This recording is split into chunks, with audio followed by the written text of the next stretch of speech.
Hello. What's up, everybody? Brainy, Greg, Rasta, Panda, Dads, Wern. Everyone's doing well on this Sunday.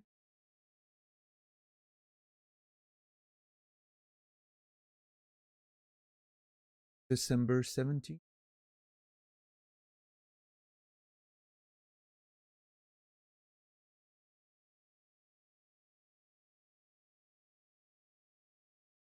What's up, Trad? Here to dawn.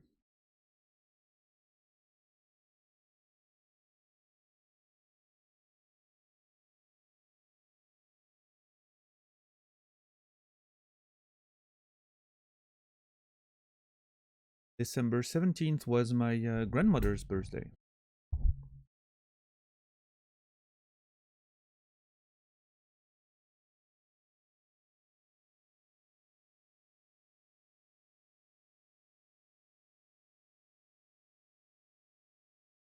She would have been 83.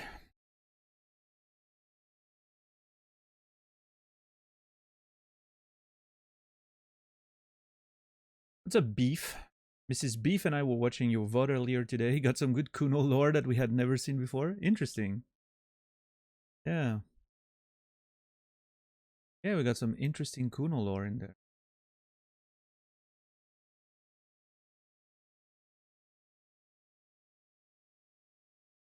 No headache today. Weird sleep schedule though. I slept for 18 hours yesterday. That's why I woke up at like 5 in the morning this morning. It's now 7 p.m., which means I've been up for a long time. Tried to take a nap this afternoon, but that did not work.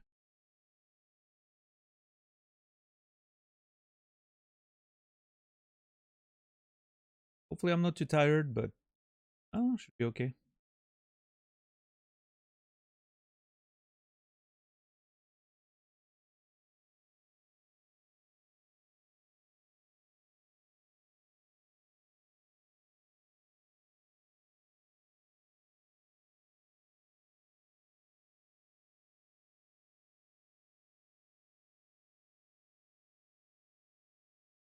It's happened so many weeks in a row now where I just don't stream on Saturday and I just sleep literally 18 hours, wake up on Sunday morning. It's been like 4 weeks in a row, I think. And it's something I need to stop doing. Horrible. Really throws off my entire, I don't know, routine, and I don't know.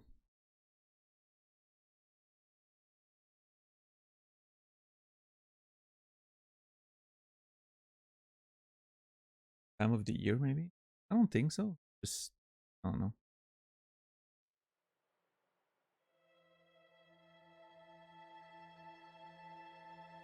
I think it's I don't stream, so I don't have to wake up. So I stay in bed a bit longer, and then I stay in bed a bit longer, and then I stay in bed a bit longer because sleeping is, quiet.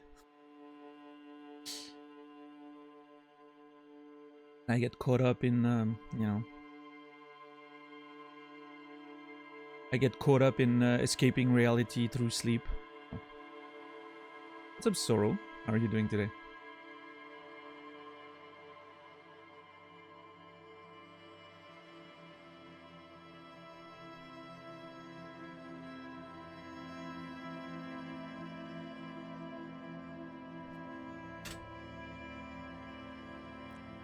I feel like the sky was dark already. What the hell? Hold on. Oh, okay.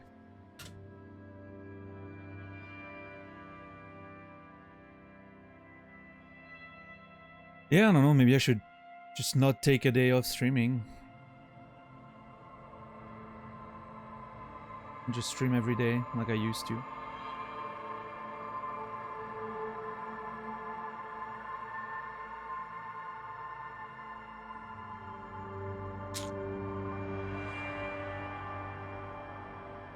I don't know.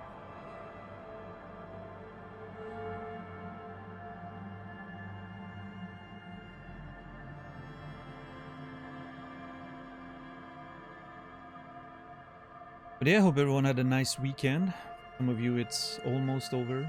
For some of you it's still a few hours to go, but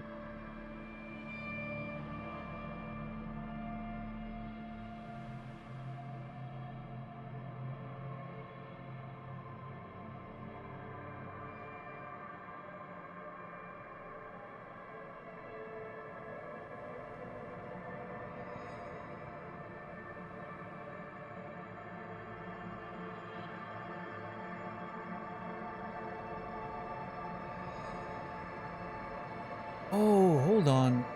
I think this is the church we saw from the view, the viewer thing.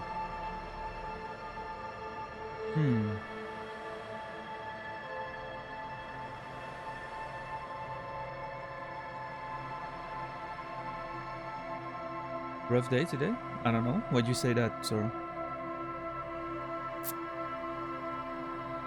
Yeah, I think that's the church we saw in the... was it on an island or something? And we... because I think that's the statue in front of the hotel. I think that's the hotel.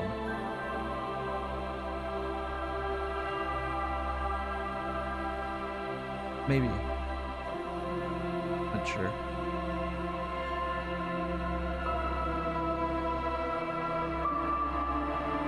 But, okay, hold on. There's a road in front, passing in front of the hotel. So that means, where's the road go?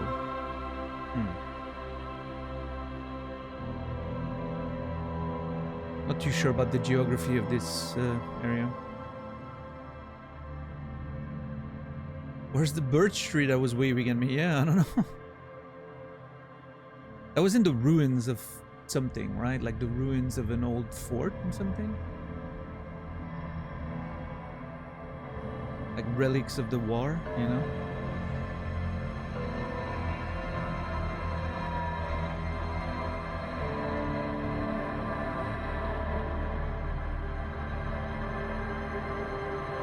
Probably off screen. We're working both Saturday and Sunday. Weekend starts now. Well, enjoy your weekend then.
Yeah, I'm assuming this is the whole city of Revachol, and Martinez would be just that lower area here.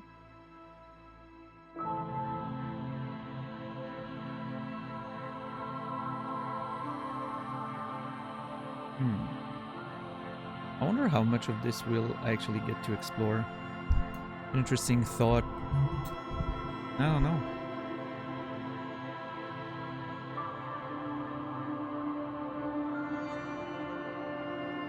Seems to be a pretty low-scale game, right? Like in terms of like space. I don't know why I have that impression, but it seems like it's a very dense but small area. Although I've barely walked 2 feet away from the hotel, so what do I know? Anyway, let's get in there and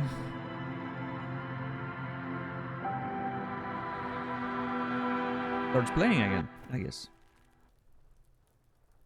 Why not?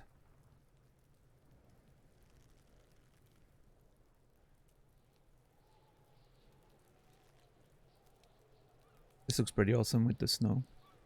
Wait, is he done throwing rocks right now?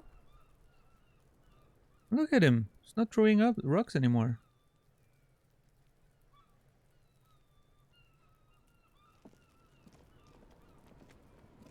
Is he okay? Oh, okay. Well.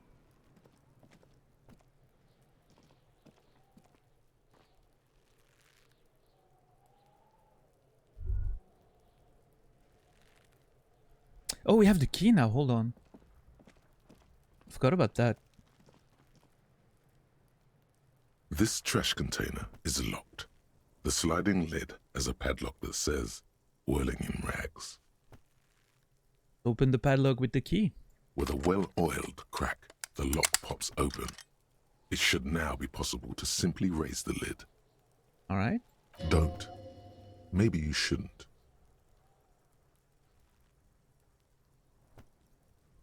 Didn't I just have a premonition that there's something in there? There is, but you won't like it. Sweat forms on your brow. Your hand is still on the lid. I won't like it? Well, now you have me curious. The smell of rotten food rises to greet you. You see soggy cartons, dirty rags, and organic waste.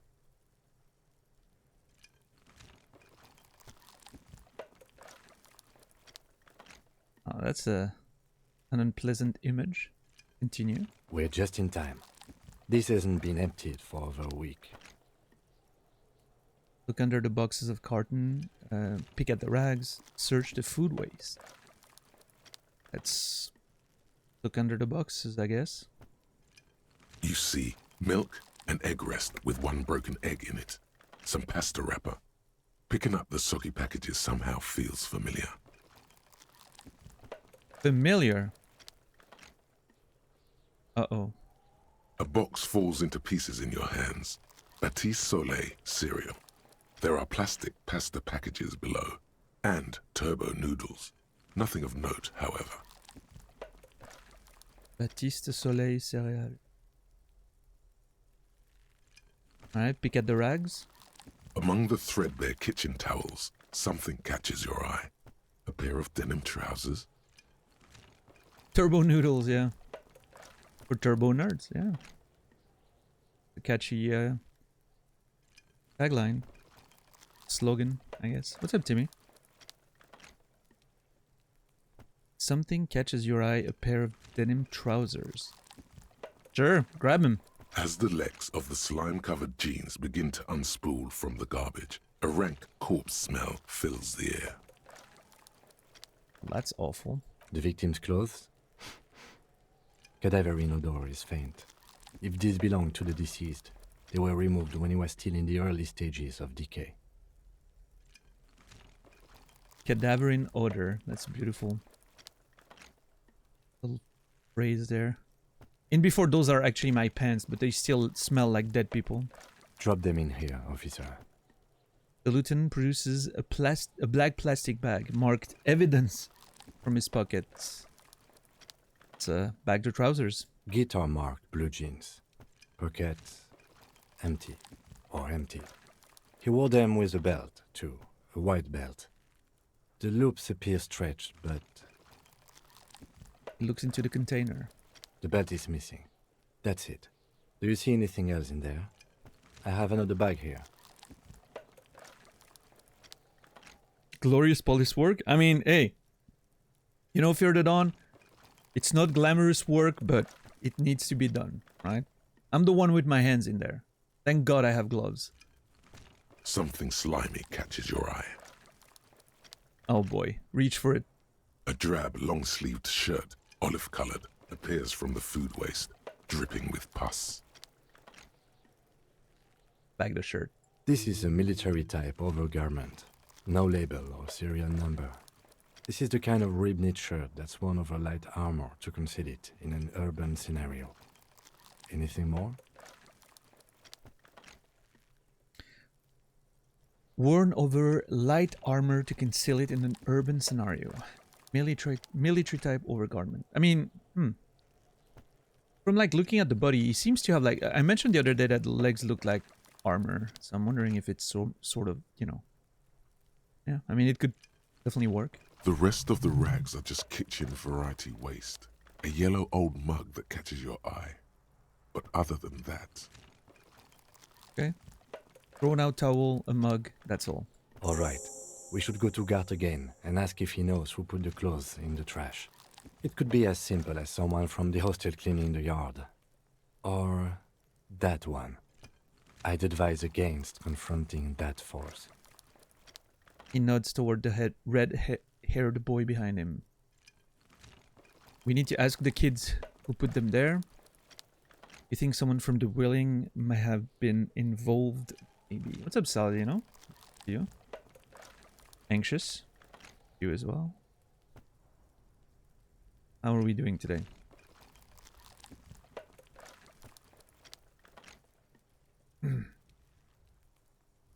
I mean, we sort of...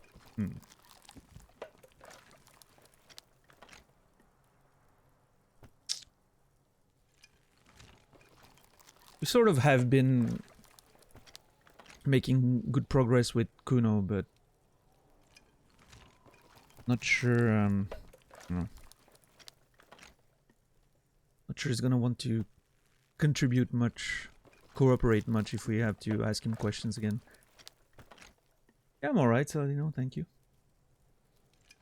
What's up, Rico?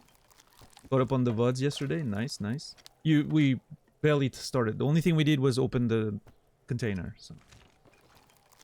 What's up, Naz? You didn't expect this? Expect what? Yeah, I'm glad you were able to catch up on the VODs yesterday, Rico. That's, you know, I figured if I'm gonna take a day off, you know, the weekend, might as well give an opportunity for some people to catch up. Starting so early? Oh, well, you know, I didn't have much to say. There wasn't much conversation, so I just went in game, you know.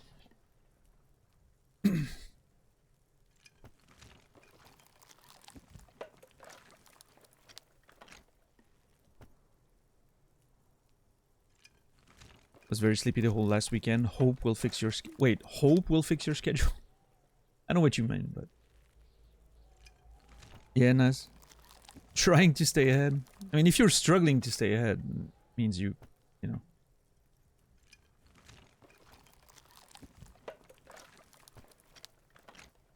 It means you're not playing enough for sure. 30 minutes a day should be, you know, should be enough. I mean, I'm thinking I might. If I can only pick one of those two answers, I'm gonna pick this one first. You think someone from the Willing might have been involved, maybe? Not really. All we know is the victim's clothes are in the trash, the lid was locked, and his establishment had the key. It's just a small loose thread.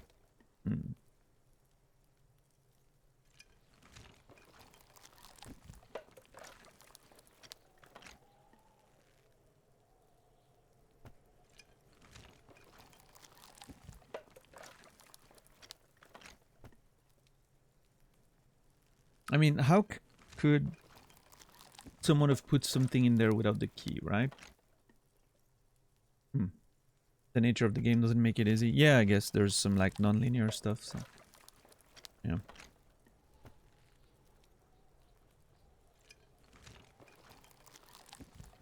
Let's ask the kids who put them there. The fuck's he on about? Kids? You hear that, Kuno? He thinks you're an infant or something. Girl, you are literally probably standing on a box or something to look above the fence. You're a fucking kid. Deal with it. See? Okay. The lieutenant nods, then looks back into the trash container. The mug? I'm getting that mug. Oh, okay. Well, I guess we can get the mug. You pick out a broken mug with an oddly racist depiction of the yellow man frolicking in saffron.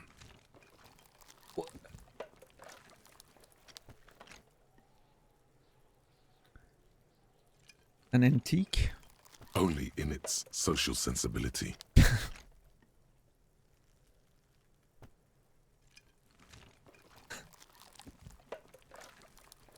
Fair game. Fair.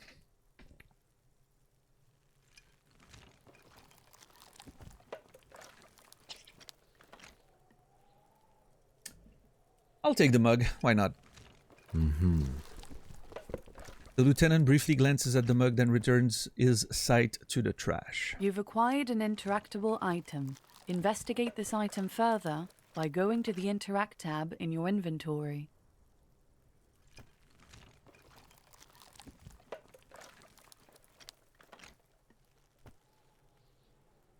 You know what shocks me the most about the tutorial agent is how bored she sounds. Which is very appropriate. I don't know. I still don't know if I should set some boundaries with the tutorial agent.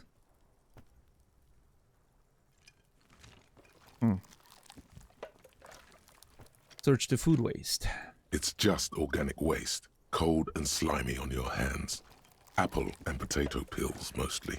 Unidentified sludge, and the occasional chicken bone thrown in for good measure. But hey. What's up, Dax?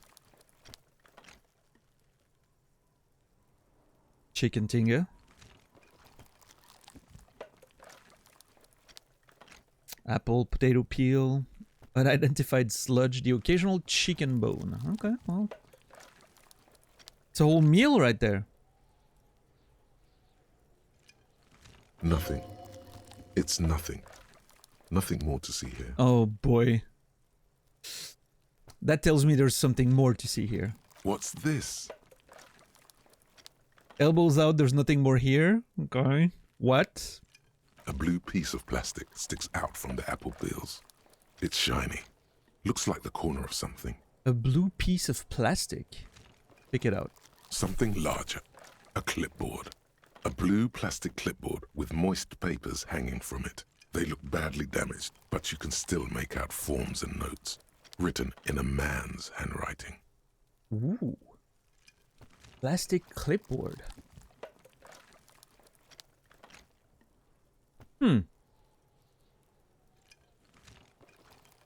Officer, is that your paperwork? I mean, if it is, and I had access to this, I'm starting to be worried about who put those... okay, my main suspicion now is that I put those clothes and whatnot in there. I don't know how and what. I'm just hoping I didn't kill that dude, but probably not, because I was called to investigate, right? So I wasn't there beforehand. But...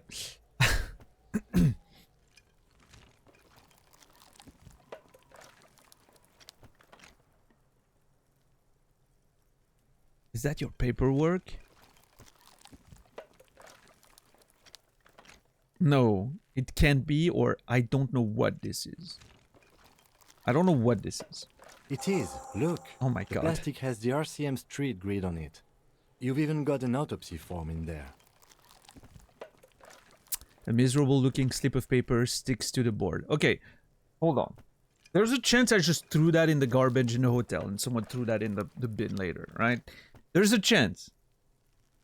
Let's not jump to conclusions here. If you don't mind my asking, how could you have let your paperwork end up in the trash? Must have been cramping my style. It has a foreboding quality to it. Maybe I needed to lose it for the great bloodletting to begin?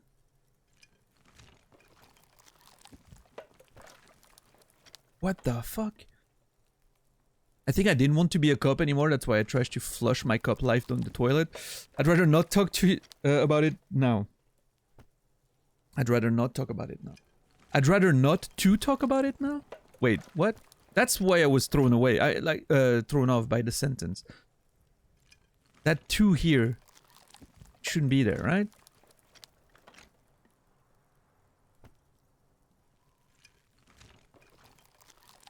Typo?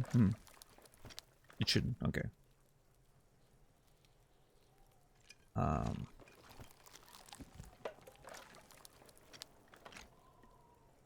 Love the sound effects here. Do I have a name yet? No, we haven't. We still don't know what my name is. I have no idea what my name is.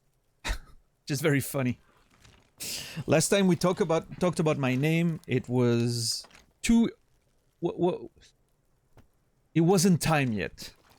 apparently was my conclusion about it, which was very weird, but that's a picker, huh?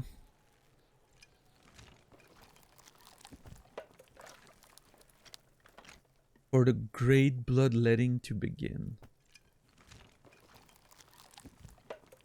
There's some strange answers in that game. It's so weird. I was in between games, in between names, yeah.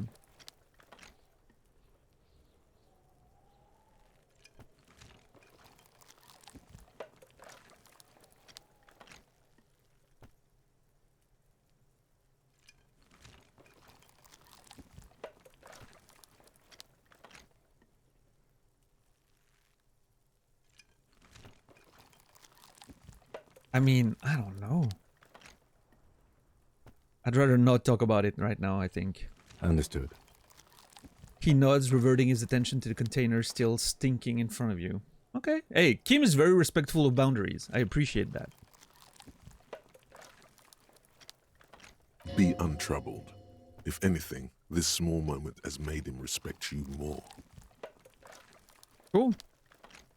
Close the lid. The container sounds a muffled gong.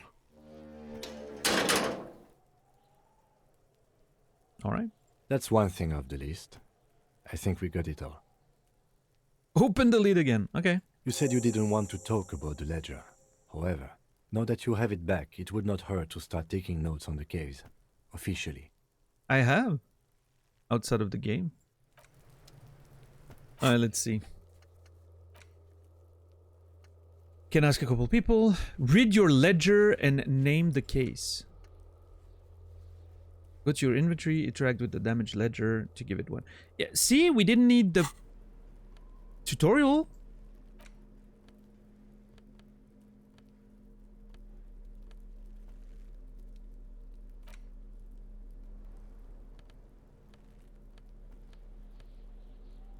Hey, brewer, what's up?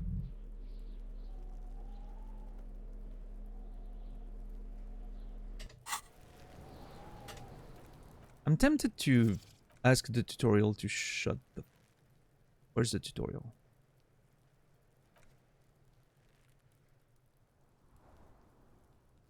There. Do I want to untick the box to set some boundaries? Oh no.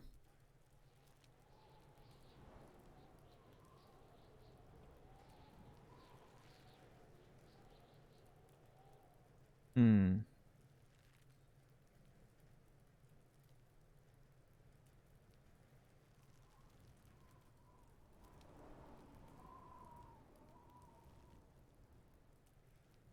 Was it ever really useful in the game so far? I think so.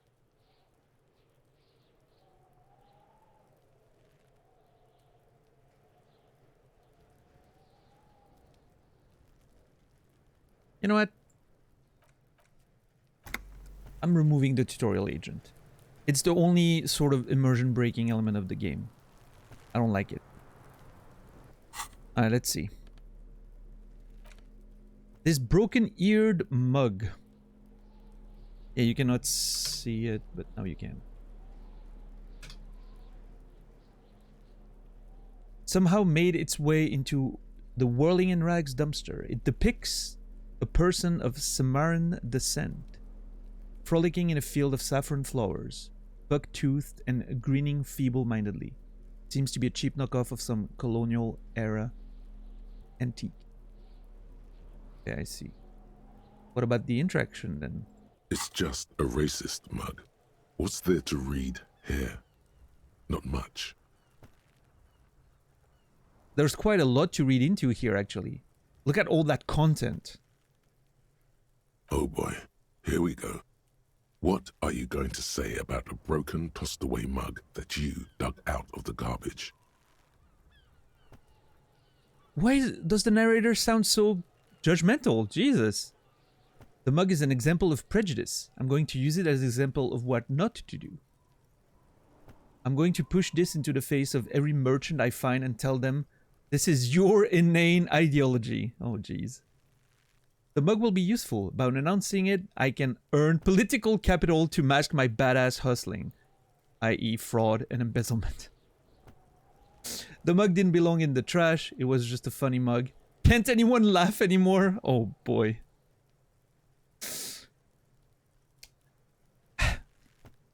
Okay.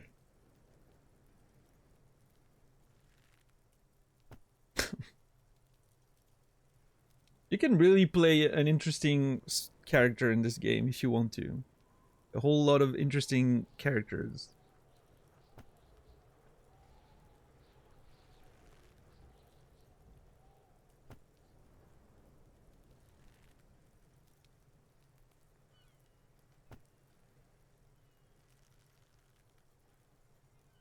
I mean, out of those 4 options, definitely not number 4. Definitely not number 3. Between number 1 and 2. This seems a bit aggressive.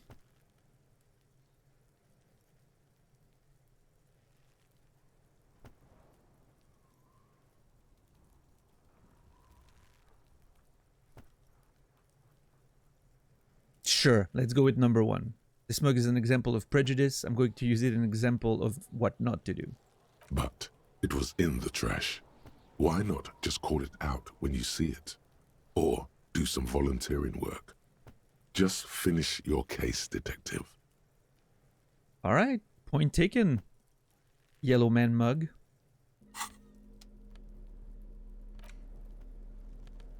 Can I interact with it It's again? just a racist mug. What's there to read here?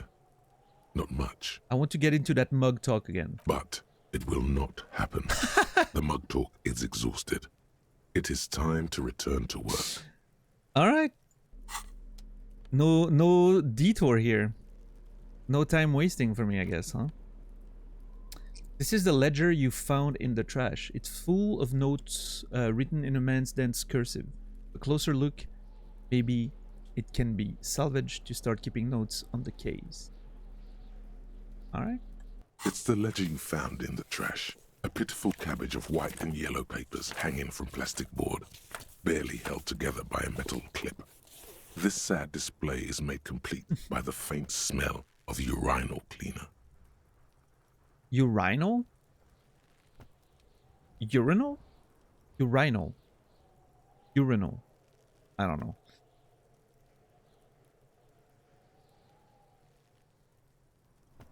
Weird way to pronounce it, right? Yeah.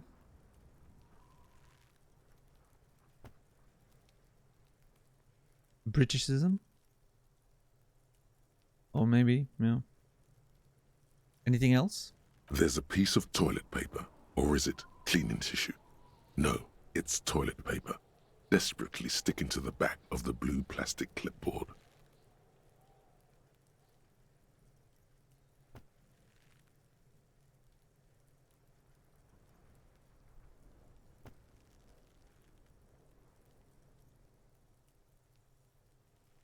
It's the British way. Makes sense. Yeah, exactly, Rasta. Why wouldn't they use pissoir instead? They love French words. That would have been perfect. Oh well.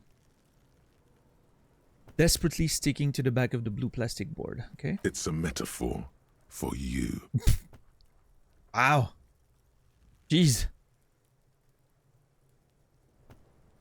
Pull your punches, video game. Thank you, waterlogged ledger, for spelling it out for us. Wow. Conceptualizations firing on the fucking ledger. Beautiful. Love it. Conceptualization has my back here. I appreciate that. Below the pathetics, terror. Do not look into its blue heart. Inland Empire is trying to protect me from something. And I think that something is myself. But smell the ledger.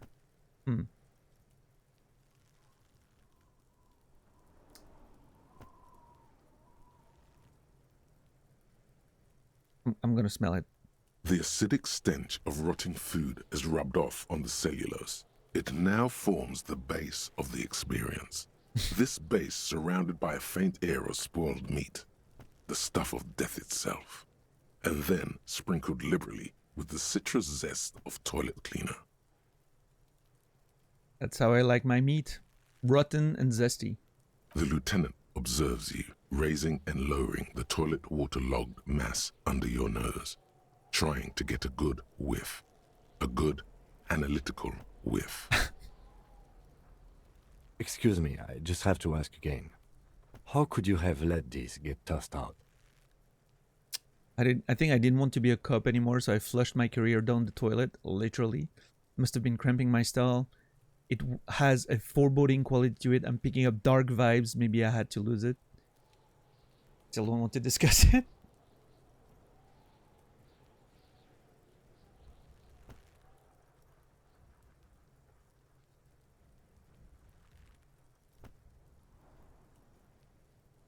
I mean, I think there's some merit to answer number one. I think maybe that's what happened, right? But why? I don't know.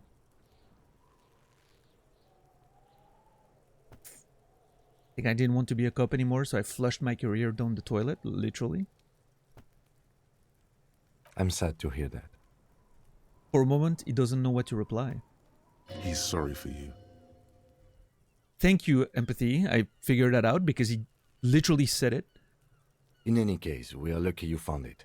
Make sure it's all in there. Official notes are... well, they are dangerous. They contain confidentialities. Sure. Now, if you'll excuse me, that thing has filled me with the sudden urge to make sure mine is in perfect order. That's fair, Kim. That's fair. Inspect the toilet paper. It's just toilet paper sticking to the back of the plastic clipboard. You can take it off if you want. Leave it there. It's cool. Wow. Maybe it's kitchen tissue. They look exactly the same.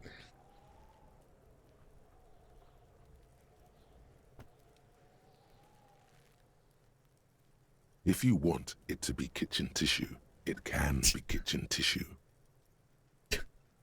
It's not, though. It's toilet paper. Thank you, Perception.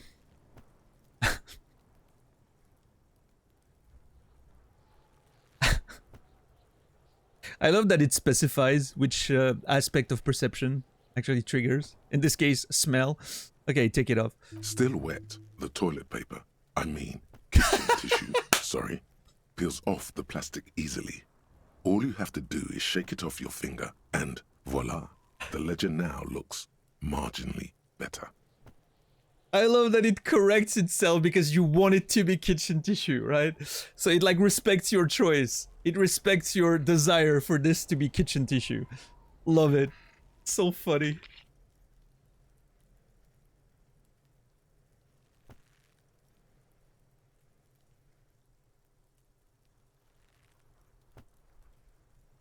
Marginally in parentheses, you know. All right, inspect the clip. An aluminium block runs the width of the board, biting down on the paperwork. Its crocodile teeth are the only thing keeping the papers together. A regular pencil, the tip worn down to nothing, has been attached to the clip. Run your finger across the aluminum. The surface is interrupted by a silvery sticker. It's rectangular, sparkling with iridescence. You don't know how you didn't notice it before. It is similar to the RCM watermark on your blazer the lieutenant mentioned. Didn't he say something about the headlights of his motor carriage? That you can read these there? Yeah, I mean, we can see the stuff on his jacket and mine too. Lieutenant, is this one of the hologram watermarks you mentioned? Why did I pronounce watermarks? Why did I do it again? Can I not pronounce watermark? Oh yeah, I can, actually. Wow. I don't know what happened there. Must be something about watermarks? I don't know. Points to the sticker. What? Yes, halogen watermark used for adding information to RCM property. Okay. He's lost in his own notes. Takes a moment for him to see it. Interesting. What kind of information? It depends. Aside from an anti-counterfeiting stamp, Mine has my station number and address. The information varies by date of issue. Oh, wait, shouldn't I see my name maybe on one of these? Maybe yours will have how many cases you've solved.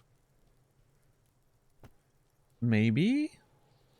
How many years you've been on the force, he's thinking. It'll have that. Right. Thank you, Esprit de Corps. How can I read it? Any capable light with the right wavelength will do. You mentioned the headlights of your kinema? Yes, RCM vehicles have headlights tuned especially to reveal halogen watermarks. Okay. This means you can read the watermarks if you just turn the lights on. Yes, interfacing. I actually figured that out myself, believe it or not.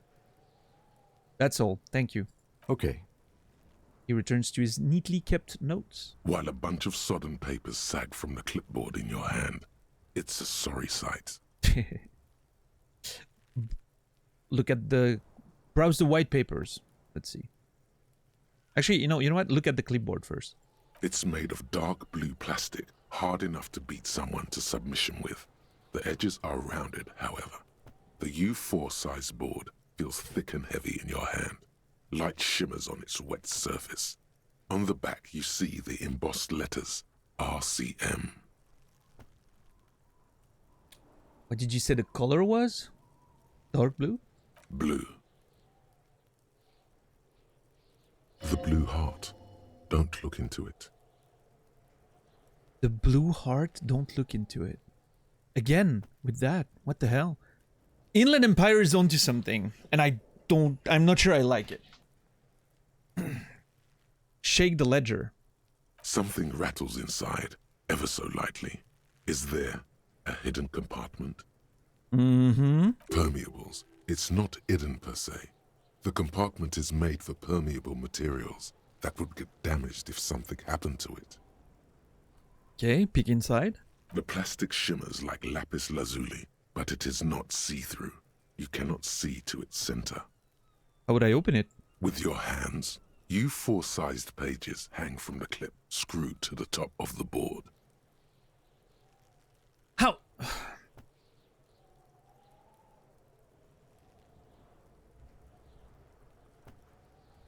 How does it take...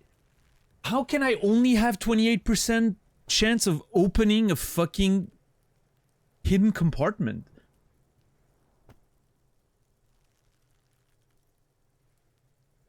Long way home? What is that? Is that one of the... Oh. Wait.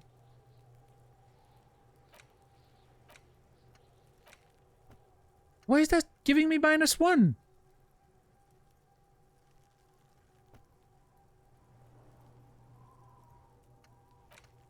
Is it because I haven't figured it out yet? Maybe it's because I haven't figured it out yet. It's like part of my past or something? Like I'm trying to figure out my past, right?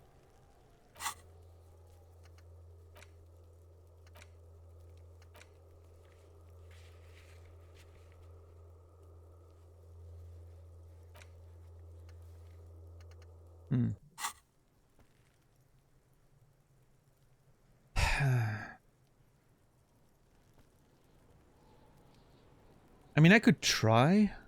It's a white check, so I may try again later, right? There's no downside to me trying now, I guess. I need an 8, so 2 4s or more. Oh, wait, no, I have -1. I need 2 5s or more.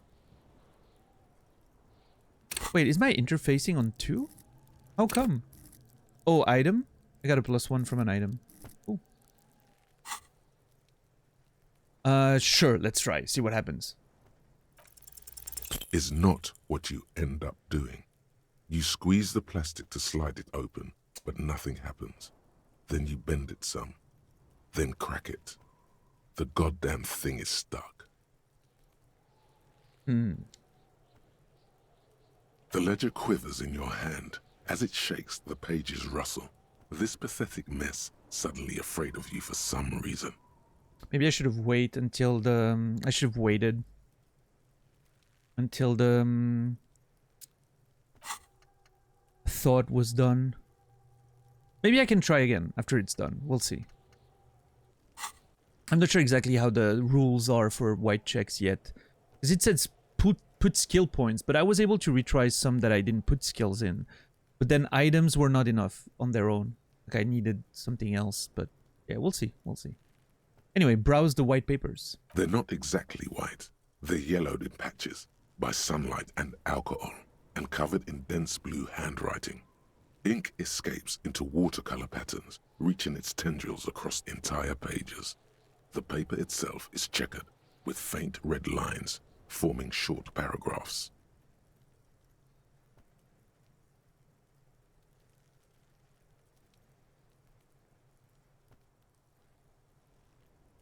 Okay. Once in a while, there's a red stamp that exclaims, "Case files commit to paper." The case files themselves are plenty. You count more than 100 sodden, crumpled up, earmarked pages falling apart in your hands. They appear to be sufficiently organized and extremely dense, if mostly illegible.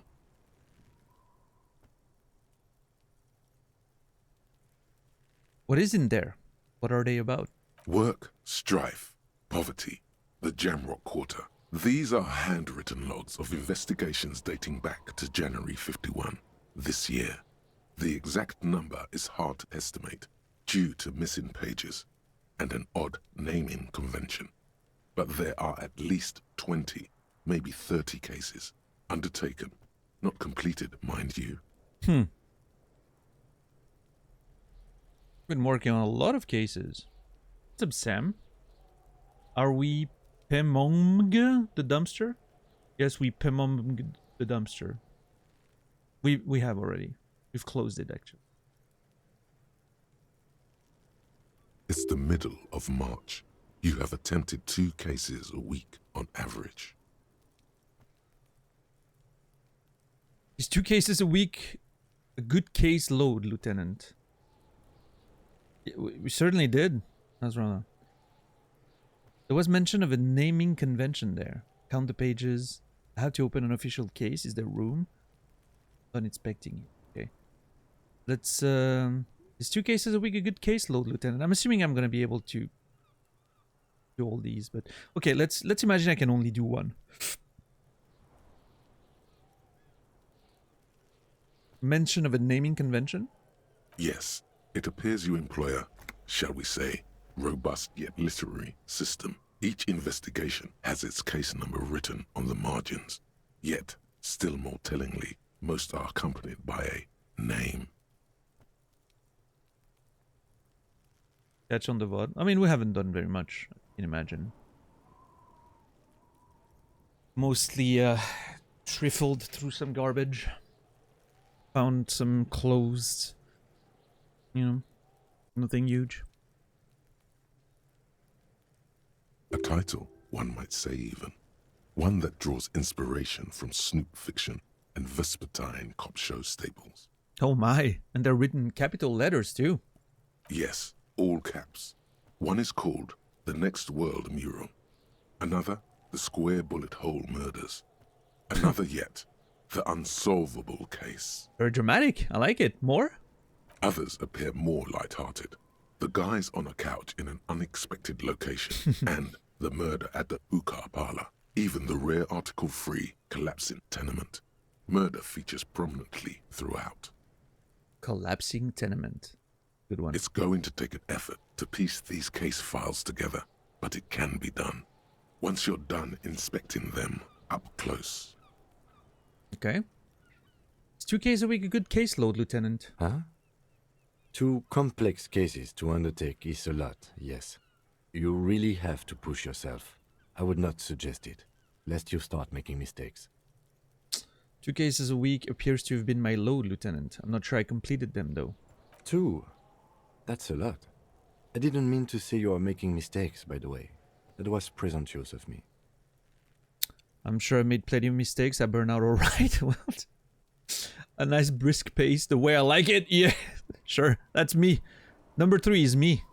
A nice brisk pace. we're into the stream and I've been playing for 45 minutes. Can you imagine? Mm-hmm.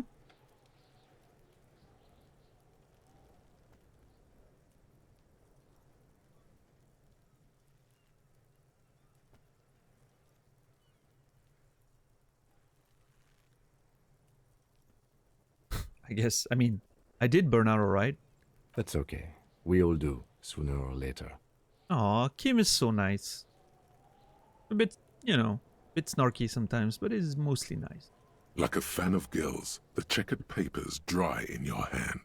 The handwriting is extremely dense, if mostly illegible. Kim, my cases appear to employ some kind of naming convention. You mean the alphanumeric? Officer, precinct, time of arrival at the scene? That's the one, lie. No, I mean a non-numeric one with titles. Oh, you mean the titular? Yes, well, so do I.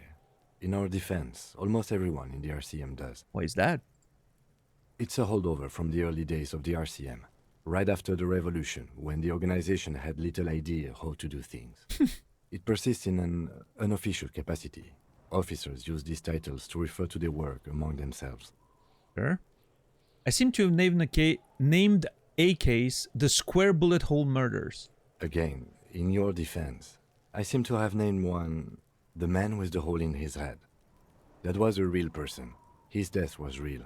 Still, I named it that, to amuse myself. Alright. I pray his loved ones never find out. What's up, Infamous? What happened to him? Rail spiked through the head. He died. It was a workplace accident. Oh, that seems horrible. I mean, at least it's probably very fast, so I don't know. There's worse ways to go, I guess. Count the pages. I have to open an official case. Is there room? There is, for precisely one more. Oh. 15 pages near the end remain untouched by the damage. The checkered grid forms a structure of passages, breaking the case into subtasks to accomplish. Cool. Continue. Once all the tasks are accomplished, the case is complete. Sure. Commit to paper using the pen Lena gave you. Hey, there you go. The tasks you've completed flow out of the kind green ape pen in a brash freehand similar to the rest of the letters. The wording comes easily. It's almost robotically simple, a language developed for mental rigor and simplicity. Inspect the victim's body. Mm-hmm. Interview the cafeteria manager. Sure. It's not exactly poetry, but poetry would be out of place. Cross out the ones you've already finished. A satisfying slash sounds across the paper. You're done, it seems to say. And you, and you. Things to be done and things already done. The composition of reality. This is an extremely useful tool for a detective of the citizens' militia. Now all that remains is to name the case. I understand that feeling. Making a list of things to do and then crossing them off, you know, or ticking them off if you've done that on your phone or whatever, or deleting them if you don't do that in a notepad like I do sometimes on the computer, is very satisfying. I will say, I like having done things a lot more than having to do things or doing them. Having done them, that's awesome. Love that. Doing them or having to do them, not a big fan of that. It's very annoying, actually. But deleting is nowhere as good as crossing or ticking them off. I don't know. It depends. With my keyboard, it's very pleasant to delete stuff because of the sound of my delete key. My delete key is, I don't know, has a very nice sound. Let me show you.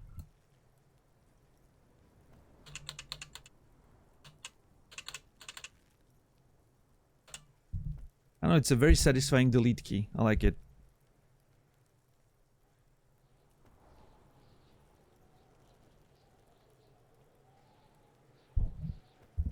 I'm doing things right now, it sucks. I know, Chicken Ting. I know it does.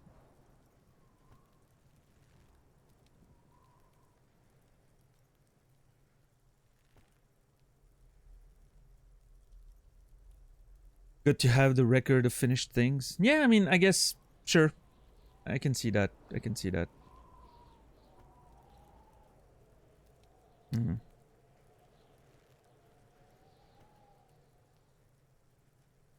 But then again, things disappearing and then being left with empty space in your to-do list also feels pretty satisfying. It's, you know, it's gone. You don't have to think about the things you've done. It's gone. It's just done.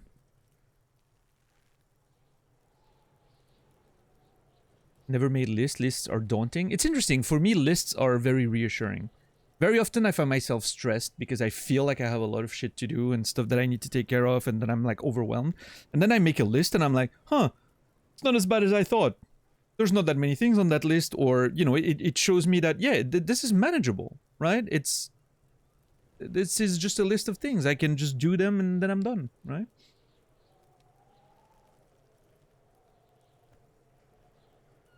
Yeah, I don't know. For me, it has a calming feeling. Because every time I feel a bit overwhelmed, making the list actually makes it feel more...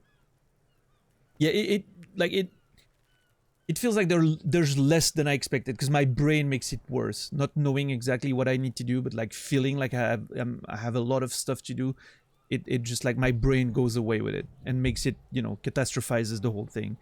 And then I do the list and I'm like, oh, well, turns out there's not too much of that to do, right? Yeah. Puts it out of the mind, yeah. I don't know. I like lists. I don't do them nearly as often as I should. In fact, I should probably make a list soon. Things I need to sort out.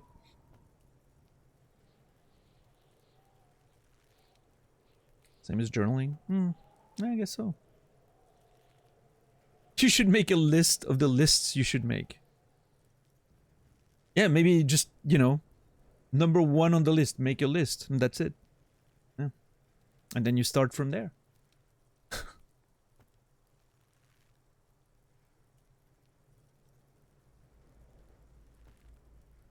Yeah, Fear the Dawn?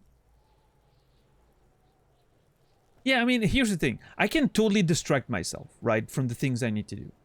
Put me on a video game or whatever, and I won't be thinking about it for a week. If I'm streaming every day, gaming when I'm not streaming, and blah, blah, blah, you know, watching wrestlings, reading books, whatever, I'm not going to be thinking about that. But then suddenly I'm like, oh shit, I've been putting things off. Like, this is what I'm feeling lately. And now that I'm talking about it, I'm like, oh shit, I have so many things I've been putting off. And like, it's stressful. It feels like there's a lot. Those are the moments where I should, instead of just ignoring and going back to distracting myself, I should just make a list. And then I'll realize, well, this is manageable. Just tick one item off every day or something. And then, you know, in a week you're done. Or something like that. I don't know.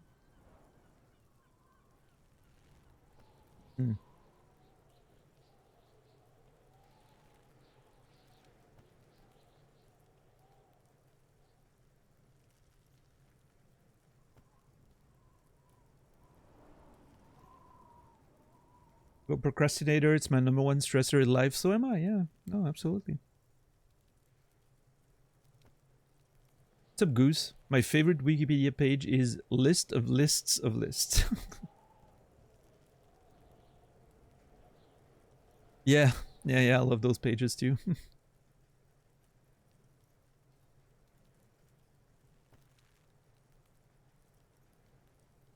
Just lists all the way down, man.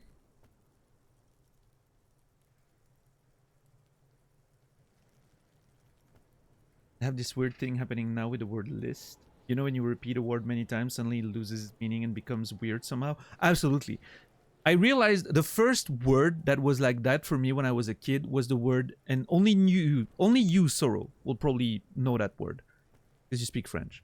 Bigoudi. I don't know if you know what a bigoudi is, or if, you know, if it's an old word that doesn't really exist for most people anymore, but when I was a kid, and I was thinking about the word bigoudi, and I remember being with my cousin, and we were thinking about the word and repeating it, and how weird it was that this thing was called a bigoudi. Like, it makes no fucking sense. What's a bigoudi? Like, the word itself is stupid. Bigoudi. For those who don't know, it's one of those hair rolls that, you know, you use to, like, you know, do perms and whatnot, like at the hairdresser, or old people, you know, your grandma probably used some. to put in her hair, and then it, you know, yeah, a curler. Thank you. Yeah. I don't know where the term bigudi comes from. It sounds like it could be something that comes from like Arab languages, right? Maybe like Algeria or something. I don't know. But I don't know exactly where the actual terms come from. Actually, I'm going to look that up. Bigudi.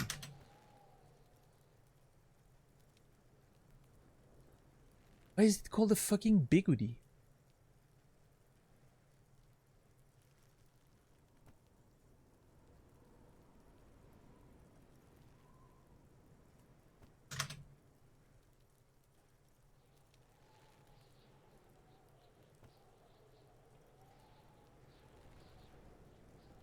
Comes from bigode.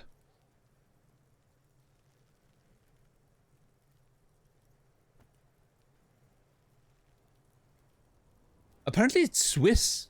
It's like specifically from Switzerland.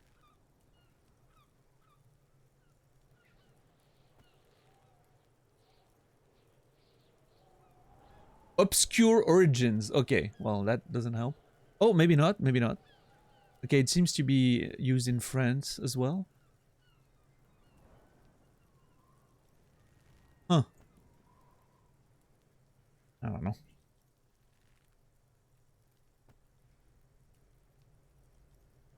It's bigudi in Turkish too? Nice. Interesting.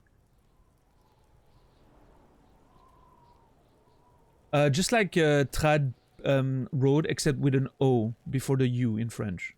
OU.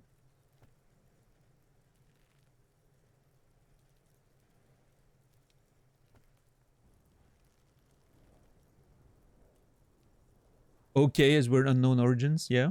Oh. Coiffeur. Oh shit. Wait, Turkish says coiffeur too? That's so weird.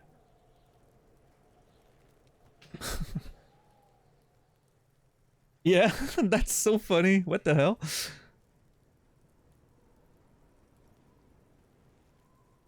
Just one of many? Huh.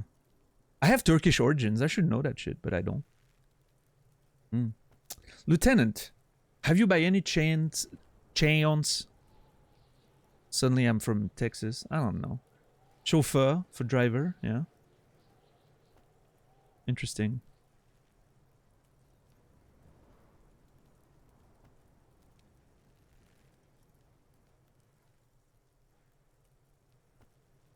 Oh, I noticed the other day that... Hold on.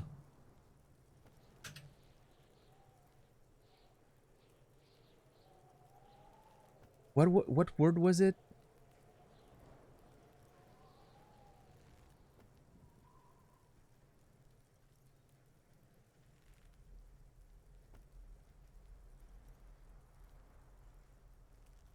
Brainy, are you here?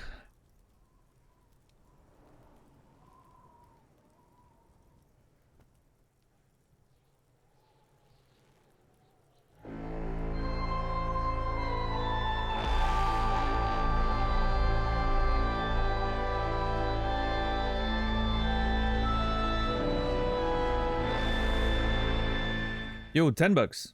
Thank you so much for tier 3 resub.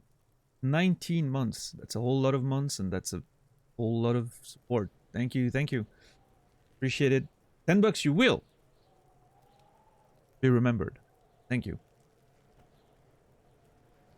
So yeah, well, I mean that it makes a little bit more sense, but I realized very recently that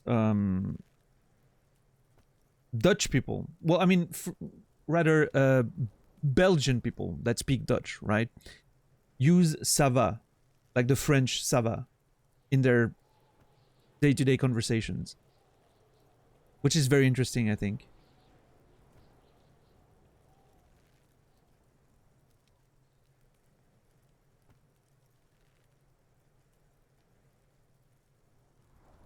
But it makes sense, right? Belgium has, you know, also a French-speaking part and everything, so it's like in Switzerland, in even French people in Switzerland, we use a lot of Swiss German words here and there.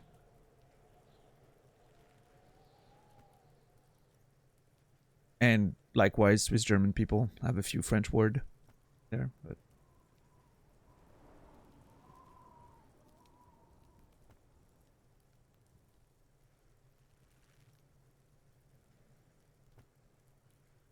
Which Swiss German words? Let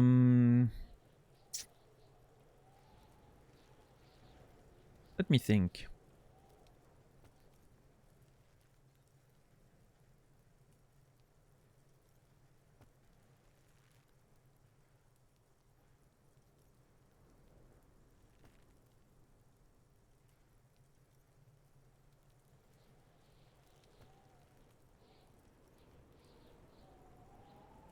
I mean, maybe you don't have them so much where you are, but like in my area, for instance, I'm way closer to the Swiss German border. Maybe we use it more. I like, as it often is the case in those conversations. Now that I'm trying to think about one, I can't. But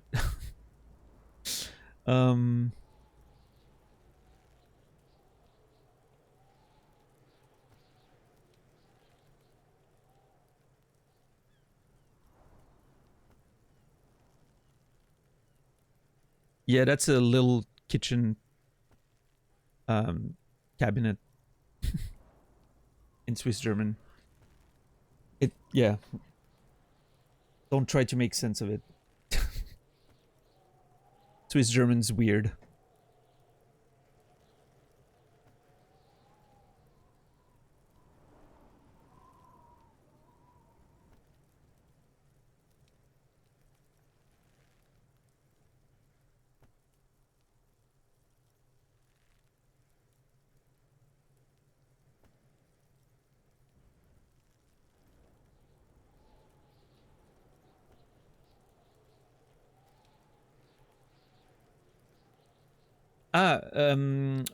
Putze in sorrow.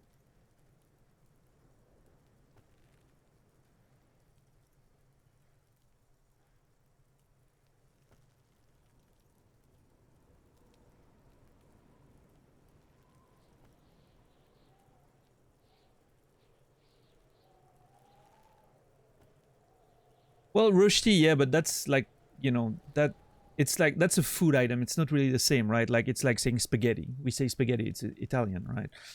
Or raclette is French, right? But yeah. I don't think that really counts, but putze is a good example. It means cleaning. And we use that in French too.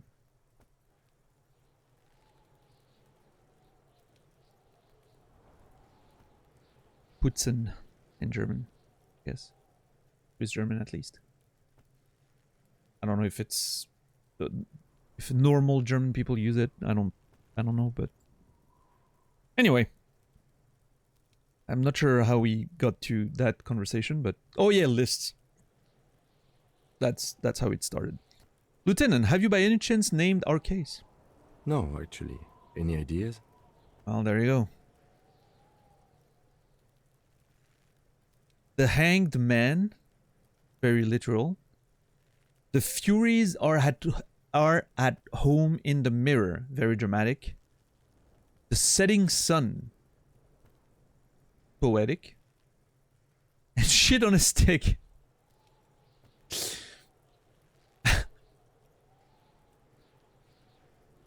Okay. Actually, I don't have one.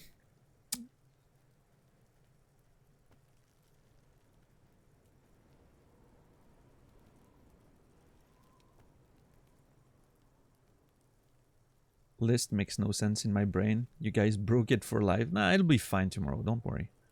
Oh man, speaking of which, I don't know. Just saying that it'll be fine tomorrow reminded me of that this morning when I woke up. I don't know if that happened to anyone before. I woke up this morning and I was deaf in my left ear. Like not completely deaf, right? But my hearing was definitely lower in my left ear. Like noticeably lower. I didn't have much of a ringing. Like I thought maybe, like sometimes you get like some little ringing in an ear, some tinnitus, and then it just vanishes in a few seconds. But no, none of that. Like but I could hear my hearing being weaker. Like I had some sort of pressure in my brain, but I think it's because I slept 18 hours, so I was dehydrated. I was probably dehydrated. Probably some my blood pressure might have been too low or whatever because I haven't been eating in 18 hours and all of that. So I think it might have been just a whole combination of things. WebMD says you have brain cancer. Yeah. Or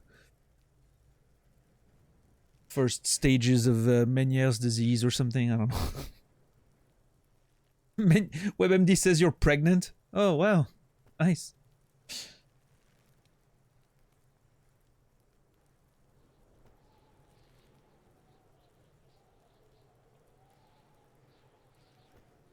Dehydration could explain most of the issues. Yeah. Actually, when I noticed that the morning, I drank a little bit more.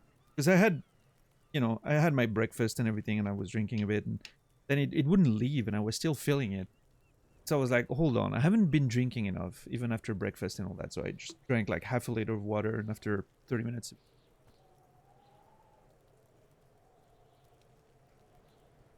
Yeah, I don't know. I mean, if it was to happen under normal circumstances, several days in a row, I would be worried, right? But considering the situations, I'm just thinking it was a consequence of me just not hydrating and eating for 18 hours.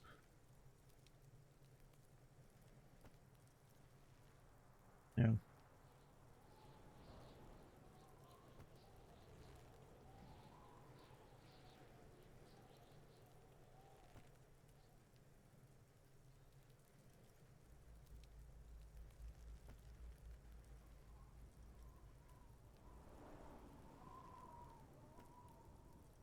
All right, the Hanged Man, I mean, it's simple, it's effective, it's sort of, right? The Furies are at home in the mirror. It's very dramatic, I like that, but, yeah.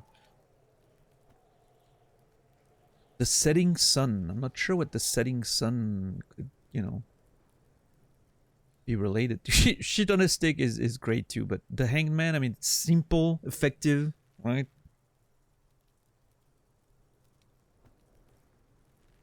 I'm trying to, do my job well here. At least, like I said, I'm trying to fake it until things become clearer to me, right? So...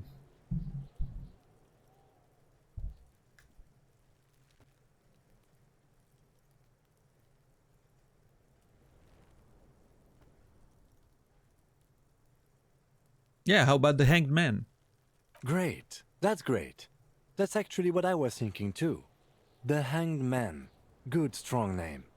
We have a very good name for the case now. Hey, look at that. I'm glad I'm making a good impression with Kim. I might need that.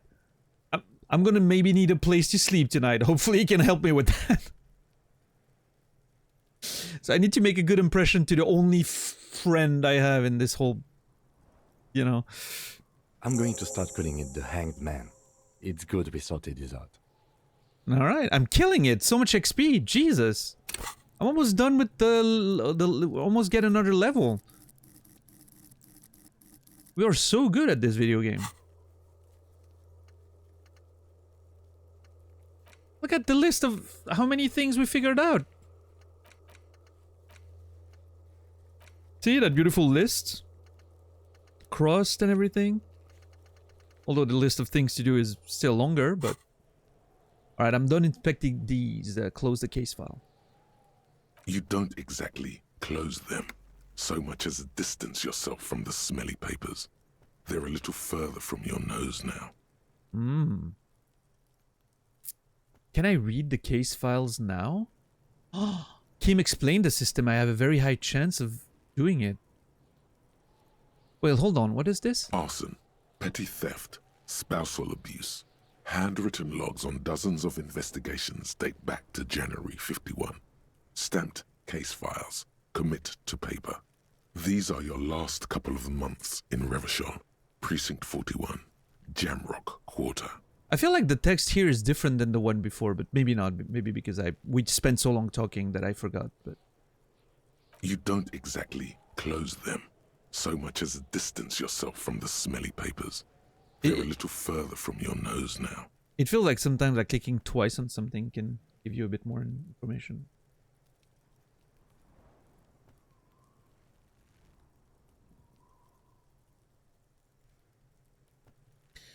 All right, let's see. Can I read the case files now? I mean, we have pretty good logic and Kim helped us, so 83%. We need to hit a 11. We're on 6. We need 5 at least. 2 and 3. Come on, baby. We can do it. Yes, you can piece them together Let's go. using the alphanumeric code on the margin. It always begins with HDB41, then date of initialization and time of arrival on the scene, followed by the title. For example, HDB 41120111700, the next world mural. The webcam obscures the odds. I'm sorry. I'll need to make sure that, you know, either I lower it so you can see better, or remove the cam for a little second.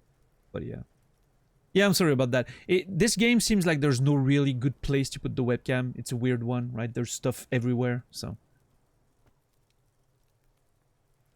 Yeah, but I don't put the webcam on the left, though, Naz. That's the problem. Also, I think that one of my logic for this one, in addition to not wanting to put my cam on the left, you know, because I don't know, it disturbs me every time. We tried for one game, I don't remember which one it is, but we tried putting it on the left. I switched after like an hour because it was disturbing. My logic here is also that, you know, the text up there is stuff we've already seen and whatever, right? This is going to be like the screen with the visuals. So it's kind of like, I don't want to sort of cover more of that, right? But yeah. I think overall, like considering like those menus and this, it like upper right is probably the overall best, you know? Doesn't hide any of this. But it's not ideal, but I can just hide whenever.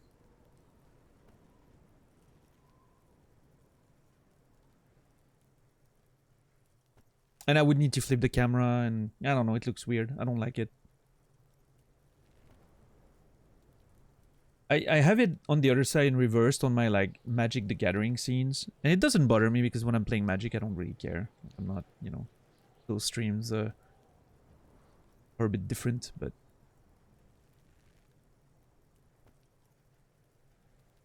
What's up, hi Hachiro? How are you doing today? Good to see you. Yeah, you got a gift sub from Warren the other day. Yeah. What's up, Santa? How are you doing today?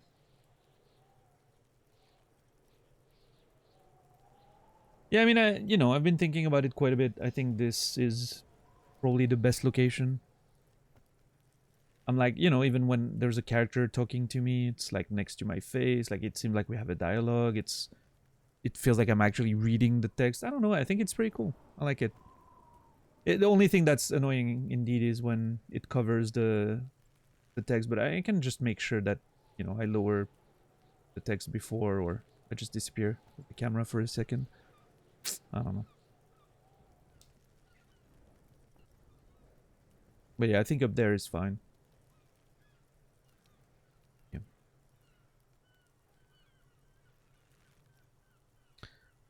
Alright, anyway, it always begins with HDB 41 and then date of initialization, time of arrival on the scene. For example, HDB 411201. So that's the time of arrival, 5 p.m. The date. 41 is the precinct, I think, right?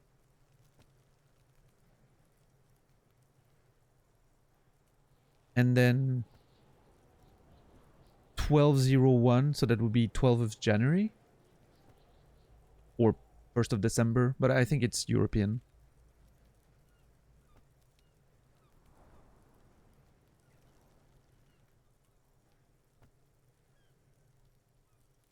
Wait, HDB, Windows Officer Precinct? Why, yes, your precinct number is 41. And HDB is my name? Every last alphanumeric in the files begins with it. And these are your case files. It's safe to say HDB are your initials.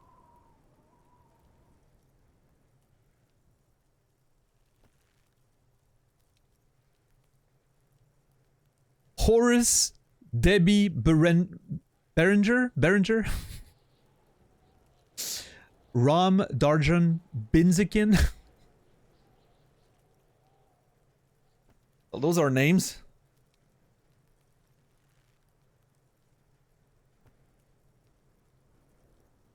Those aren't my initials. I'm not feeling them. What's up, Whimsical? How are you today? Good, man. Just different lifestyles since I moved island 5 months ago. Hence not as much on Twitch. How's the game so far? Pretty amazing, yeah. It's been really, really good. What's up, Liquid Murky? Welcome in.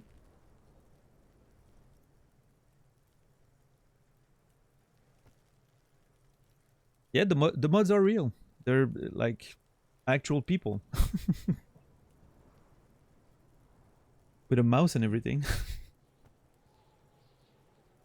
Sometimes they click on lines of text that aren't supposed to be in chat. They're the leading jokes. Oh yeah, I know. That's by design.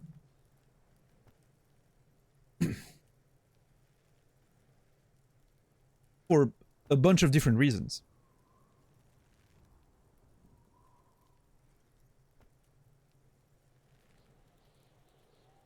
Would you like me to explain them? To explain the reasons?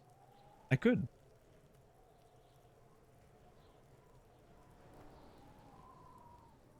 Fuck jokes.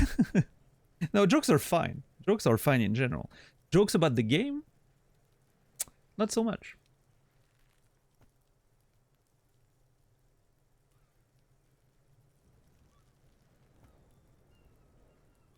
So the problem with jokes, right, for anyone who wonders, is you may be right on accident. You may make a joke and then you end up being right by accident, right? That's one reason.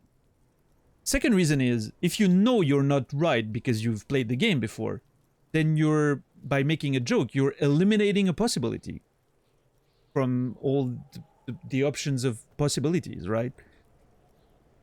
So you're sort of, you know, spoiling by subtraction, right? And then the third and most important reason is, well, I mean, there's a few more actually, but one of the most important reasons is the mods maybe haven't played the game. Maybe they don't know if it's a joke or not. So they kind of have to, you know, make sure it gets deleted anyway because, well, you know, if it's a joke, well, sure, but they don't know that. And if they let something slip because they think it's a joke, then it turns out to be a spoiler, and we're in trouble, you know? And the last reason, I think, and that's the most important to me, is that it sets a baseline that's like, you know, it's a very strict line. This way people cannot, like, skirt the line by just trying to give me information by making jokes that aren't really jokes, if you know what I mean, right? There's some backseaters on Twitch are very clever when they want you to get an information, right?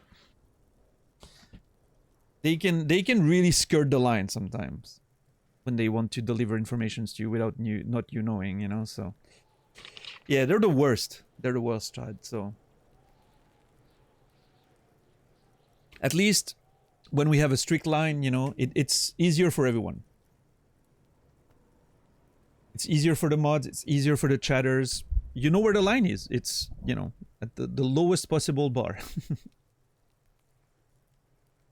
Absolutely no fun here. No, we can have fun, but yeah.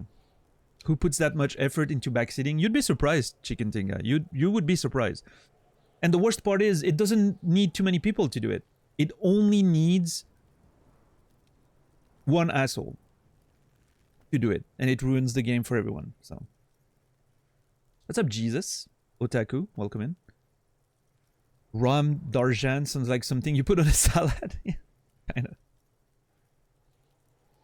It's a BQQ. Many people do it with leading questions. Yeah, I mean, that's also one of the big things, right? Like asking a question, pretending you don't know the answer. Oh, I've never played a game, I swear. But what if you click on that thing here? Does it do something? Right?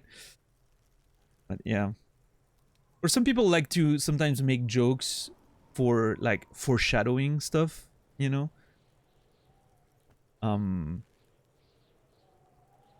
it's like they're gonna make a joke, like, you know, but it actually, like, if you're a bit clever, right, and you just pick up on the subtext, you can like sense that it's sort of foreshadowing something that's gonna happen later, right? So yeah, I mean, that's why, you know, we tend to keep the you know, it's not that we don't like fun. We love fun, but we can have fun and make jokes about, you know, stuff that's not the game, or, you know, that is clearly, you know, like, we can joke about, we can have fun with the stuff that's happening, right? It doesn't need to be something. Don't let him fool you. We hate fun. Okay, well, fair. What's up, Puka Bear?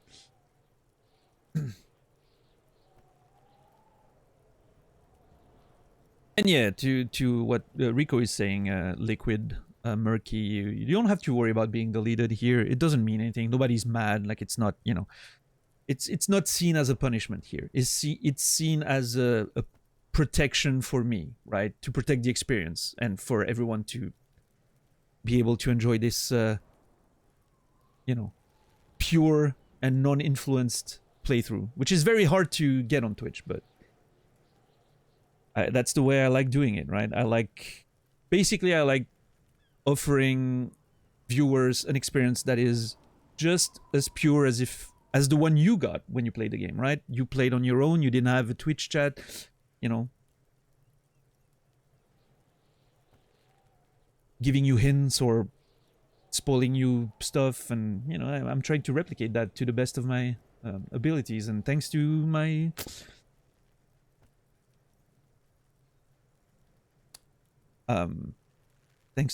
very attentive mods, we can sort of manage to get there. So yeah, people really love to backseat, especially Disco Elysium, which is ridiculous. So far, it's been okay. Liquid. I mean, I don't think unless mods have deleted more stuff than I realized, but it feels like there hasn't been too much backseating or nothing of the sort. Like, people have been, yeah, pretty respectful, and it's been great so far. So.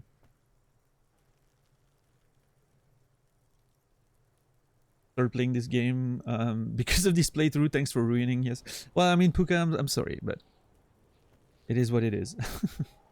Because you have a nice community, I guess. Yeah, I mean, I think after, you know, however many games we've been through now, I think the most, you know, okay, that one scared me. Jeez. That one actually jump scared me. Jeez.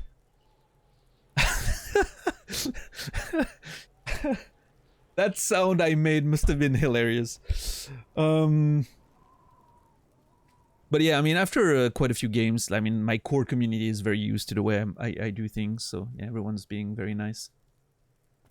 I think the tags help to sort out the people who would otherwise... Yeah, and the rules that you have to click on, right? But, oh well. Warren! Thank you so much for 5 gifted subs. That's a total of 85. Jesus Christ, Warren. It feels like just yesterday we were at 69. You've been incredibly supportive, and I really appreciate it. Thank you so much, Warren. I'm running out of words to express how grateful I am. And Venedar, sometimes radical, milky, Sophois, and beef. You will be remembered. Thank you.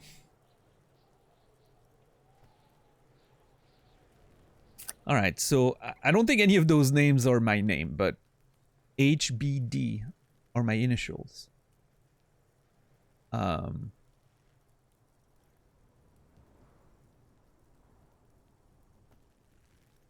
HDB. Horace De Bruyne?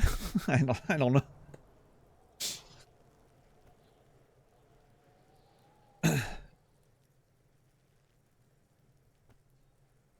DB makes me think it's the something, right?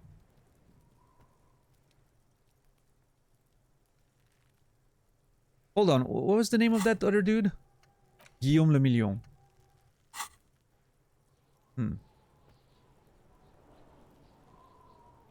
Oh, I mean, yeah, it could be a middle name. Yeah, it could be a middle name. Hans, Daniel, something. It's still only 3. Yeah, it's the day. I mean, the day is moving, right? Still day 1 though. Daniel Bata. Still day 1. That's actually insane. Yeah. That's actually insane that we're still on day 1 after what, 3 full streams? This is stream 4, right? Not stream 3? Stream 4. Still day 1. Wild.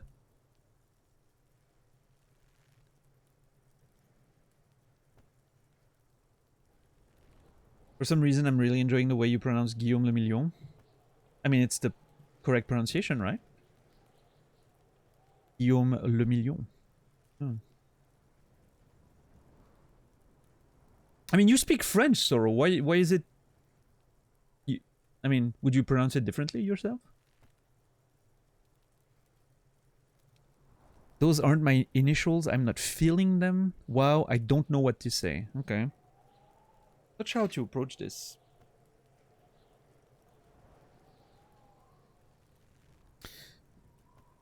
Those aren't my initials. Wow, I don't know what to say.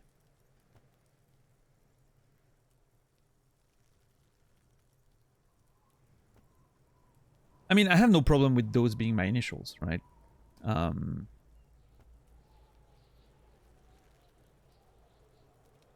So I actually don't know what to say. I got nothing here either. Logic really isn't the best faculty to have this conversation with. But it's the one you got. So sorry. Well, let me talk to someone else. Can I talk to, Drama? Drama would have something to say about that, probably.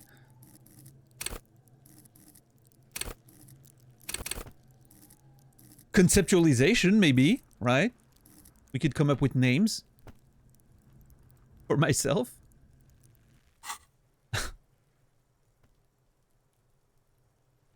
Yeah. We're staying out of this business for now. Of course. HDB is bad news from yesteryear. It's shit, honcho. Of course, Inland Empire has an opinion. Inland Empire always has an opinion, and it's never good. I'm starting to... I thought Inland Empire was intriguing at first. Now I'm starting to... you know, be a little doubtful. A little suspicious of Inland Empire. I think Inland Empire is keeping things from me. I don't like it. What's up, Emmy? How are you doing today? Maybe it's my Fribourg accent? Okay. Maybe Soro, yeah. Maybe. How long does it take to read a case? It takes about half an hour to piece one together, using the system you've devised. Where do you want to start? Oh, hold on. Is it actually gonna take half an hour of in-game time?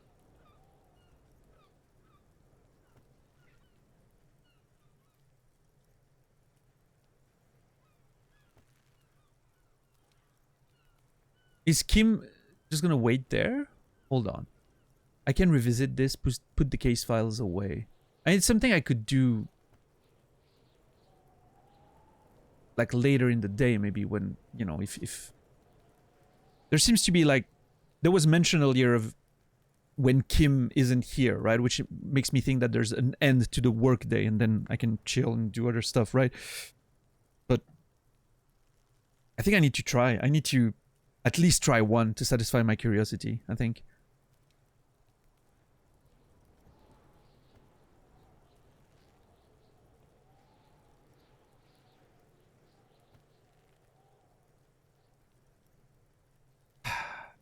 Hold on. I mean, it's already late and we have some... No, okay, I mean, I'm still broke as fuck. I'm never gonna come up with the money in time for tonight. That's for sure. Let's go with I can revisit this. Put the case files away. Not much has changed in the meanwhile. A bunch of sodden papers still sags from the clipboard. Read a case file. It takes about half an Right, hour to okay. piece one to... Cool, Not cool. much has changed in the meanwhile. A bunch of sodden papers still sags from the clipboard. We'll have to do that later. I need to take a note, not to forget. Ledger. Read the case files when I have some information to kill. Yeah. Maybe there's some time in the game, like earlier, we had a half an hour to kill, right? Maybe that's a good opportunity to read something. Browse the yellow papers. In the back, you see thin, translucent copy paper. Some neon yellow, some bright red, all covered in boxes, like marching armies. These look like official forms, waiting to be filled out. Copier paper. Marching armies. Official forms waiting to be filled out. Then rip them from the binder and hand them out, according to type of form. Type of forms are there? 3. The topmost are misconduct fines. The middle ones are station calls. And the bottommost are field autopsy forms. Each is easy enough to make sense of. Well, I mean, I'm trying to, you know, I'm trying to fake it until I make it, Rico. I'm on a job, right? I need to make sure that I gain Kim's respect and everything, because again, I'm in deep shit. Maybe I can sleep on his couch or something. I don't know.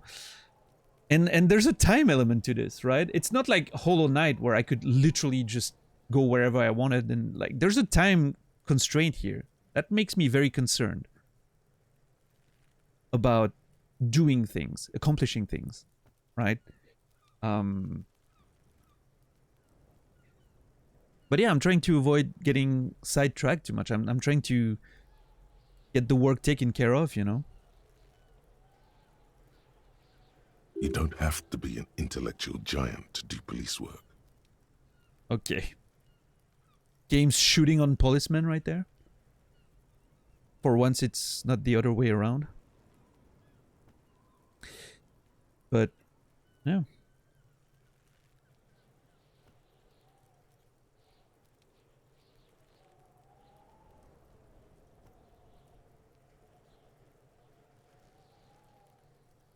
Can't get sidetracked if you stand still. Well, yeah, to be fair, we've been literally in this very spot for more than an hour now, so I don't think we're rushing too much, Rico. I don't think I've changed that much. Misconduct fine. A monetary penalization ranging from 20 to 250 real. Severe cases allow for 1,000 real, but that requires special paperwork. The details of issuing these fines are spread out over the rest of the fields. Hold on. Could I just find someone for 60 real and then pay my room with that? I'm assuming that's not how it works, right? It's probably like they would have to pay, a specific like bank account or something. Like it's not, But maybe I can coerce someone in paying the fine in cash right there, all right? Who can I fine for what? I wonder. Corruption, I like it, yeah. But they appear pleasantly vague. Pleasantly vague. Rhetoric. Pleasantly vague.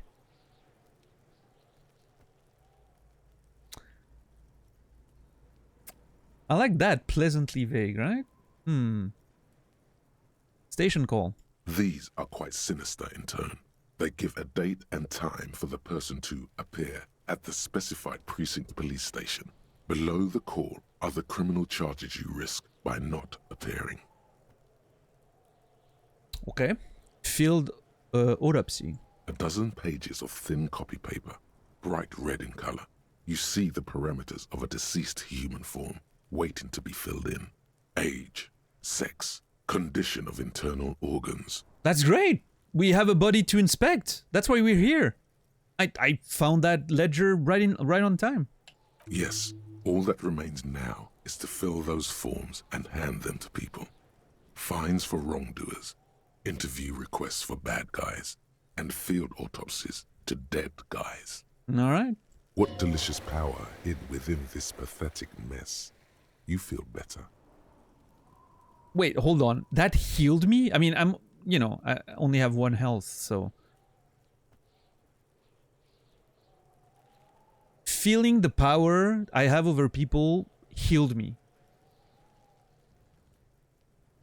I'm a sick sociopath.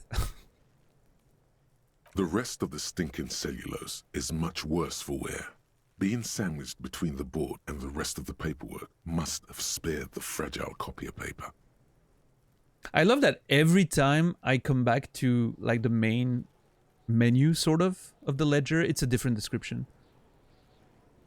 It's fascinating.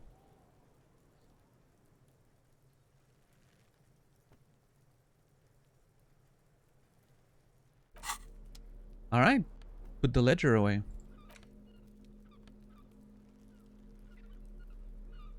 Very cool. So I'll have to look into this a bit more later. All right, how much longer for my lonesome long way home? An hour. I could read 2 cases and we'd be done with that, but then it's gonna be too late. Let me can I inspect the footprints again? What do you see? We've been through all of it. I wanted to see if there was something I could consign in my ledger or something. I don't know. Okay, let's click on the body. Finally, maybe we can expect it. There he still is, looking right through you with his white eyes. The body below is entirely dedicated to that corpse smell. All right. Emitting it is all it does now. I have a feeling this is not going to be a lot better. Oh! Shit compressed +6. Let's go.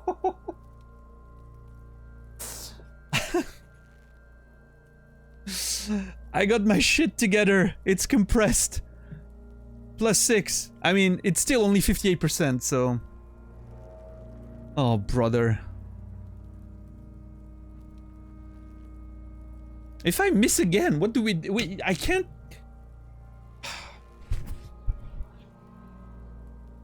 If I miss again, I'm gonna be fucked. I love the music there. You know what it reminds me of? It reminds me of that track from Red Dead Redemption that I really liked. That track from Red Dead Redemption 2,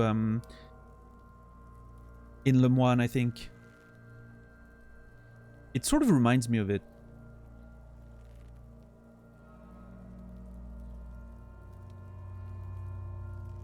Has that same sort of quality to it. I don't know. Dark and ambient, you know.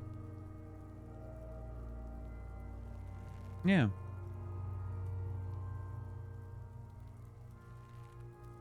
It really does have that same sort of feel to it, I feel like.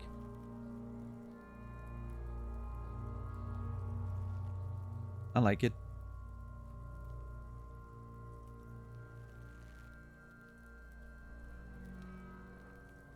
Yeah, the soundtrack so far has been really cool.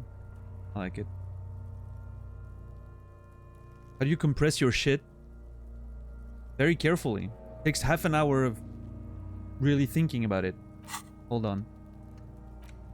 Volume shit compressor. Yep. So here's how you do it, Puka Bear. To achieve a solid level of shit compression, squeeze your butt cheeks together for 30 minutes. Do something similar with the 2 hemispheres of your brain. There you go. Imagine, like, you know, holding your butt cheeks together. Now do the same thing with your brain. That worked. How long? It remains to be seen, yeah, how long the shit singularity lasts. Yeah. So funny. All right, 58%. Let's go. Oh, God. I need to hit a 7. Which is 3 and 4 minimum. Come on. As you breathe in, the odor comes over you. Just It's 7! the smell of the mind telling you to run, and your stomach to wring itself empty. With your hands at your sides and your eyes squinting, you stand in it. Whew. Just 7. Oh, Jesus. Oh. I was really worried there for a second. Oh, we gaming now. We gaming. As you breathe in, the odor comes over you. It's a spell of the mind telling you to run, and your stomach to wring itself empty. With your hands at your side and your eyes squinting, you stand in it. Yeah, the RNG got absolutely, yeah, we won. We won. Some good rolls right there. Yeah, the game's paying me back for all the ceiling fan deaths. For sure. It's a puzzle. What's hanging in front of you is a puzzle of decaying flesh, tattoos, and tendons. Do they always do that? They do after 7 days, yes. We are deep in decomposition here. Yeah, I mean, that thing's been out in the rain, the snow, the sun for 7 days. I cannot imagine. Step closer. The man before you is naked, but for a pair of underpants and enamel boots. His skin is greenish, marbled with decaying veins, and blotched by lividity. A fading web of tattoos covers his chest and shoulders. The cargo belt used to fasten him to the branch above appears industrial in strength.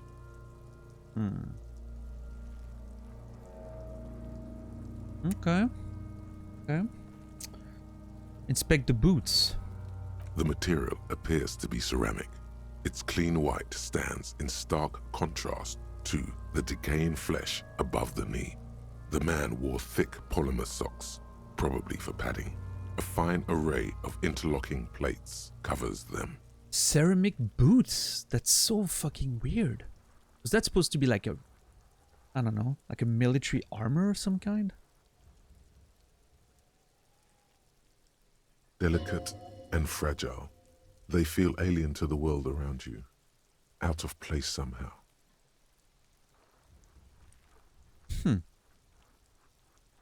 I agree. For once, I'm with Inland Empire. This feels weird. These are clearly not boots. They're armor, possibly part of a larger set.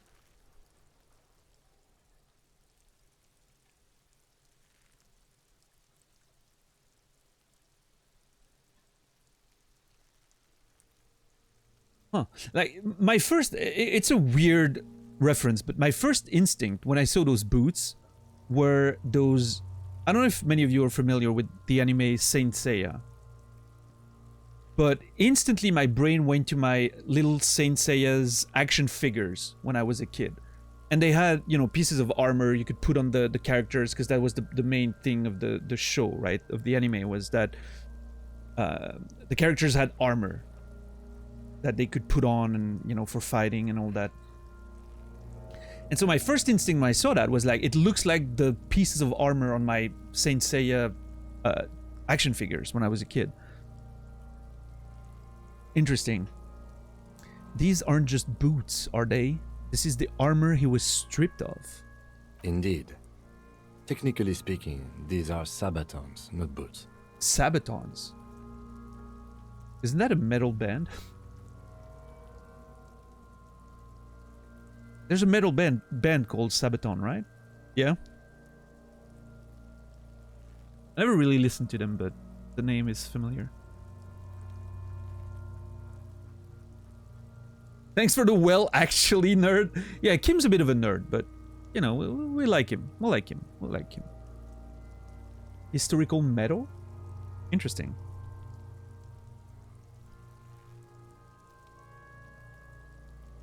Man, the music's so great here.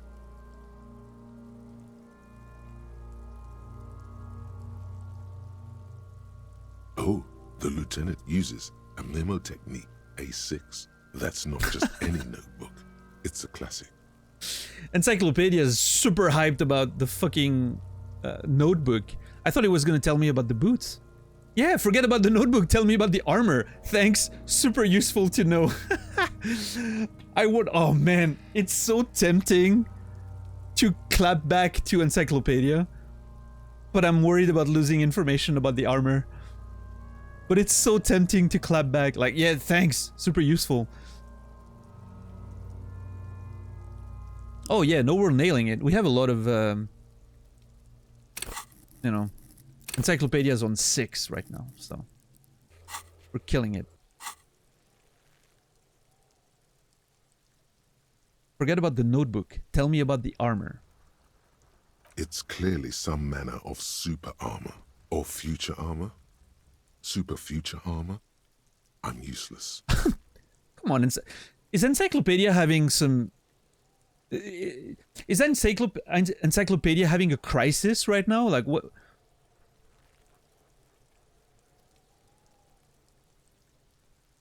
Encyclopedia being hit by imposter syndrome right now.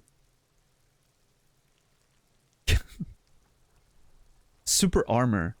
This is very... Okay, I'm gonna say it. Like, I mentioned that the other day, but this world has some small-ish elements of stuff that feels very science fiction-ish or fantasy-ish, and I think it's fascinating. It's very light, you know, but it's just the right amount. I like worlds that feel very contemporary and sort of grounded in reality, but you have those small elements that sort of feel either fantasy or sci-fi or, you know. I always like that. I always think it's really cool. Like, it's something I do a lot in my novels. And I like that quite a bit. So I'm very happy that there's some of that in there. Like, when he says something like super armor, you know, I'm thinking about Fallout and whatnot, of course, you know. What kind of armor is this exactly? Ceramic plate. Zirconium dioxide, most likely. This is where the make would be. Where?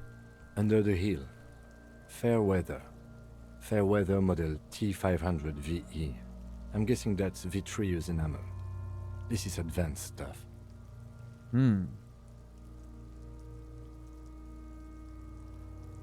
Fairweather model T500 VE. Vitreous enamel.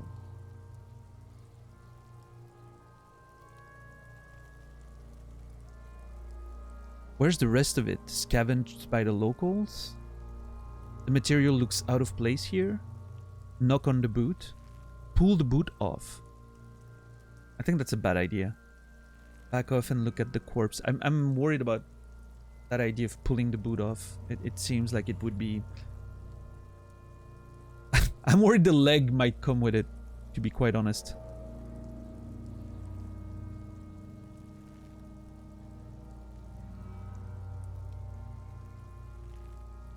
So I'm thinking I can do all the options, but I'm not sure. Again, if I can only do one, I kind of want to mention that the material looks out of place here.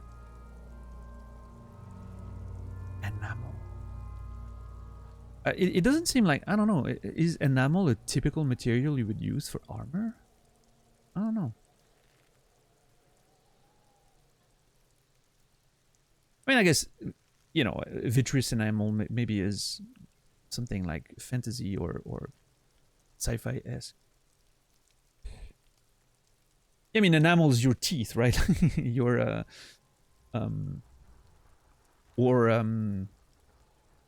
like mugs, right, are coated in enamel sometimes. But, yeah.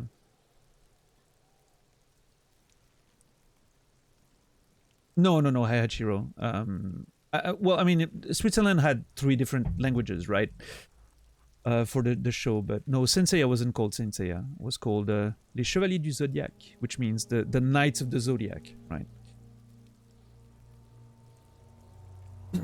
But I've over the years, you know, I've come to watch like the original show, and I've gotten used to the actual name.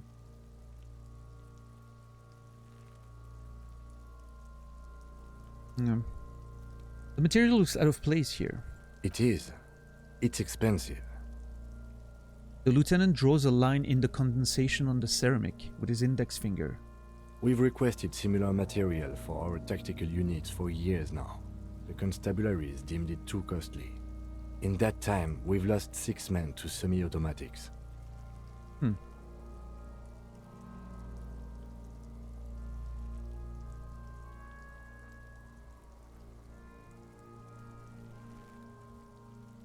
I love how, oh man, this is such an interesting line right there. This right there says a lot. It says quite a few things, in my opinion. First of all, I like the little, you know, it's sort of a little look into Kim's personality. I find that, you know, he's sort of he seems very straight in his boots, right? But then you have those little moments like that where you can see that he has some reservations when it comes to the job and the people in charge and whatnot, right? They deem the cost too much to get better protection for the tactical units, but then they've lost 6 men, which, you know, obviously the cost of that is incalculable, right? So there's sort of that little almost a little political stance by Kim here. But then it also tells me that if that dude was wearing it, the mercenary group he's part of is either very wealthy or the corporation that hired him, like Wild Pines, has a lot of money and you know, provided the equipment for them. I don't know which one it is, right? You would think that, you know, the Wild Pines would hire a company, a security company that, you know, it comes with the equipment because they need to be made, you know, they need to be tailor-made for the people wearing them, those pieces of armor and whatnot. So you would think that the company, the security company that's been hired itself has the money, right?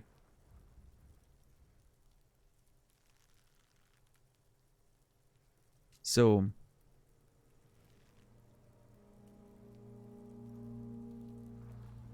is branching out supposed to be a joke because he's hanging, or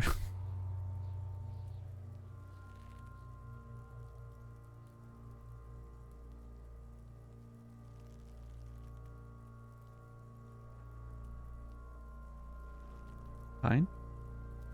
Huh?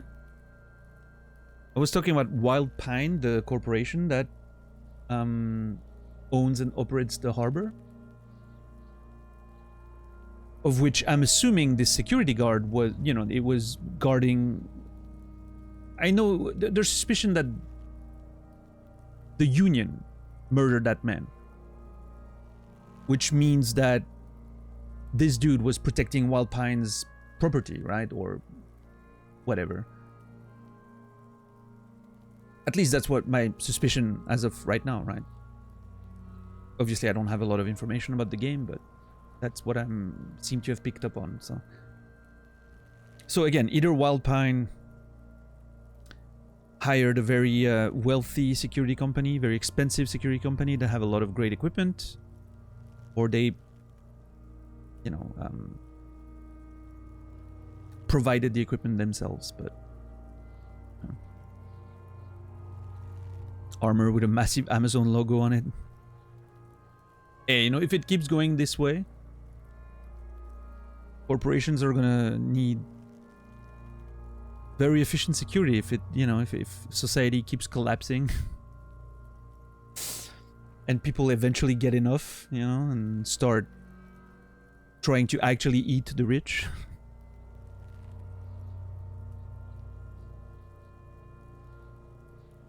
We'll get there in no time. I don't know.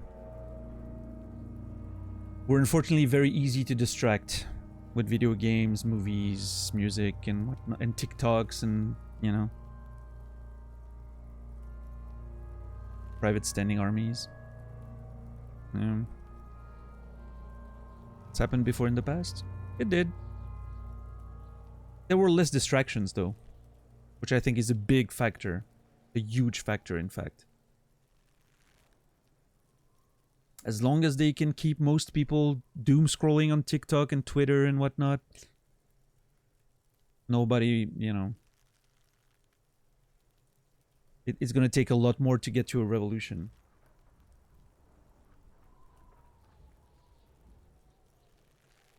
And again, you know, I'm not sure violent revolution is the way to go. Is it inevitable eventually at some point? Maybe, but opium for the masses, yeah.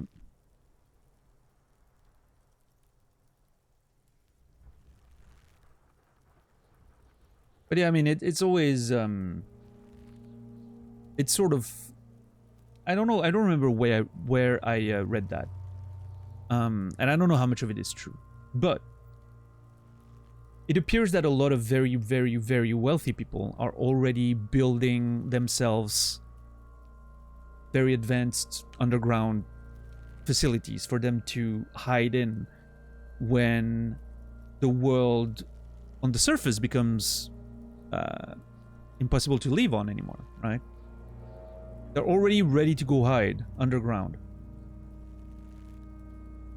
And apparently one of the questions they've been trying to answer is, how can we make sure that the people we hire to protect us down there aren't gonna turn on us? And apparently that's a big problem. Because obviously, you know, if you have security guards and whatnot, why wouldn't they just kill you once you're locked down under there and just help themselves to, you know, all the good things in there?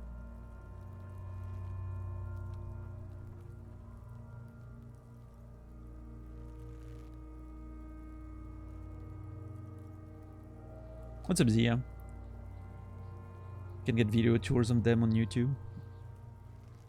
What's up, Edsta? Yeah, it's an interesting thought. I don't know. Well, yeah, Timmy, sure, but all of that just collapses when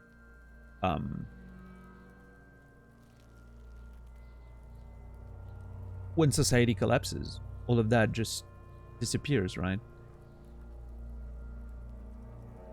Yeah, exactly. Money doesn't matter. Like, that's the thing, right? Well, how do you keep robot security guards? Well, I mean, we're not there yet, but eventually, you know, hopefully, I'm sure they're very invested in, you know, robotics and AI to potentially acquire some of that. I'm sure.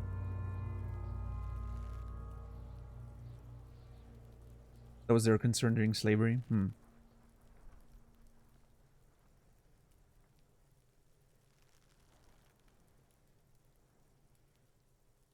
I think one of the I remember reading, again, I don't remember exactly how, you know, I've also done a lot of research because one of my actually the next novel I was supposed to publish, which is on hold for now, was taking place in one such bunkers under very unique circumstances, but yeah. And so I don't remember exactly how much of what I'm remembering was research, how much of it was the stuff that I came up with and whatnot, but one of the solutions could have been a dead man switch on yourself as the rich person, right? Dead man switch. If you get killed, it locks out the food supplies. So by killing you, they make sure you're, you know, they're basically condemning themselves. The problem is, they don't have to kill you. They just have to capture you and force you to open the food whenever they want, right? Or else they just put a bullet in your skull, right? So, yeah.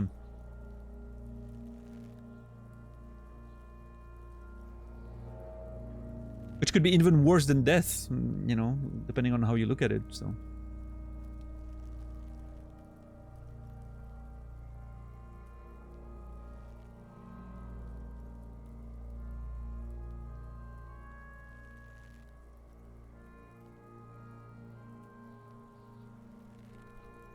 Forcing the doors to stay open, moving the stocks out while you're alive. Exactly. Yeah, yeah. There's so many solutions to circumvent that.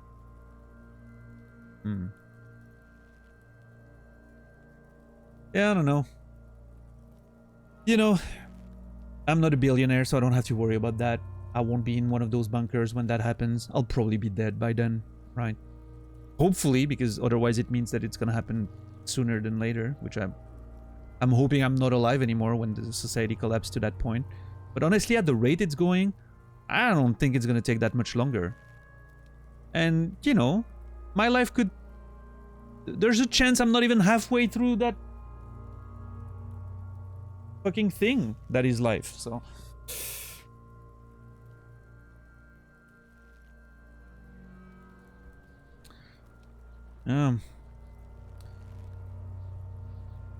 Born too late to explore the world, too early to explore the stars, just in time for total societal collapse.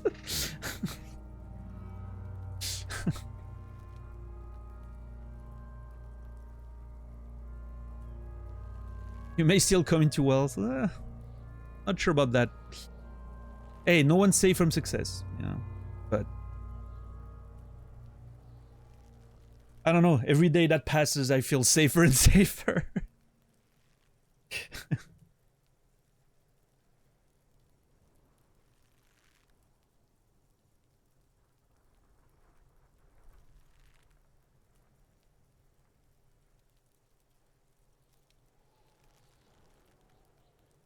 I mean, that's literally, Timmy, that's what they're doing. Like, that's literally... That is literally what they're doing.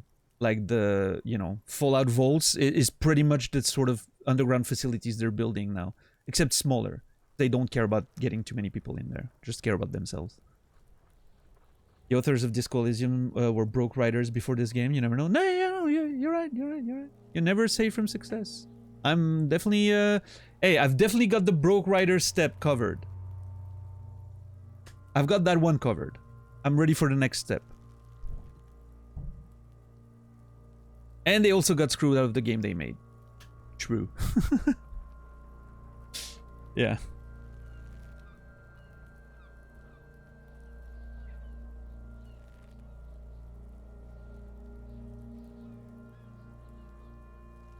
Start writing your own game script. Well, that's the thing, though. I don't think a game script can be written in a vacuum, right? It's not like a spec script for TV or movies or manuscript for novels and whatnot, but I feel like for a video game you would have to sort of be in a structure, right? But you know, I've been thinking about that. I mentioned that the other day. I've been really thinking more and more about spending a lot of my time on RPG Maker and trying to craft a simple but interesting narrative game. Something to sort of that could serve as a sort of reel, right?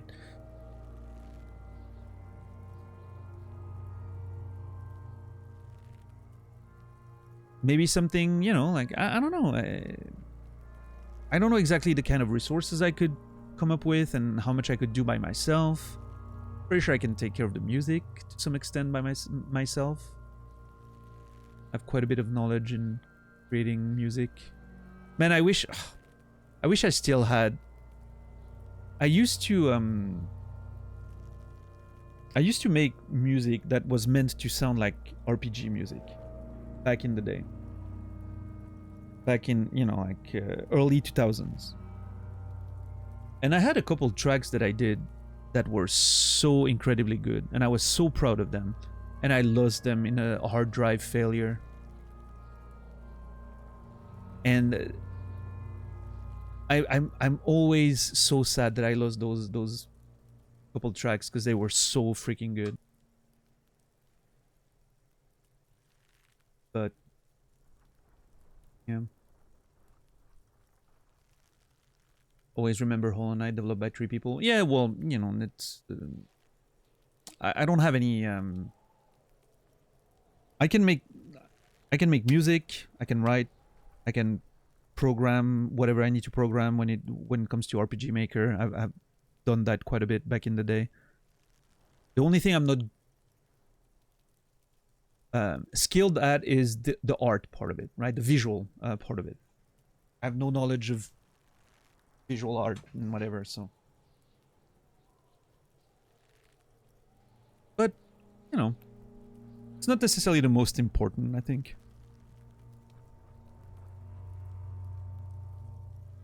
Like, I'm looking at games like To the Moon, right? That was made on RPG Maker. It's very simple. There's some decent art in there, but, you know, it's not... It's definitely more about the music and the story, right? So... I don't know. You know, it's one of those things that I'm thinking about and that I would like to make at some point, because I'd love to... I don't know. I'd love to set foot in that industry to write, but... Not easy.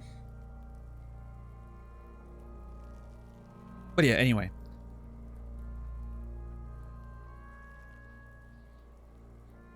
Also need to sell a game, which is not that easy, especially for narrative-heavy games today. True, but I think there's always a niche audience for those games, and there's not that many great ones. There's not that, believe it or not, there's not that many well-written games out there, and there's always a niche audience for them. If you can manage to do something that triggers emotions in people, they will talk about your game and they will sell it to other people, and just the word of mouth can be pretty crazy. But because there's definitely an audience, a niche audience for those games. So, yeah.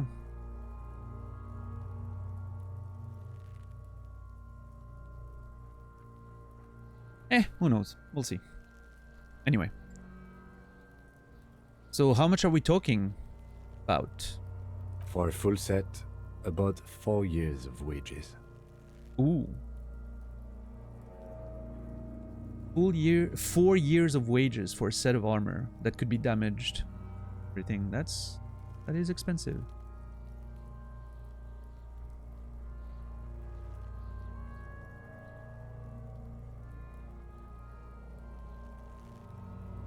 We have seen great visuals, music, and writing, but all the complicated gameplay so far. Are you talking about this game, or just in general? This game? Oh yeah, yeah. No, this game. I mean, is, you know. But I wasn't talking about this game, by the way. But yeah, I mean, you know, I would be completely unable to make something like this. As far as the text goes, yeah, I could make it, but I couldn't make any of the visuals or the actual programming and everything, you know, obviously not. That's why I'm thinking about RPG Maker, because I know like games like To the Moon, right, has been built on RPG Maker exclusively, and it just works, right? It's just a great game that's just been made with a simple engine like that, so yeah. But anyway. For the northwest region of Revachol, an officer's average yearly income is 5,500 real, unadjusted for rank. Wait, hold on.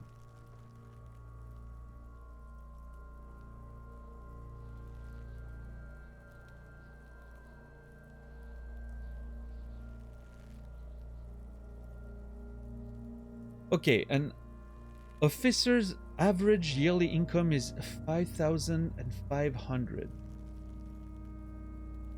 I owe 60 reals,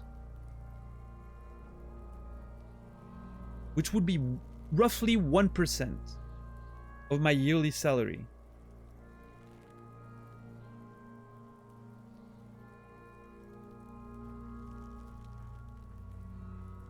Okay, let's imagine in real life. That's 20 real a night. We've established that. For a hostel. In real life, a room like that would cost what? Like $100? A night, maybe?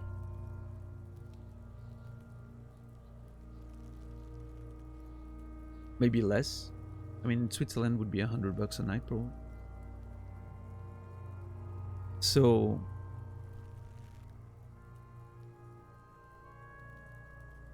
hey, Laura, thank you for the raid. Appreciate it. What's up, what's up? Noger, Tonic, Atherma, Punch Monster, welcome in.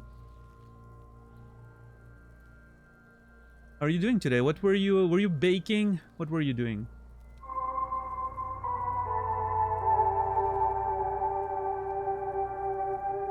Thank you for the tier 2. Appreciate the resub, Laura. Thank you so much. 18 months. A lot of months. Lumpling Laura, you will be remembered.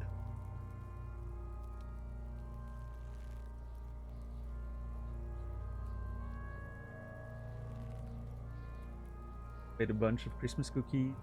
First ever Yule log. Nice. Beautiful. I hope you had a great time. What's up, Catastrophe? Welcome in. Or should I call you Micah? I don't know. So hold on. So equivalent to, that's 5 times. So that would be a salary of 25,000 bucks, roughly, adjusted for. That is not a lot. It doesn't pay a lot, but I mean, and I mean, I don't have a lot of points of references, but literally selling a shitty bottle that we found on the ground is 10 cents. Right? Oh, I can't see my inventory. 10 cents. So that is ridiculous. We're grossly underpaid.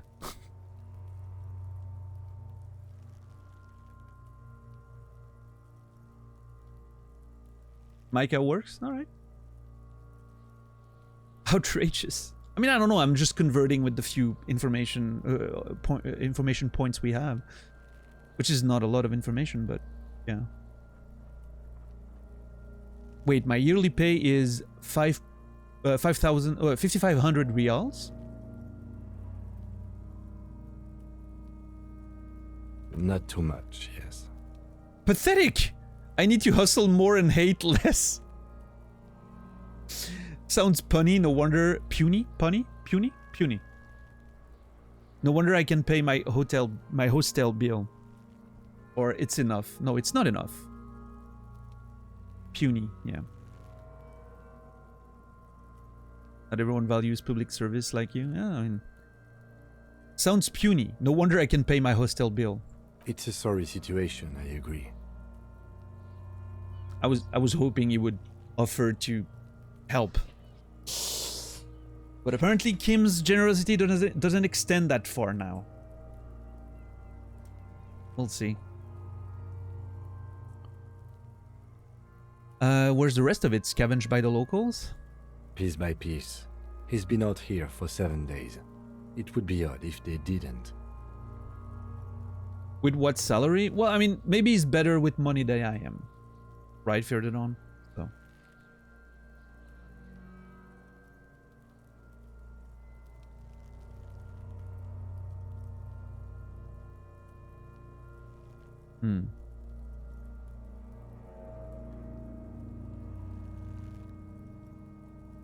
Police salary, 12 days. Well, I mean, in reality, it's not that far off. It's 100. Hold on, 100.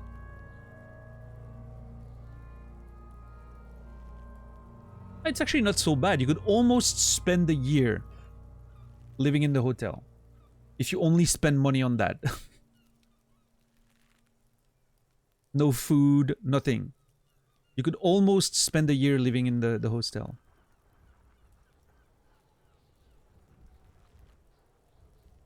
Dumpster diving for food. Yeah, we've just been dumpster diving earlier. We saw how that went. So we got this. Beautiful. We should keep a lookout for these species. The armor could yield information. This is one thing he might actually know. Ooh. We're looking for the armor. Now that feels like that actually feels like Saint Seiya now. We have to find the other pieces of armor. Maybe he was just wearing these boots and there's no rest of the armor? No, I think he had something precious underneath the clothes. They had to remove the jeans and shirts we found to get to it. And this kind of armor is often worn under fabrics. Ah. Nice. That makes sense. I agree, Logic. I agree. But if they told him to strip before they hung him, to demean him, could have just been walking around naked, just like this for all we know. Not everyone's like us. So I don't think so. What if they told him to strip before they hung him to demean him? They usually hang them completely naked for that. La puta madre, the Mazda, the Besmerties, and the like. This one still has his underpants. That is true. Fucking talking about underpants. The fuck you're involved? See, that's why I wanted to get rid of Kuno. He's interfering with the investigation right now.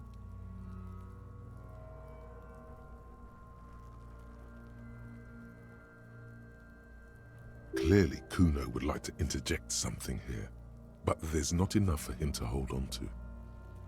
Okay. How could this man afford such expensive hardware? That's an interesting question. That's for us to find out. Mr. Gart implied he was security personnel for the harbor company. Mm-hmm. This confirms my own assumptions.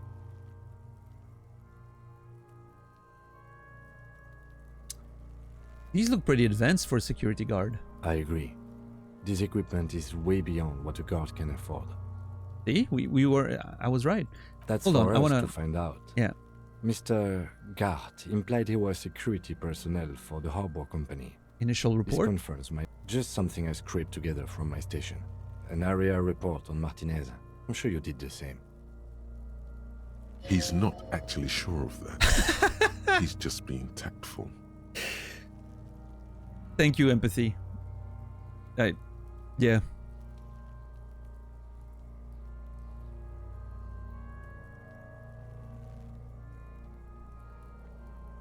Makes sense. No, your first instinct was correct. This equipment is way beyond what a security guard can afford. Mm-hmm. Knock on the boot. A small bell-like sound fills the air, like tapping on the side of a porcelain cup. The vibe changed. Sounds fragile. It's anything but. This material is a kinetic redistributor. It spreads kinetic energy horizontally, from plate to plate, dissipating it entirely. See? Faint, organic lines cover the plates where they separate into smaller ones. These plates then divide into smaller plates until there are hundreds of them altogether.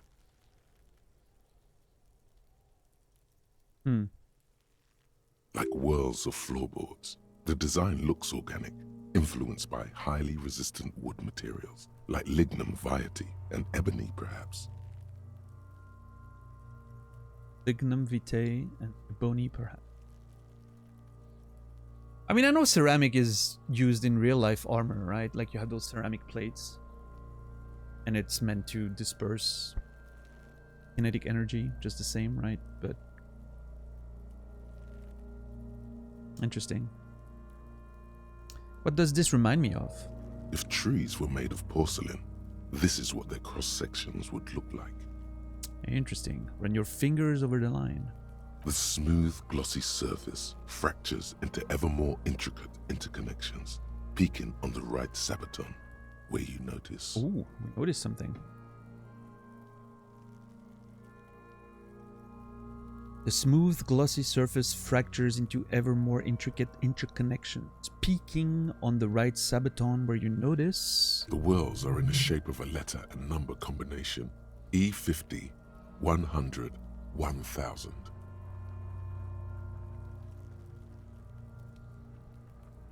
Looks like there's a serial number on the right sabaton. Good. Can you read it to me? He tips the drying ballpoint of his pen on his tongue.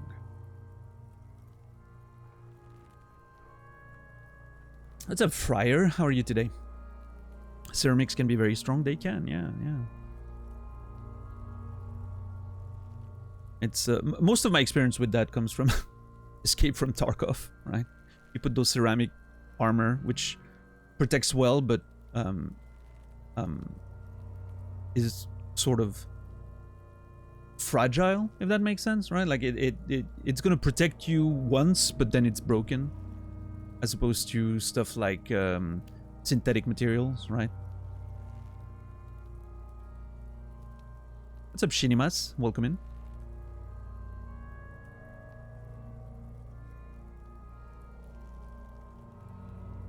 Hope you're doing well.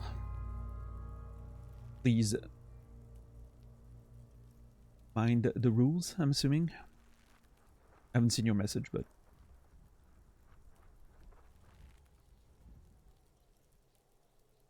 Does anyone actually put bold points to their tongue? Does that help? It does, actually, yeah. Well, I mean... Yeah, no, I mean, because sometimes your the ink dries, right, Noger? And then when it dries, if you try to use your ballpoint, it's not going to rotate, so it's not picking up the ink anymore, right? So when you lick it, you hydrate, and just like when you... It rotates again, and then you can start picking up ink and... Yeah, you wouldn't do that with a fountain pen, of course. It's like, I don't know if you've ever had one of those roll-on deodorant, right? Sometimes it dries if you haven't used it in a while, and then it won't rotate if you... But if you like put a tiny bit of water on it, and then you just... It works.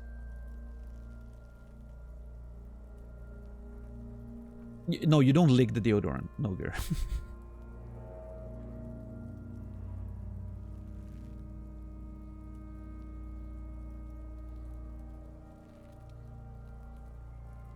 Yes, $10 is correct.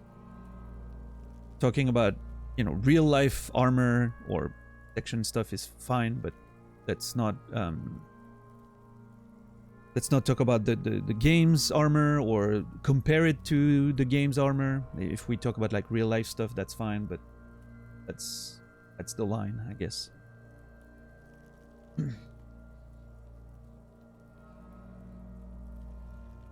Alright, let me read it to him then. X54156745678222. Let's lie. Why? Drama, why? What's the point? What the... This drama is just like, hey, how about we lie?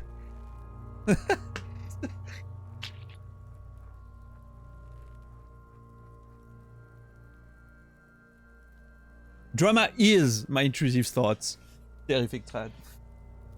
Yeah. What's my drama level at? 5. Okay. We almost level up, by the way. 5 more points. Hell yeah. Alright, I'm not gonna lie. Drama, you shut the fuck up.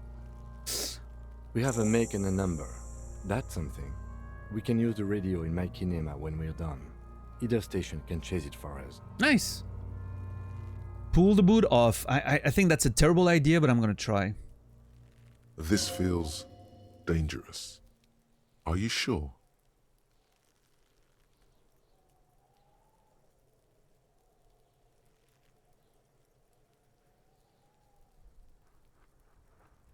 You know what? I think Inland Empire has a point for once.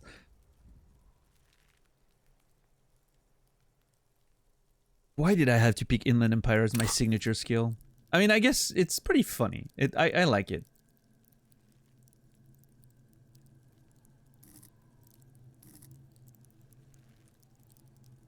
Rhetoric as a signature skill would have been great.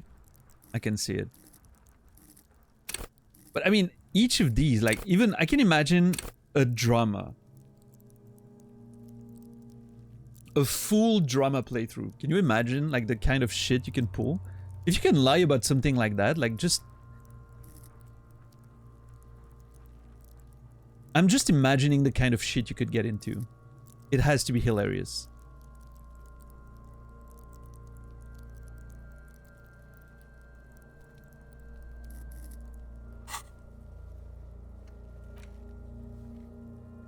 Inspect the victim's body.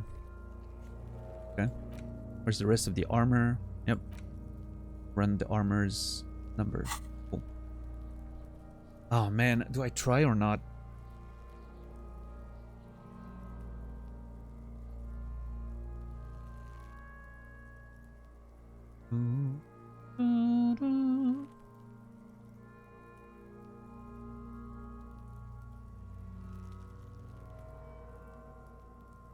Man, I'm so tempted. I just don't want to. I don't want to die. I don't want to die.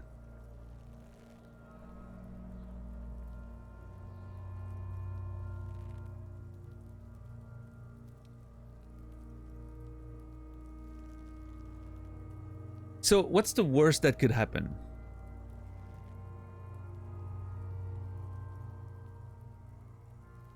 The whole legs come with it. No, that's not the worst. The body breaks at the belly, and I get like the full bloat juices of the body covering me. Or I sleep and I break my neck, right? But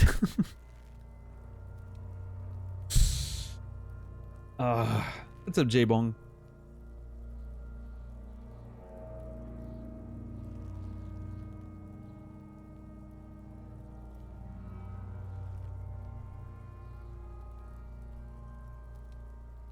Better not even try. The sabatons dangle off the man's decaying form, ageless and synthetic. Yeah, I mean, there's no reason for me to remove the boot, right? It's on the body, it's perfectly fine. Back off and look at the corpse. The cadaver slowly twists on the cargo belt, his torso covered in tattoos and extremities blotched pink. I just realized that that was only just the boots. And we have all of that to cover. Okay.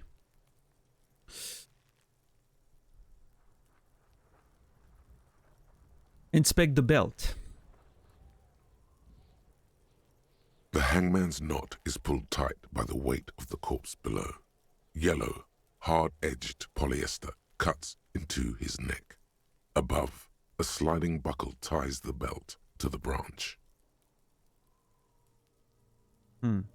Yeah, this feels like one of those belts you would use to strap like stuff on a boat, for instance, or a truck, right?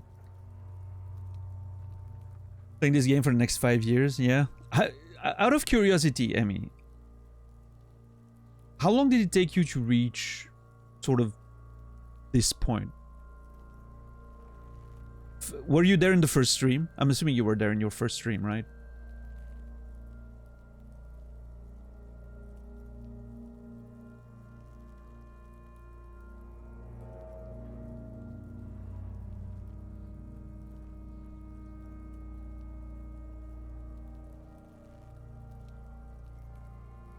This point, probably first stream, maybe second, I don't know.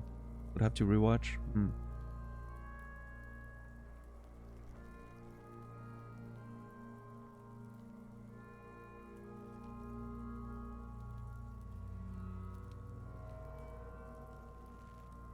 The hangman's knot is pulled tight by the weight of the corpse below.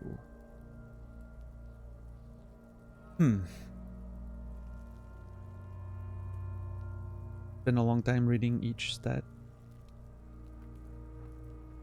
You speedrun to catch up, yeah, Puko? Nice.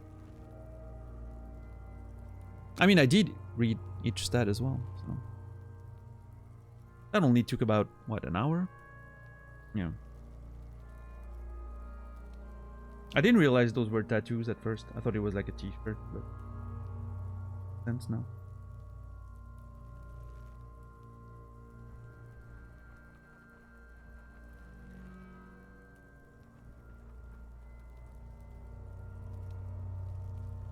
This is a steel-reinforced cargo lashing belt, big brother of the regular cargo belt.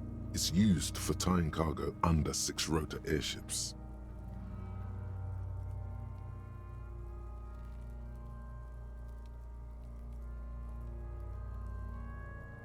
Steel reinforced.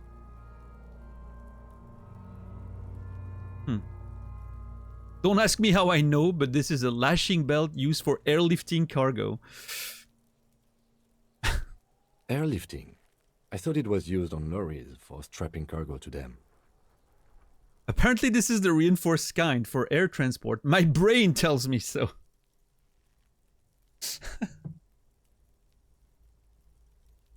All right. Well, I mean, it does. That is what it does. But I mean, then again, what do I know? I don't even know what an airship is. Let's see how Kim reacts to that. The local harbor uses 6 rotors to shuffle containers around. I get the sense they use whatever was on hand without paying much attention to not incriminating themselves. Okay, well, he's fine. So we're assuming the dock workers from the harbor did it. They sure wanted him to stay up there. The rope is reinforced with steel wiring. How did they even get him up there? All good questions. But first, I can level up. I have a skill point.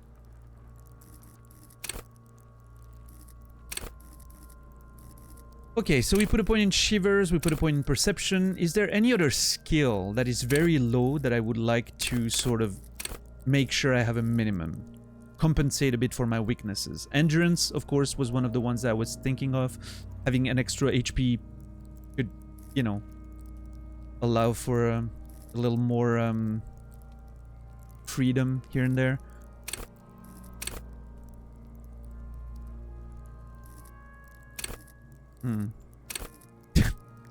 Electrochemistry already gets me in trouble enough. I don't know.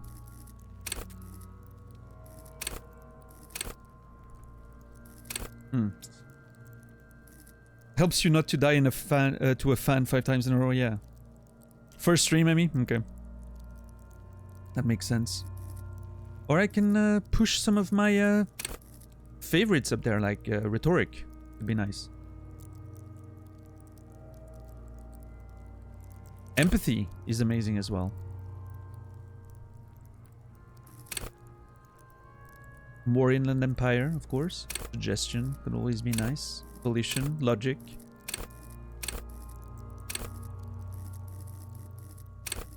Maybe, I think endurance is really the only other one that I would like to just compensate down there, right?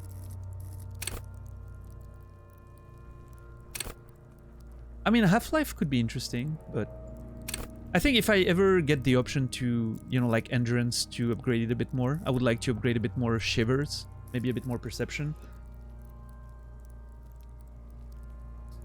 But I think those are really, like, the only ones down there that I would like, that I'm missing by not having any points there, right? Endurance, obviously, yeah, Puka, that makes sense. Hey, I mean, you know, there's not a... I don't think there's a right or a wrong way to play this game, right? Just do whatever feels good for you.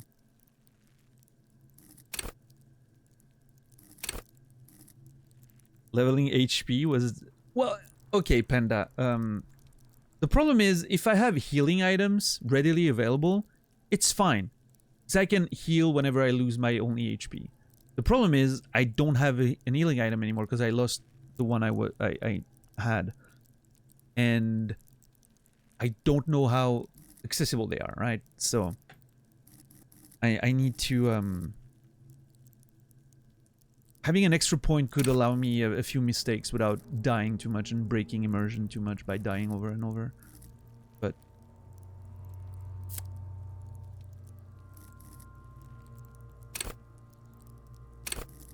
which was the one that controlled morale? Yeah, volition was morale.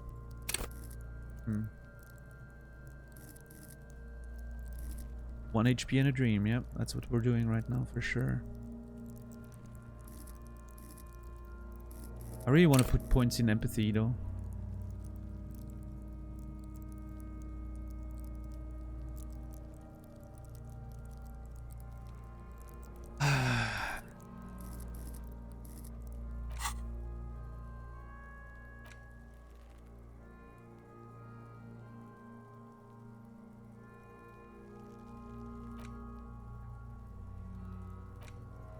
I kind of want to see maybe what happens once this completes before I make a decision.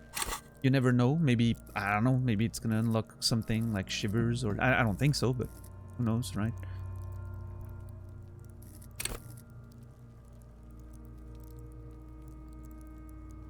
Yeah, my savoir-faire is -2 because of items, apparently. My pants and my shoes, I think. -1 each. It led to a very interesting running away attempt in the hotel.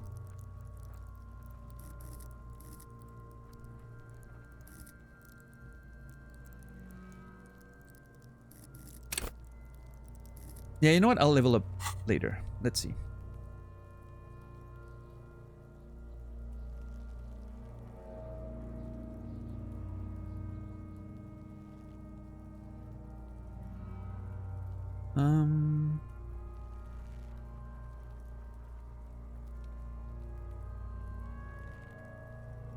Six rotors to shuffle containers around. I get the sense they use whatever was on hand without paying much attention to incriminating themselves. We're assuming dock workers from the harbor did it? I'm still approaching this as a lynching, yes. Motivated by the ongoing strike. You? He seems very convinced about that, which is strange. Because like earlier, when we mentioned that maybe the stuff what was put in the bin by the people from the hotel, it was like, you know, we're not sure about that. We just know that, you know, it was very factual. But in terms of from it being the dock workers, he seems so sure of him of that theory, which is interesting. I mean, he says approaching, right? Which is sort of, you know, leaving the door open for something else, but... No. You feel like it was something else. But what? Oh, shit. Inland Empire. Again getting involved.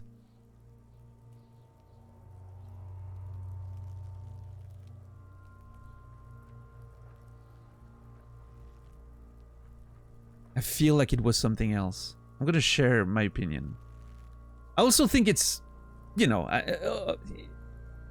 it can't be that easy, right? Yes, it often is. This bed worries me. They sure wanted him to stay up there. The rope is reinforced with steel wiring. I was afraid it would be. Thin steel wiring, parallel strands. This makes getting him down more problematic than I had assumed.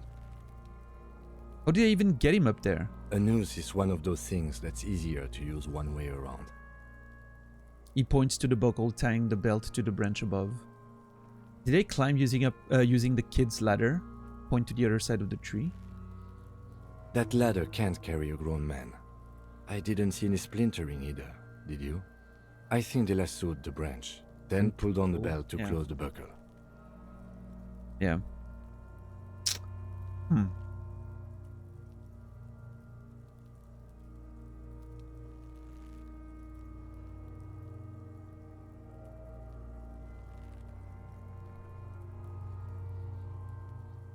Yeah, Timmy. I mean, honestly, it's interesting because, like, just even with how little I've played, it already makes me want to reroll a completely different character and like role play a complete, because the way I'm role playing this right now is like full immersion, right? What if I would be in that situation? I'm the character who woke up with amnesia, right? And I'm just trying to figure out who I am, right? But I'm using my sort of own personality to sort of navigate it, which is the way I like doing it for a first playthrough, because it's very like immersive for me. But I'm already like imagining picking like a set of skills and having like a clear idea of what my character is beforehand, you know, a clear line of role playing that's completely different from myself, right? Like something completely crazy. And I really want to try, oh man, I really want to try someday in the future going like full on like physical stats, right? Full on physical stats and completely ignore intellect, for instance. Like do like I used to. I remember trying in Fallout, like I mentioned that the first day we played this, but doing like a low intel playthrough. I think it's so interesting, so funny. Like in Fallout, you can barely do more than grunt, which I think is amazing. But yeah.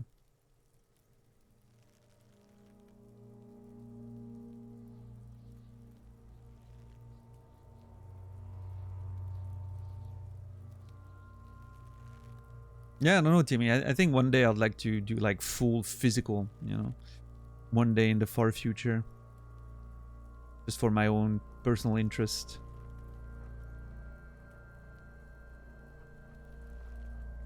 Should be interesting, but anyway. Could be. The shape of the branch supports the theory. Thank you, Visual Calculus. The cadaver hangs from the cargo belt, limbs limp and torso covered in tattoos. Inspect the tattoos. I'm very intrigued. An intricate web of blue lines stretches across the torso, from the right shoulder to the solar plexus. Each time they intersect, a small white star is formed in their crossing. Hundreds of fading asterisks riddle his skin. Their concentration is highest around his heart.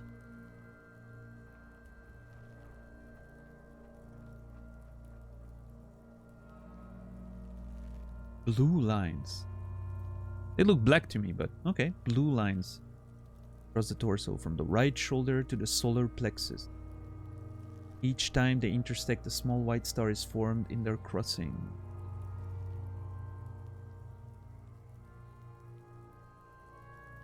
Hundreds of fading asterisks riddle its skin. His skin, their concentration is highest around his.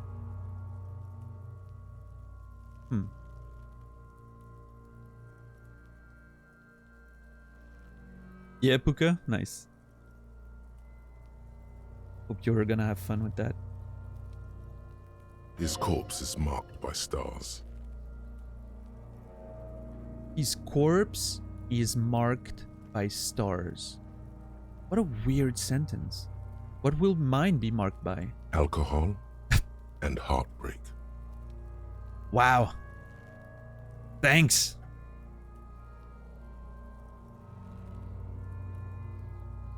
You did not die to the ceiling fan. Yeah, I can imagine that, Puka Bear. Yeah.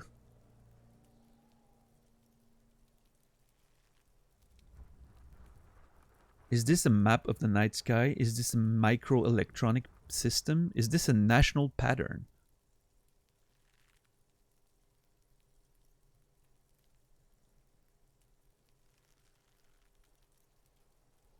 I don't know.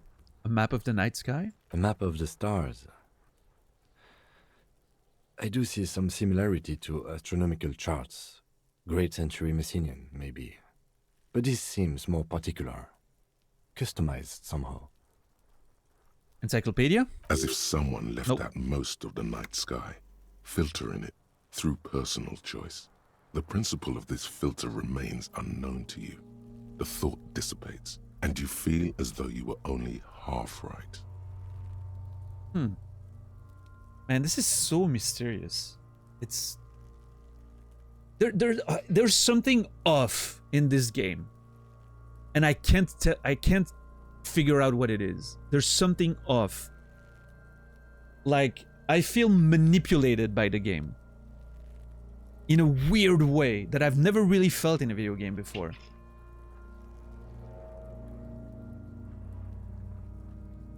It's like the game is intentionally trying to throw me off the scent while hinting that there is a scent. Is it a good feeling? Yes. But it's very destabilizing. I'm not used to that. It's eerie. It's weird.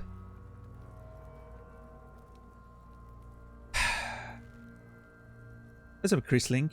You've done 4 playthroughs and you've already seen stuff, new stuff. It's crazy how much there is. Yeah, that's sick, Santa. I'm really glad to know that there's like that much uniqueness to each playthrough. That's awesome. I'm missing something here. So am I. Oh my god, that scared me. That was loud. Sudden ringing fills the air as the lieutenant pulls down the zipper of his orange jacket. Yeah, actually, yes, sudden ringing seems appropriate. He takes a thin piece of milled aluminium from his coat pocket and pulls it open. Sounds like a sword being unsheathed. A small lens appears. Some sort of camera. What's that? A Trigger Sunshine. Mini. I'm sorry? Encyclopedia? Triggered is the world's leading manufacturer of intercommunication devices, primarily projectors. The camera before you looks familiar somehow.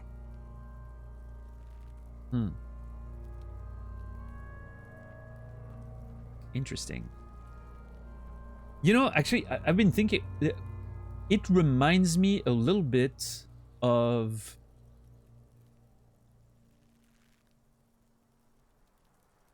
I don't know if you guys have read. God, what's the name of that series? Oh. His Dark Materials.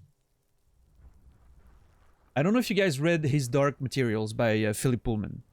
It sort of reminds me a bit of the vibe of that book. It's not similar at all, but in you know, in the sense of it feels like a realistic contemporary world for the most part, but there are a few of those elements that feel out of place, a few technologies that we don't have, a few, you know, little things here and there that we don't have in the real world, right? That sort of seems science fiction-ish or fantasy.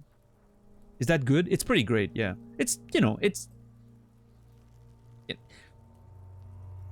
We're not the main target audience, right, Credo? It's more like young teenagers, the target audience. But it is perfectly readable for an adult, and in a way, it's still amazing.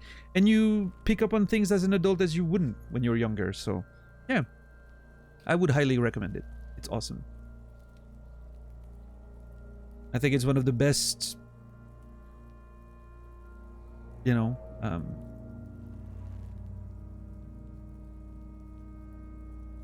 one of the best series of books out there for younger readers that also are good for adults.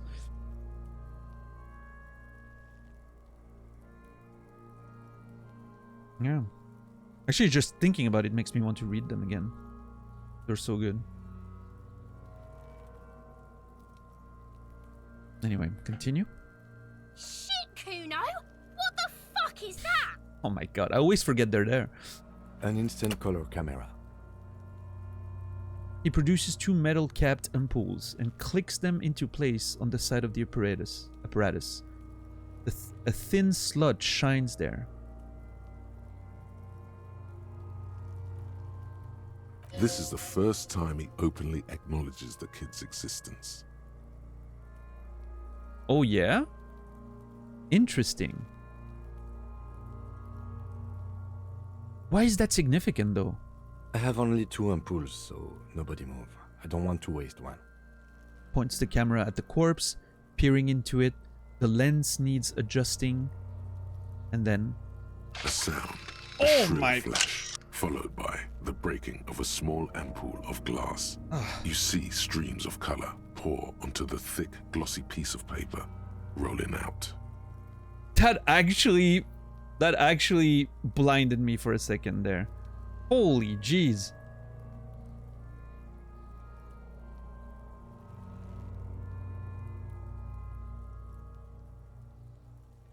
What a nice picture.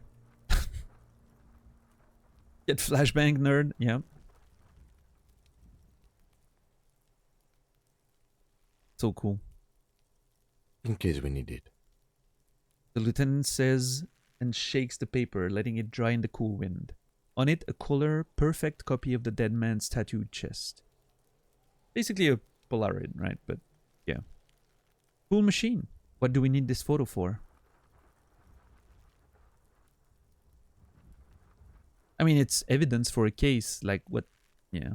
Cool machine. Yes. It is pretty cool, isn't it? Yeah. He's so happy. Slids the camera closed and tucks it away on his belt. What do we need this photo for? It contains insight to the victim's person. By his build, I'd say this was a man of physical violence. The story he wanted his body to tell was important to him. It is his letter. To us. Someone should decipher it. We'll need to show it around. Can I have it? I should look at it later without the corpse smell. Sure. Just don't lose it. I won't. I mean, I hope not.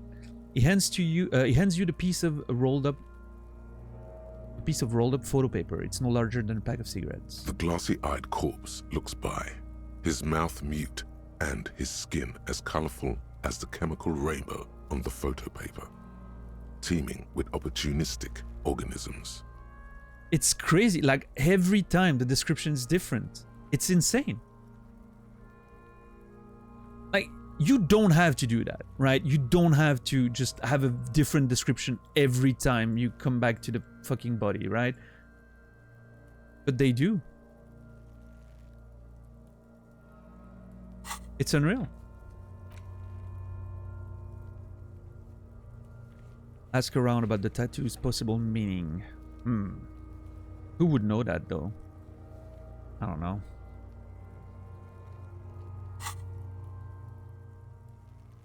Look him in the eye. His eyes are milky white and blind to the world, protruding comically from their sockets.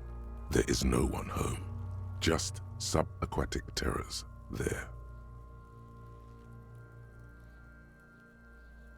There's no one home, just subaquatic terrors there.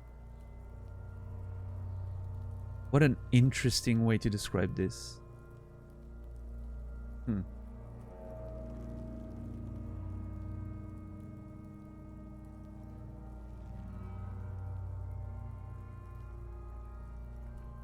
Dark brown hair grows on his head. His face is ready to explode from the organic processes inside. The death's head grin has passed. What remains is an unrecognizable mess.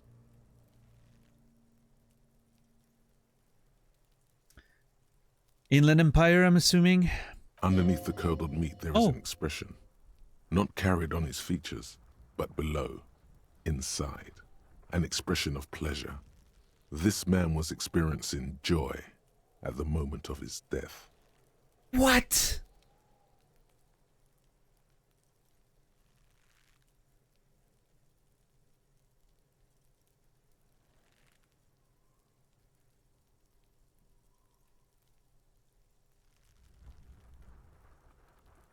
Empathy.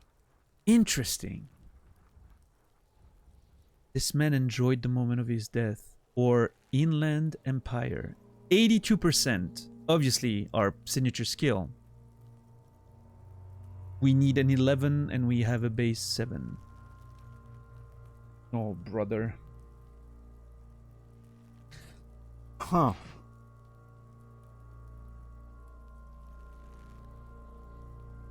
I wonder if I can do both. Sometimes you can, sometimes you can't. I really want to do the Inland Empire check first.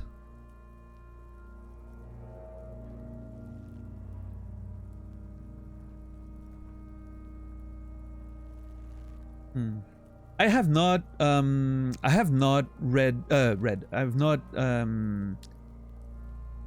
seen Inland Empire, Rick.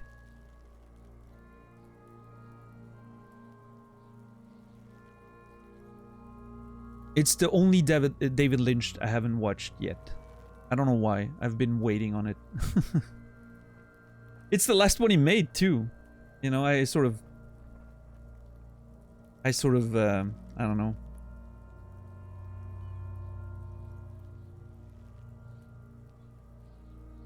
I guess I'm sort of waiting, since he's not making a new one yet. I'm sort of waiting to have one David Lynch to watch eventually.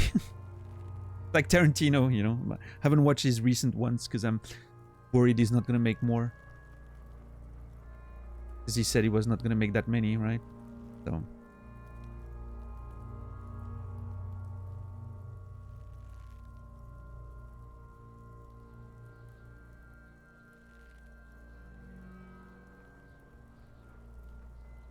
But yeah, big fan of David Lynch generally. Lost Highway is incredible.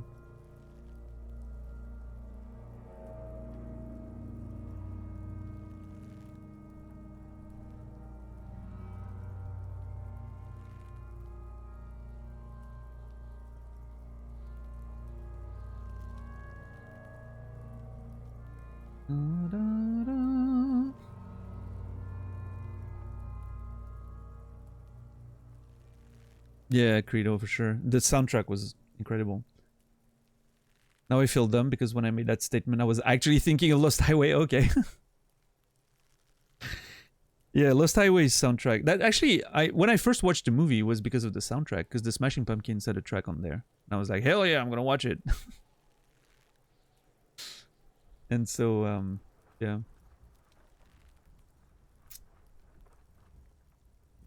But I mean, Twin Peaks, all of that. Just great. I should watch. I should actually rewatch the old Twin Peaks and watch the new one because I've never watched the new one, but I hear it's pretty okay.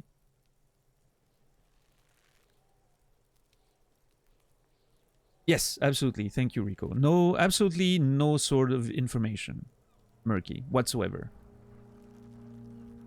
You've been giving me way too much information. So please make my mods' job easier, or we'll have to help them.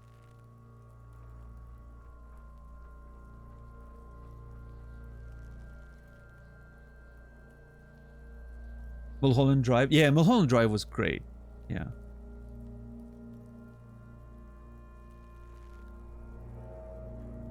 Who was it in Mulholland Drive? Naomi Watts was fantastic in that movie, I think. She was, oh man, she was also great in not a Mulholland Drive, not a David Lynch movie, but Stay. I don't know if you guys saw Stay by Mark Forster. Such a weird movie. A little underrated, in my opinion. It's probably, actually, as a matter of fact, it's probably Ryan Gosling's best movie. Completely different role than what he usually does. Although I haven't seen the new Blade Runner. So maybe the new Blade Runner, could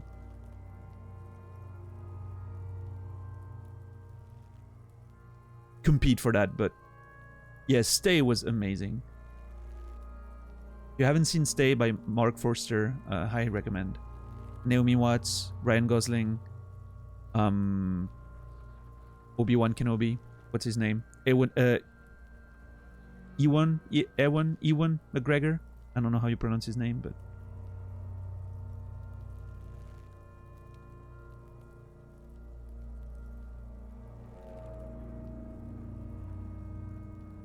Birdman.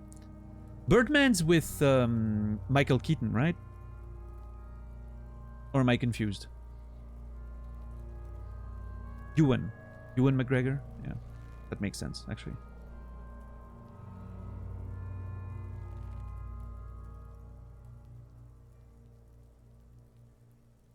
Laura, me too. Earlier when it came up, I thought it was an actual bug, like, flying over the... I was very scared. Keaton, Norton, Watts. Nice. Yeah, I need to watch Birdman at some point. Birdman. Haven't seen that one, but I've heard of it quite a bit. What's up, Zia? How are you today? I don't know if I said hi earlier, but welcome in. Some people are bad at retiring. Yeah. Fighters and wrestlers are horrible at retiring, for instance.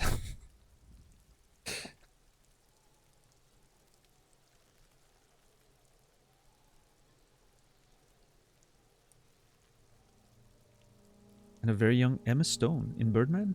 Nice. Interesting. Alright, I'm gonna try that Inland Empire check. Let's see. Tell me, who are you, dead man? Please don't fail. I'm gone.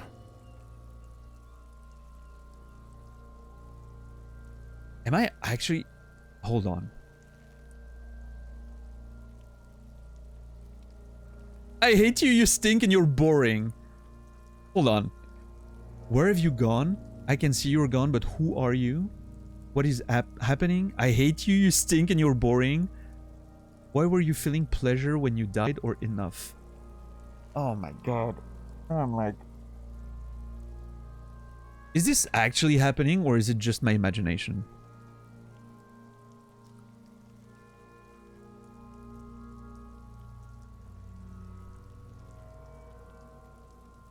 What is happening?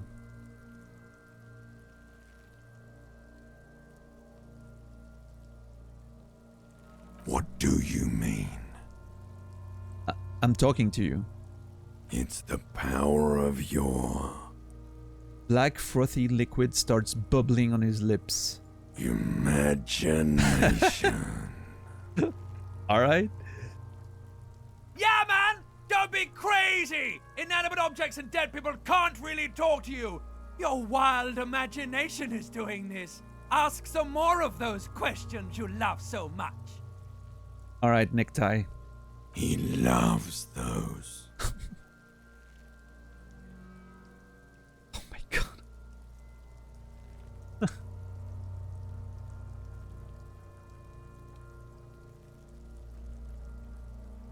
Why do I love the questions so much?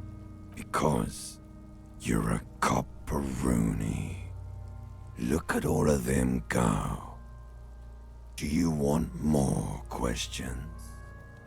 No, I'm good. Yeah, give me questions. Give me a comical amount of questions. Coming right up, copperoonie Rooney. This is getting upbeat now. Oh my god. It actually gave me more questions.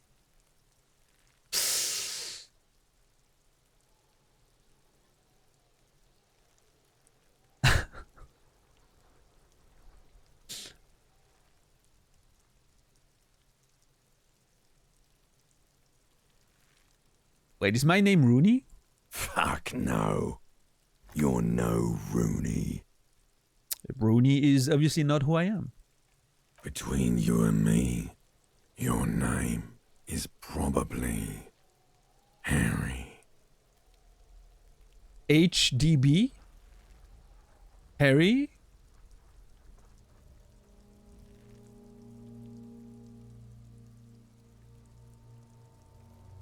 It can be Harry, I refuse. Could I really be Harry?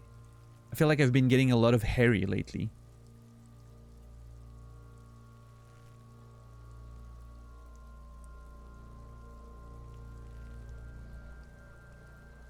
Huh. Interesting. It can be Harry, I refuse. Could I really be Harry? You can be anything you want, brother Corpo. Okay, well.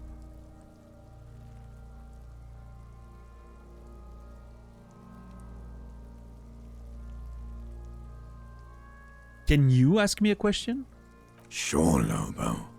I can ask you a question. Why are you doing this? What? Looking at my face, motionless, looking into my eyes, standing here. Why are you investigating my murder? I don't have anything else to do. This case is all I have because he told me to, not toward Kim. Maybe this will lead to something, something indescribable, unforeseen, miraculous. I mean, I don't have anything else to do. This case is all I have. I am all you have. Then you truly lost it all, brother. Let the world drag it all away from you. And what it left, you pissed away. And here we are. Okay.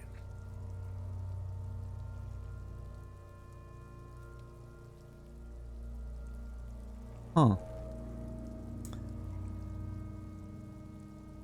Where have you gone? Into the wild pale yonder. Where is that? In the past. Way out in the west. What?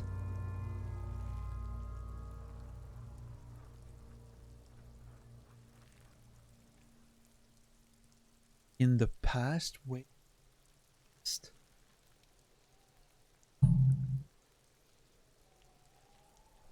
Dude, the writing is so mysterious.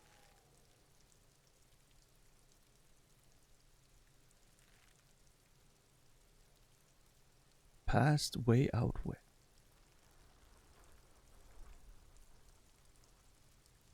Fuck could that mean though?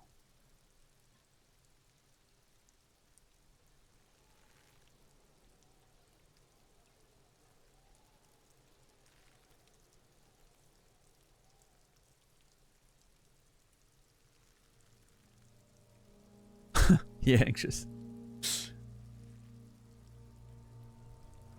Yeah, I can see Kim is just looking at me and I'm just like thanking people for subs and whatnot, and he's like, what the fuck is that guy doing?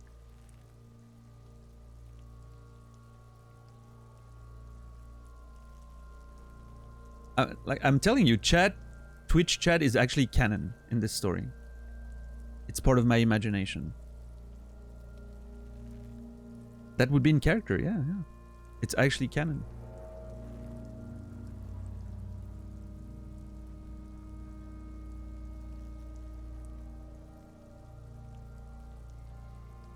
Why would I tell him that I can't get the compartment in the ledger open?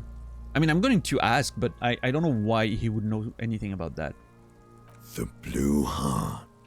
Oh, that's good shit. You'll love it. Just press down and fuck it open like you always do. What the fuck? In theater mode, you literally have two chats near in-game and real. Oh yeah, if you watch the game, like the chats and in-game are next to each other. That's true.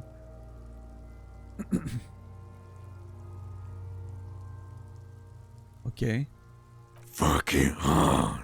Go-po-po the clown. Oh my god, dude.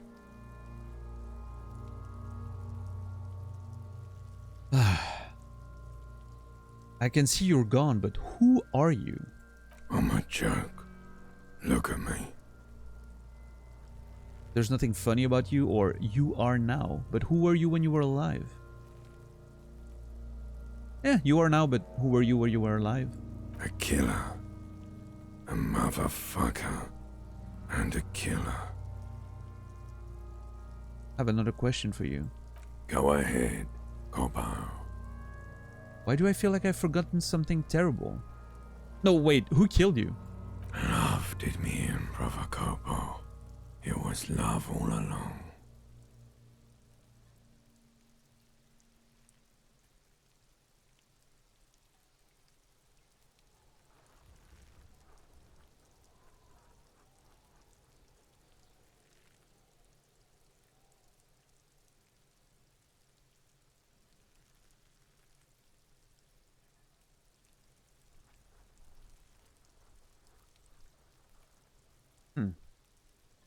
Why do I feel like I've forgotten something terrible?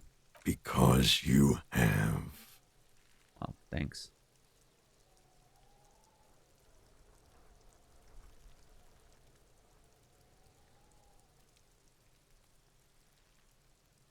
So he tells me...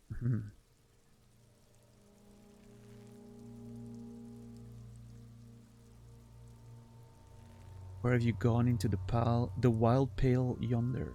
The past way outward. I feel...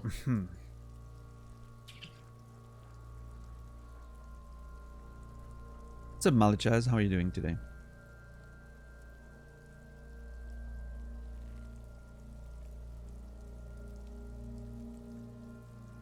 So, okay.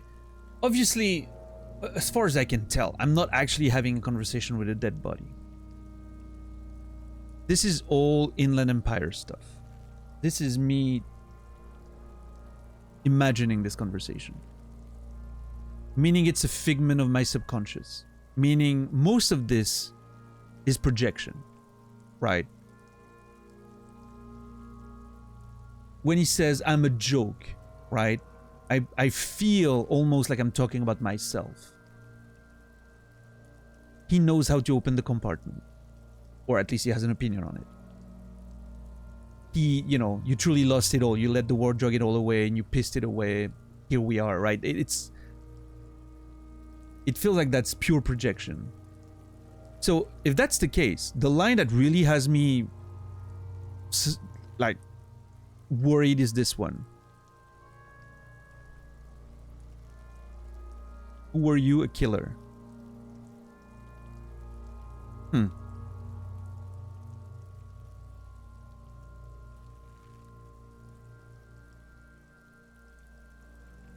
Yeah, I'm good, Malichaz. Man, this game's been... It's been a ride and a half. Holy crap. I mean, I feel like I've barely scratched the surface. We're still in day one, for fuck's sake. And I'm just like... I hate you, you stink, and you're boring. You know what? Let's see. Do I remind you of someone? Yep, there it is. Projection. A child born with Muller's disease, Harlequinism, grown up, Oh, miraculous. okay. I was thinking myself, the character, but a child born with Muller's disease, Harlequinism, grown up miraculously. A deep sea creature. A baby affected with Harlequinism. You don't remind me of anyone. Interesting. A deep sea creature is a pretty cool answer. But yeah, I'm gonna go with encyclopedias there. You sure I got out of that one? Coppellini. I want to try again. Do I remind you of... A child born with Muller's disease, What about a deep sea Harlequinism, creature? grown up, miraculously. Or you know what? You don't remind me of anyone. Let's see. Sure I do. You just don't want to admit it. Yep, that's what he implied. That's what he implied. Don't Google that. Yeah, Harlequinism is actually pretty... It's very unfortunate condition. Do I remind... What does the deep sea creature say? No, not quite. Be fair now. Sure I do. You just don't want to admit it. Nice. Why were you feeling pleasure when you died? Maybe I was getting my rocks off.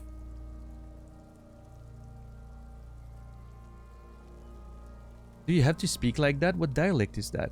So you were feeling sexual arousal when they were hanging you? Or forget it?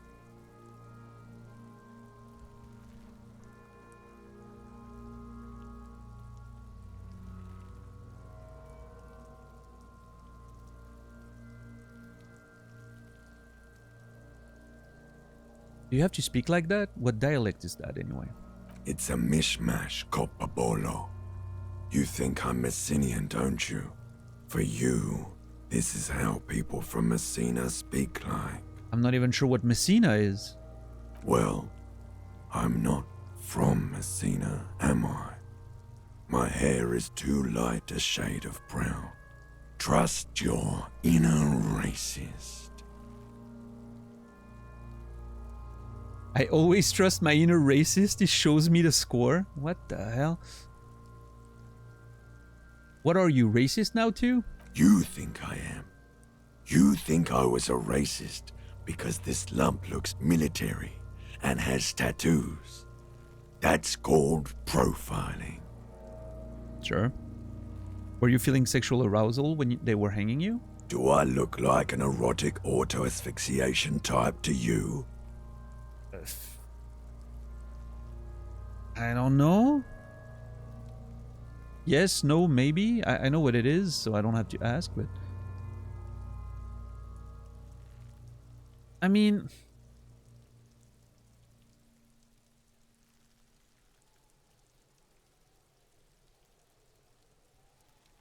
I feel like it's gonna be one of those things where I'm like, no, well, then I'm not. Or yes, well, then I am. Let's go with no. Captain Coppadromo, I fear we are drifting away, fixating on sexuality again. Let's go with a simpler question. Okay, empathy? He didn't choke himself. You know it. He didn't choke himself, you know it. Well, sure, yeah, I mean.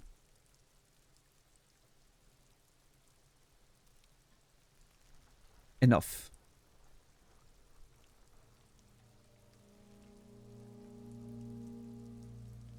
Come back later, Coppo.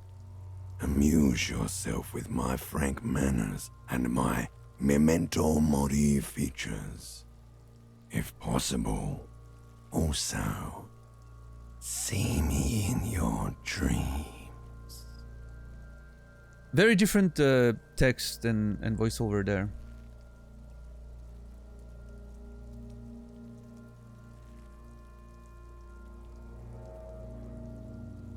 My memento mori features, he said. See me in your dreams.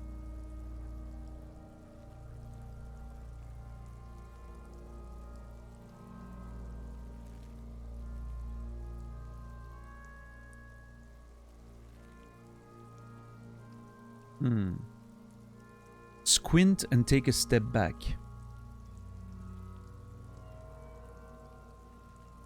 Oh, wait, hold on. We didn't tell Kim. His eyes are milk dark brown hair. Underneath the curdled meat, there is an expression. Not carried I want to on his tell features, Kim. but below, inside, an expression of pleasure. This man was experiencing joy at the moment of his death. This man enjoyed the moment of his death. Why do you think so? I don't know. It's an intuition for supernatural reasons. No, it's an intuition. Okay. The lieutenant marks something in his notebook. Okay.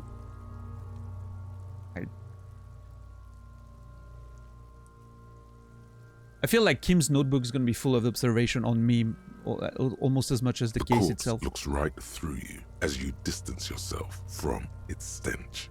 Eyes like a shark. Squint and take a step back. As you narrow your eyes, the monster before you blurs into a violent mess of green and pink. This is a trick. You've done it before.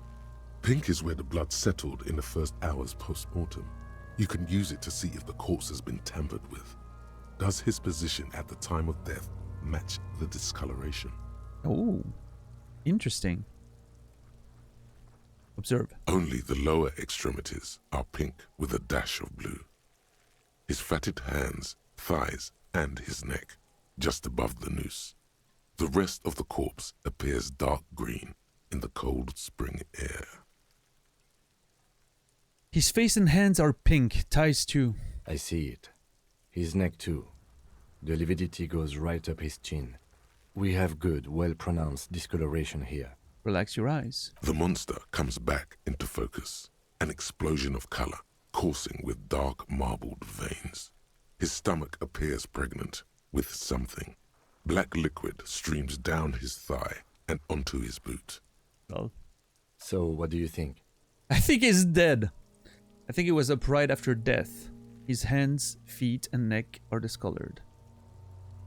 Cover your nose. Something is coming out of him. He's beaten up. See the bruises?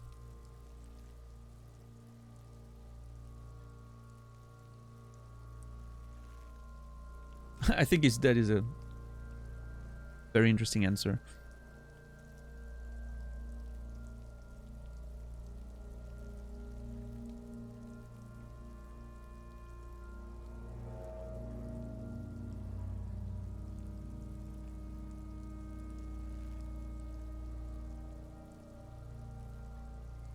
He's bitten up. See the bruises? I do. Most of them are post-mortem. Maybe even all of them. The delinquents have made our jobs harder with their little spots. Well, I mean, yeah, Kuno's been throwing stones at him for the entire day, so... Stop talking in riddles, coin slot. He means you fucked him up good, Kuno. Fucked him up brutal-like. Okay. Something's coming out of him. A pool of blood and feces has eaten into the frozen mud below the man's feet. Purge liquid is dripping into it, drop by drop. I love how, you know, like visually this doesn't show very much, right? Like there's no like graphic depiction outside of the person hanging, right? But the description's so detailed. You can actually like imagine the smells and the like. It's very cool how it's done. The victim appears to have contained no more than half a kilogram of digestion at the time of death. No more than half kilogram of digestion at the time of death. The fuck he's saying? Talking about shit. Oh wow, you got them right. I'm a turn around and yell. Okay, we got lucky. Maybe he went to the toilet sometime before death.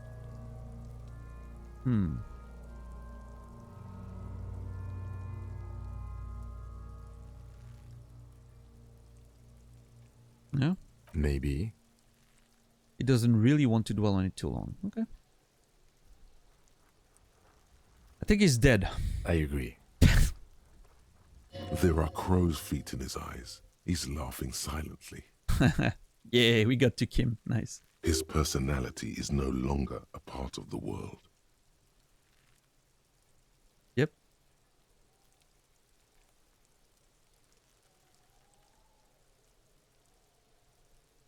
Totally dead.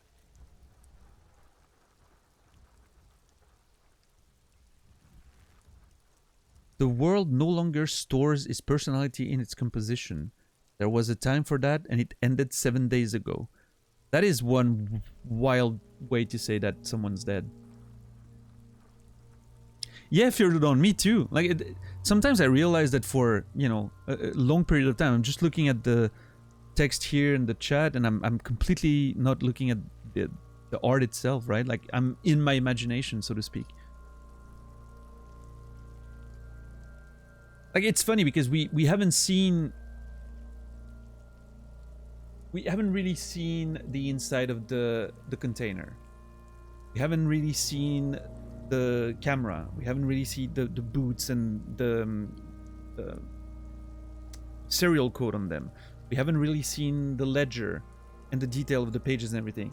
But I feel like we have. It's insane. Like, I really feel like I have seen all those things in great details. Even though, you know, none of it was depicted graphically. It's amazing. I mean, it's, you know, it's what a book does, right? But you rarely get that level of writing in a video game, which is amazing. Yeah, no, this is some, like, actual proper writing.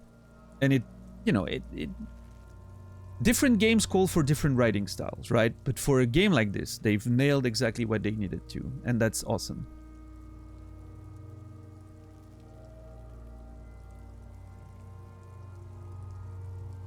Better not to say that, too heavy. Totally. This Buster's not coming back. Dead. What is dead anyway? Well, I mean...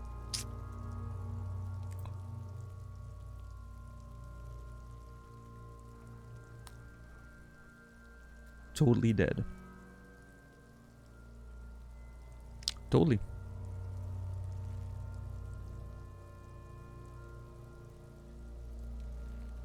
It's interesting because this one's not an actual intervention. It's like me talking to myself.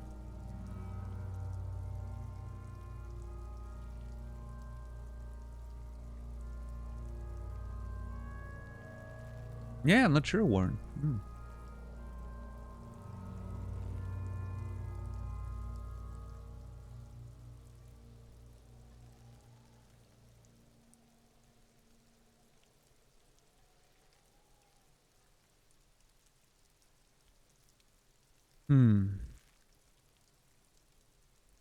I'm gonna go with a simple totally. Absolutely. Glad we agree. Kim and I are on the same page here. I think it was up right after death. His hands, feet, and neck are discolored. Agreed. Especially on the neck. The belt acted like a tourniquet, keeping the blood in his head. The hypostasis supports a hanging.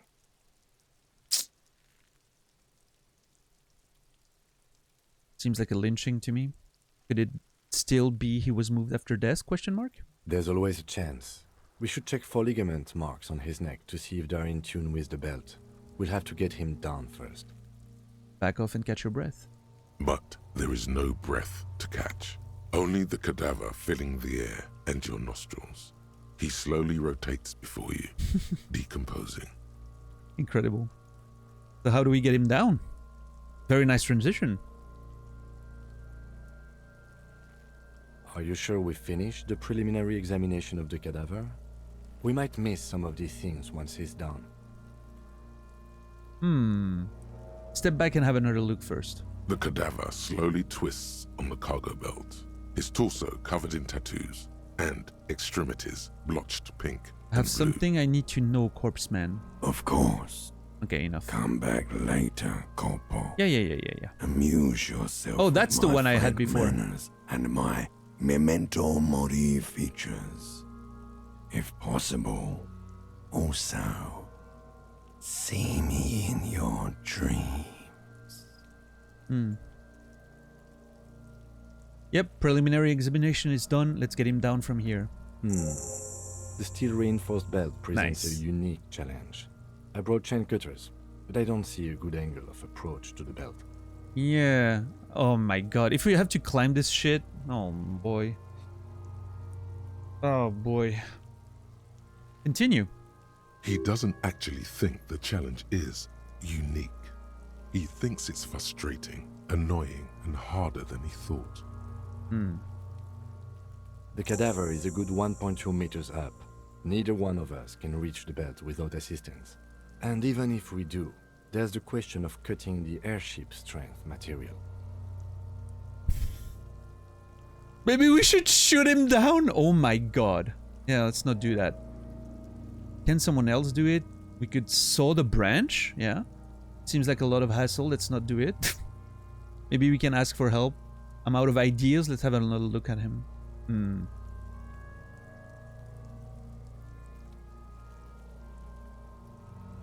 We could saw the branch. Climb up there and saw the branch? It seems dangerous. There has to be a less risky way, with less falling down of trees. Maybe you could shoot him. I don't think that's a good idea. But yeah, no, that's a terrible idea. Can someone else do it? Someone else? You mean like the police? Yes, exactly. Call the police. You have a point there. I mean, someone who's below detective. You have a point there. Sadly, yes. The whole RCM is out there right now, doing the exact same thing we are. Are we in a rush to help them? Not with this on our hands. Covers his nose. I know it's hard, but I assure you, the others won't come to help us. And we have a growing sanitary concern here. We need to get him down, fast. Maybe we can ask for help from the harbor? I was really hoping we wouldn't. The Union appeared to be suspect in this case. It seems like a dangerous route to go down. I would really prefer if there was another way. These people might have an agenda. Ooh, interesting, yeah. I mean, it's true that asking the people who may have murdered him to get him down is not ideal. Yeah, wait, let's reconsider. But what other options? The corpse twists on the belt, like chicken on a skewer. Maybe we could shoot him down? Yeah! Bang bang time, pig! Shoot his head off! Okay, I don't think that's a good idea anymore. How? How? Where the buckle ties the rope to the branch. That's a good spot to aim. Oh, brother, are we really doing this? Oh no. Point to it. There, the buckle holds the belt together. Where? Ah, yes, I see. If the shot hits that, there might be a chance to release the belt. Yeah, now we're talking. Entertain a Kuno with some shit. Oh my god, Kuno. They'll miss! The pigs will miss Kuno! The lieutenant is undecided. On one hand, he wants to shoot some gun. On the other, it's an awfully stupid idea. Oh my god, dude. Let me try! Yes, that's great. Oh yeah, fantastic. With my hand-eye coordination at 1, that's gonna go well.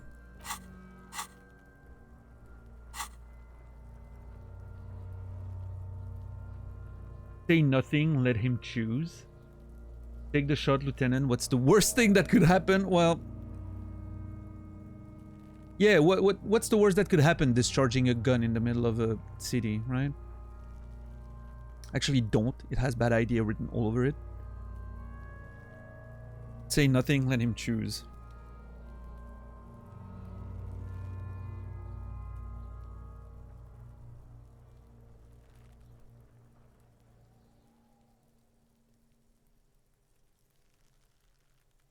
We don't have a lot of other options, though.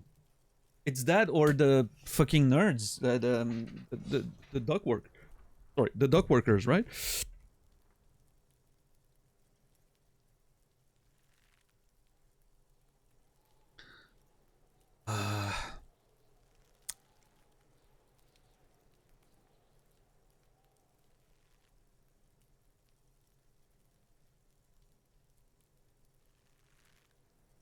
Oh man.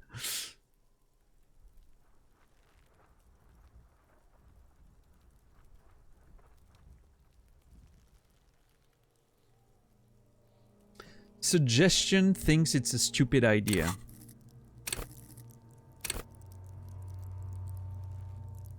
Implant ideas in the mind of others.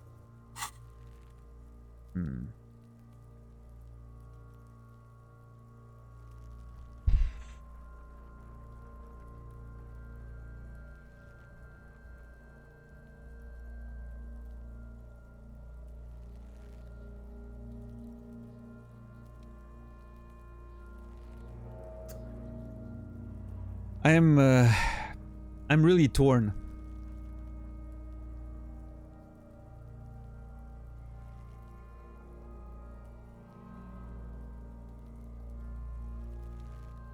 I can't believe there's not a better option than this. I don't know. Take a box somewhere, climb on it, cut the thing with your wire cutters or whatever you have. Chain cutters. Come on. A chair. Stand on a chair. Cut it.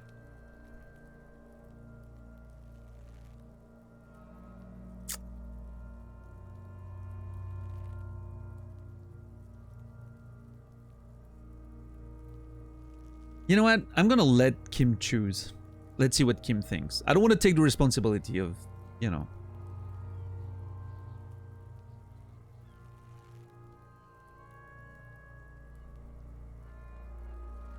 Silence. With his elbow sharp, the lieutenant unzips his jacket Can you? and produces a lightweight firearm. He drops a paper cartridge in the barrel, separates the scouring stick, and gives the cartridge 5 tucks. Okay.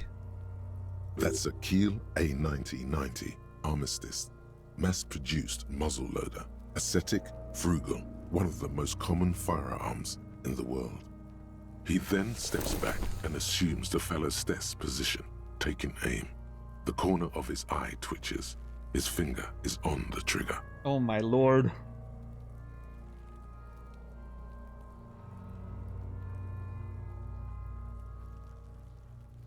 I'm saying nothing. He's gonna fucking The kid's voice is drowned in a shrill blast that echoes off the walls of the surrounding tenements. A cloud of smoke slowly parts in the air as the lieutenant steps back and says to himself, God damn it. God damn it, Kim.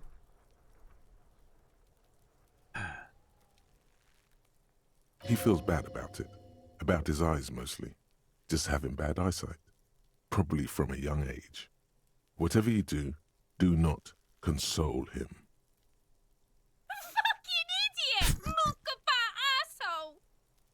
Kuno could have hit it easy, but then Kuno's not fucking handicapped, is he? Whatever you do, do not console him. God damn it, get your shit together. Try again, maybe? No, we are lucky as it is. We didn't break anything, and the victim remains uncompromised. He looks around at the windows overlooking the yard. Any more mistakes could put us in an unfortunate position with the locals. We have eyes on us. I didn't do us any favors with that. Okay, what now? I have to say, it's beginning to look unlikely we can get him down without assistance. Can I have the gun? I should try. Oh my god, dude.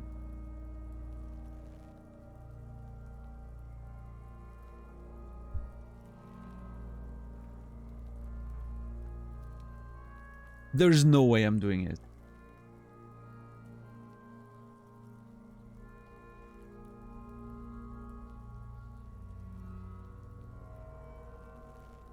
No balls? Dude, there's 0 chance I make that shot.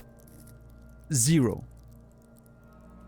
I mean, there's always a chance, right? Double 6, but...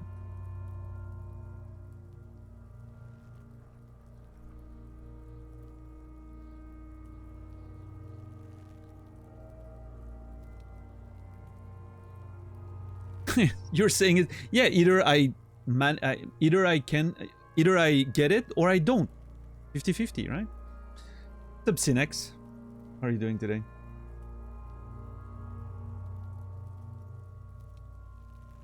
Yeah, it happens or it doesn't. Yeah, exactly.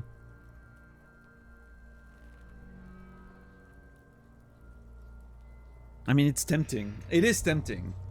Because imagine if I get a double 6 and we get it.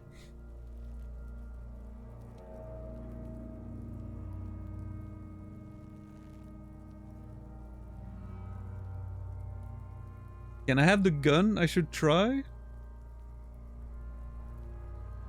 It's bad as it is. Us shooting firearms like punks. Oh. He pauses, then shrugs and proceeds to load the pistolet. Go ahead. I'm not stopping you. Just don't lose it. The piece shines in his outstretched hand. Okay. This is the sorriest pair of pigs Kuno's ever seen. Alright. Take the gun. Yeah, take it, you fucking banani boika. Take it and shoot yourself in the mouth. Feel the weight first. The cold piece of bakelite and gunmetal is surprisingly light. Your fingers fit right through the guard, instinctively resting on the trigger. Okay. The fuck are you waiting for, Kuno? Tell him to shoot himself in the mouth. Point the gun at the belt. The buckle comes into focus in your sights. You stand with your feet planted firmly in the ground and your left hand supporting your gun arm. Why don't you just shoot yourself in your mouth? At least you won't miss. 8%. Point the gun at Kuno S.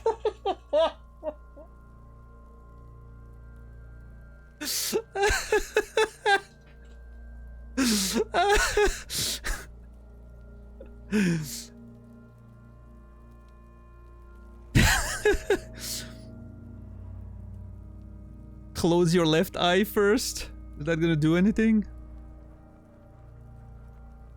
Your field of view narrows. The branch slowly moves, becoming entirely two-dimensional. The metal buckle glimmers, catching the noon light as the corpse slowly rotates. The slow movement of the branch in the wind and your shoulders directing the gun sink up, dancing hypnotically.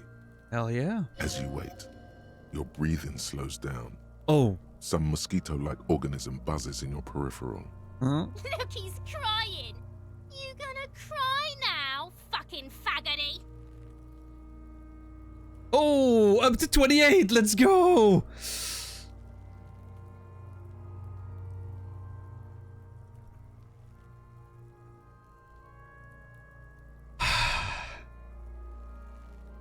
So, part of me wants to tell them to shut up, but I'm sure it's gonna be even worse. Man, 28% is not a lot though. I need a 9.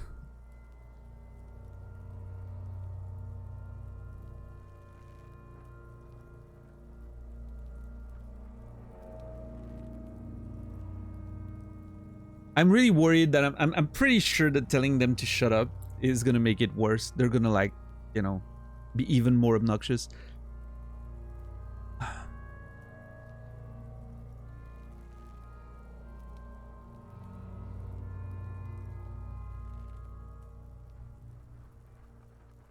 Well, there you go, 28%.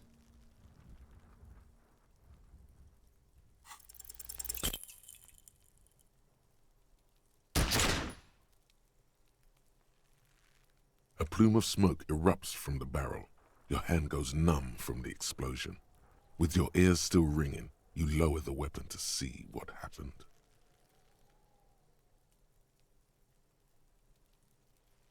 You missed the belt, but hit the corpse straight in the chest.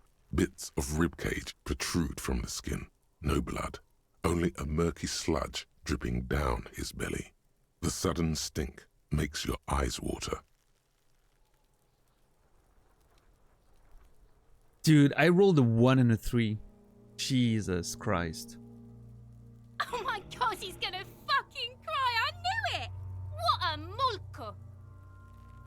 My morale got hit. Jesus. Are you? Because it sort of feels like you are. Please don't cry.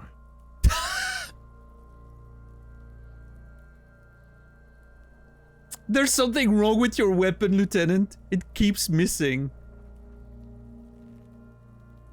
I don't want to do this anymore. This is boring. Start crying. You're sensitive. Give the gun back to Kim. What now?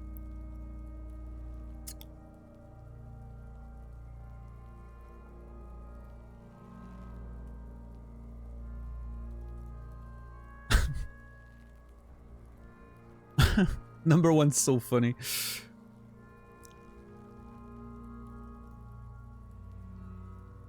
God damn it. Give the gun back to Kim. What We now? try something else. Sure. Oh my god, what a fucking boring cop. Nice shot, though. Fucked him up good. Yeah. He doesn't mean it in earnest. It's a cruel jest. He's going to say as much too. Just you wait. Actually, it was... Kuno just said that because he felt sorry for you, pig. It's not your fault you can't shoot. It's your pig hands. Pigs don't have hands. They have, like, fucking hooves or something.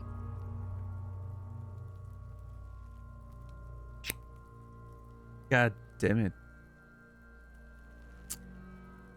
Kuno has hands. Kuno can shoot that shit down for you.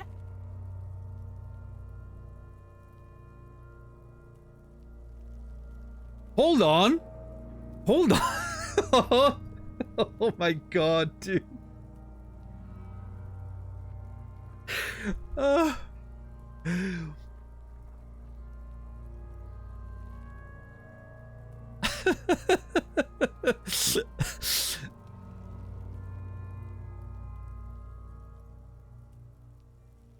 I mean,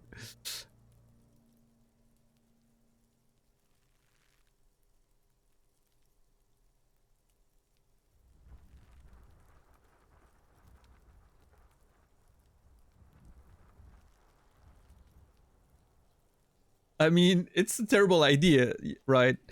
But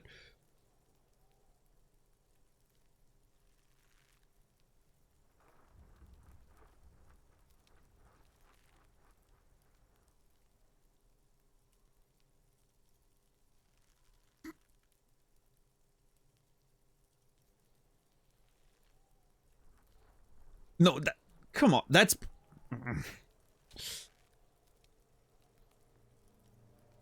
No, we're not giving the gun to the kid. Come on. That's preposterous. We're not giving you the gun, kid. That's preposterous! What are you, a fucking earl? We still need to get him down somehow. We still need to get him down somehow. His tone is growing tired now. The stench makes him turn away from the corpse. But how? The bad way. The Yeah. way I didn't want us to. I know. By asking the harbor for help. I know. They have the tools and the men. If they put him up there, they can take him down too. How to get inside the harbor? But won't it be dangerous? From the gates, by negotiating or fighting. I'm unenthusiastic about fighting. Sure. Or we can try to find some secret third path. It's unlikely though. From the gates, negotiating or fighting. Or try to find some secret third path. It's unlikely though. Okay, well. What's up, fat boy? With a Diet Coke? Nice. That's a good name. Well, Rico, you know, there's just a little, you know, like artistic license. Let's put it this way, right? Bit of a poetic freedom or whatever. To the gates. Let's negotiate. Won't it be dangerous? To ask the suspect for help with the victim's body?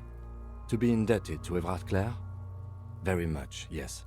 Which is why I would have preferred us to handle this ourselves. Well, yeah, but none of us were capable of hitting that shit, so...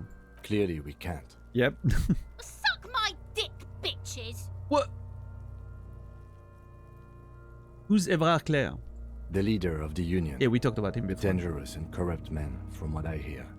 You don't want to owe him much. Mm-hmm. Yeah? Don't go being someone else's bitches. You're Kuno's bitches.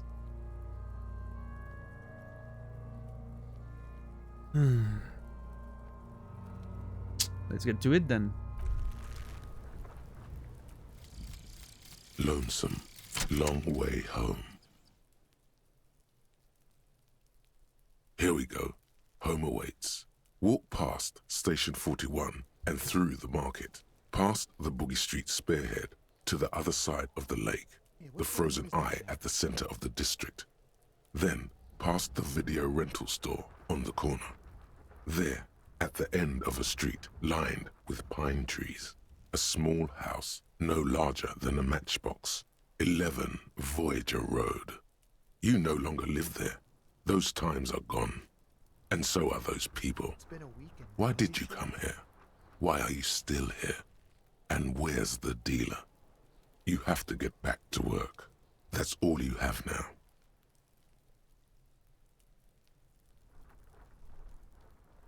Okay. Walk past Station Can't get 41. involved in this. Wait, what's that voice? I'm hearing a voice. Walk past Station 41 and to the market. Past the Boogie Street spearhead to the other side. Small house, larger than So much Matchbox. for a quiet smoke. Okay, so it's interesting because every time she has like a line coming up, there's a voiceover that clearly doesn't belong to her. That's popping up. It's an interesting bug. I knew I should have quit. Or maybe it's not related to her. I don't know. Because now I don't think it.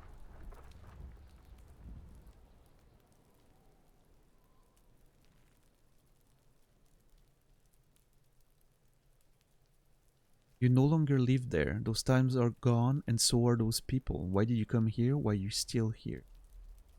Hey, what's that noise down there? Learning cap for perception raised to 5. Speed gives 1 psi. Oh. I'm not gonna use speed, but... It's been...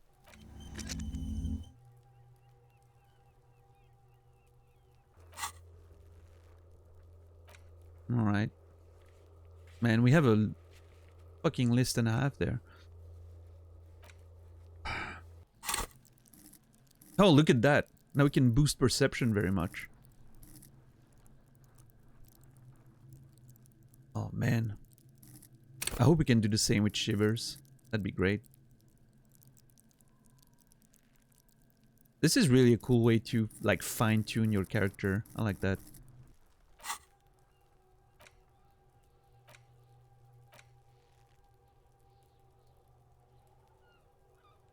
So I need to use skill points to remove these, should I want to remove them.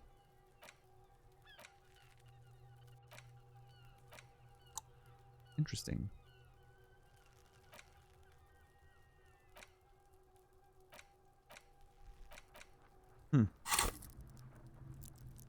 I didn't level up last time. Last level up I kept my point because I didn't know what to do. I wanted to see what the... what this would do, right?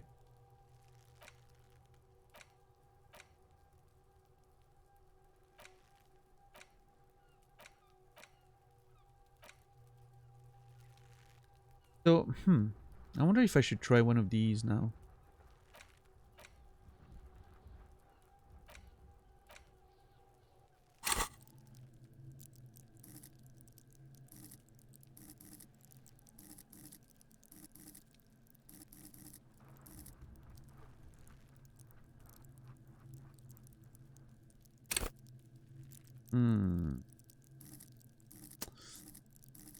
Well, that doesn't help, because now I'm like, oh, I could upgrade perception even more. Perception's good.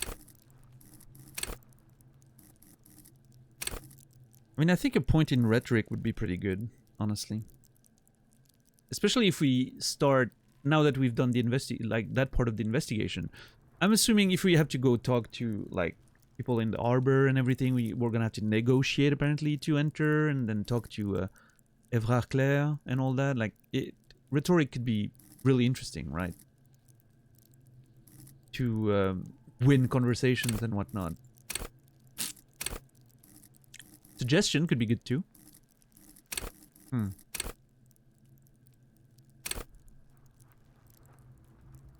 Diplomats, charmers, sociopath.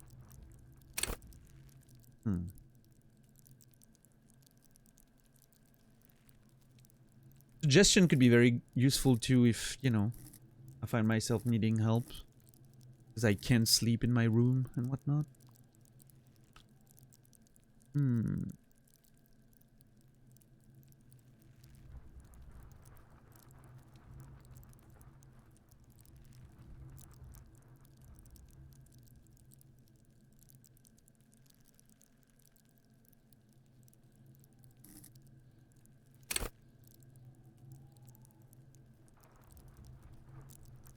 Make citizens like you more. Hmm.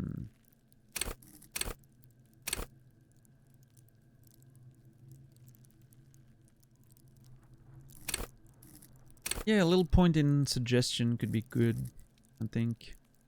I'm gonna have a point very soon too. But I need to think about the fact that maybe I need to keep some of these to...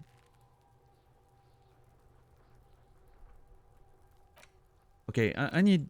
Which one do I keep? Authority or logic? You're one sorry piece of shit.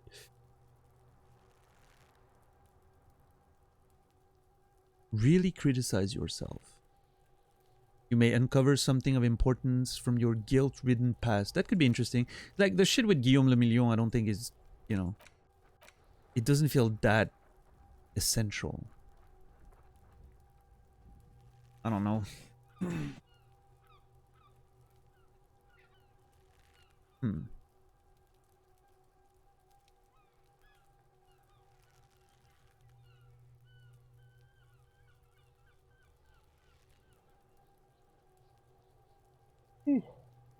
God, I'm tired.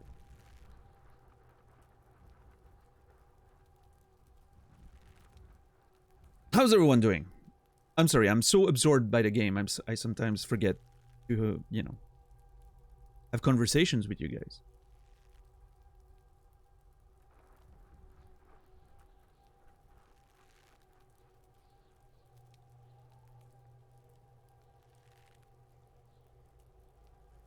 Too much excitement? I don't know. I mean, it just, you know, I'm just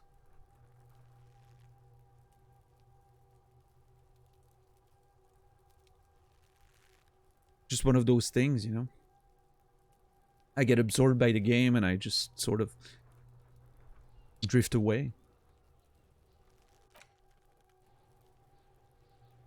You know what? Let's internalize rigorous self-critique and see what happens.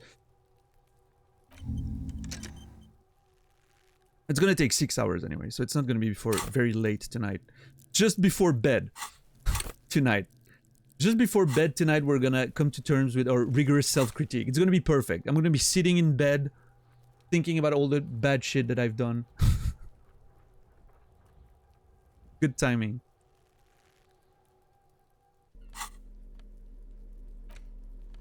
Ooh, I can interact with the photo of tattoos. Lieutenant Kitsuragi snapped this photo of the hangman statue.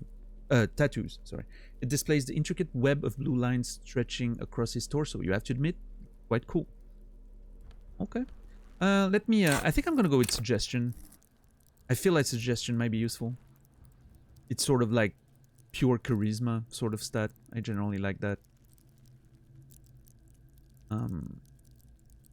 Although empathy could be really, really good.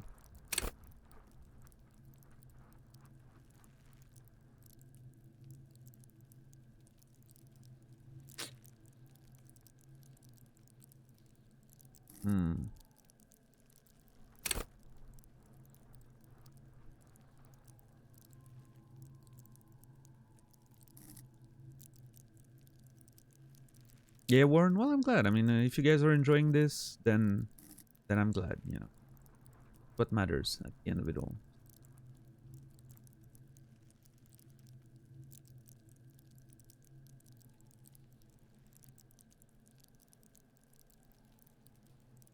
And it's like I expected. It's a very slow-paced game, but I think it somewhat works pretty well for my playstyle, like the way I like navigating games.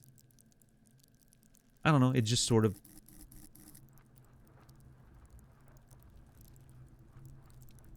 I was talking about that with Naz the other day, and it's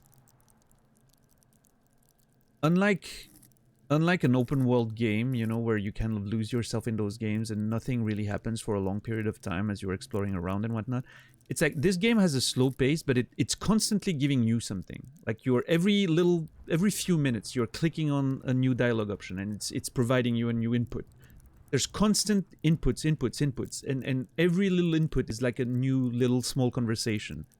So it's pretty interesting. Like it's very dense, unlike open world games, right? While still having that slow pace and that, you know. I'm glad, Jesus. I'm glad. And I think I'm gonna go with suggestion.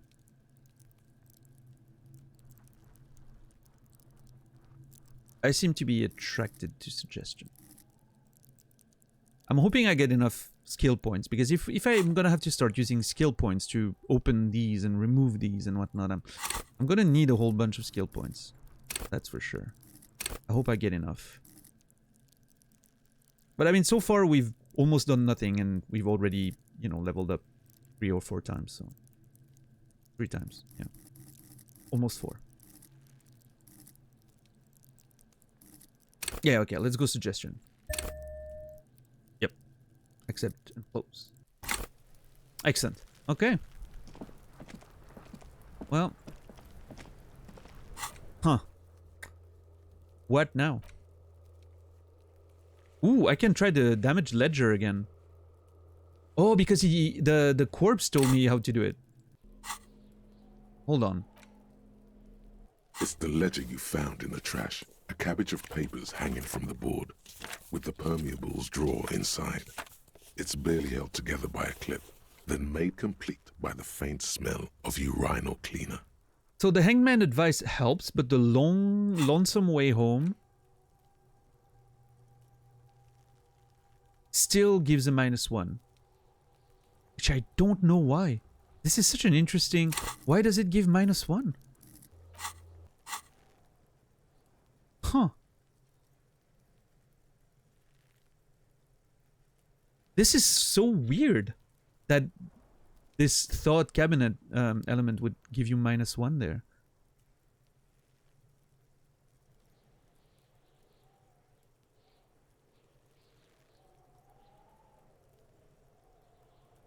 But anyway, I mean, that's as good as it gets probably, so let's try. Just relax. Oh, let's go! The 2 sides of the board are slightly misaligned, like a drawer that's come off the slides. All you need to do is bend the plastic on your knee, slowly. The slides snap back into place. It should be possible to just...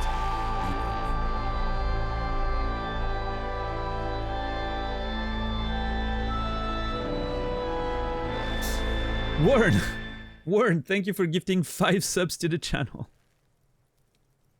90 total gifted subs. Thank you, Warren. And Stephen Rude, Pump Action Pandas. Justin Timbersaw, Hihi, and Uman. You will. You remembered. For yesterday? Wait, what happened yesterday?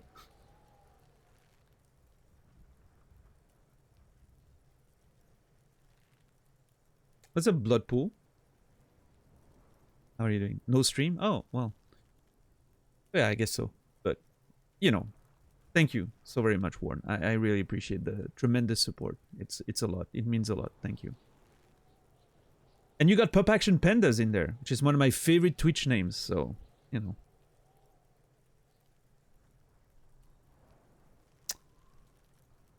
Alright, slide the drawer open, I guess. I'm kind of worried. Without resistance or sound, the 2 panels move against each other. The compartment is now open. What's inside? 2 ticket stubs and a handmade postcard. Huh. I'm sorry, what?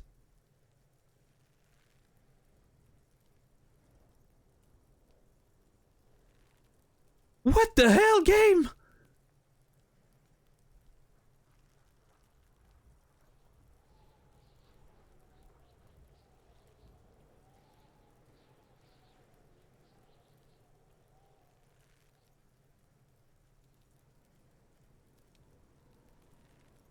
Pick up the ticket stubs. 2 octopuses are smiling, reaching their tentacles toward each other in the colored pencil drawings. The tickets permit access to the zoo in Revachol East. The aquarium costs extra. These let you go there, too. Huh. Pick up the card? Thin wax paper has been glued to a piece of cardboard. Sounds like leaves rustling when you pick it up. You see violet flowers, floral patterns, patches of glue. So the aquarium and zoo thing makes me think I went there with my kids. If I had any.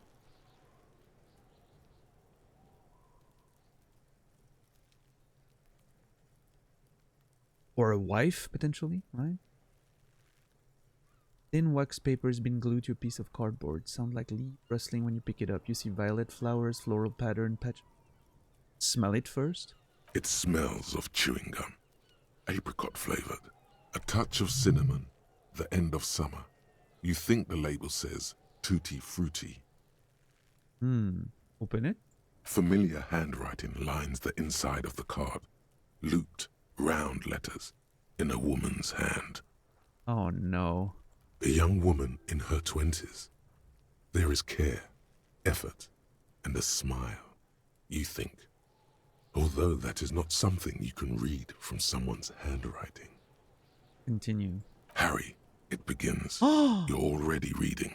I wanted to write you a letter so you can read it when you wake up. Maybe it will make you happy.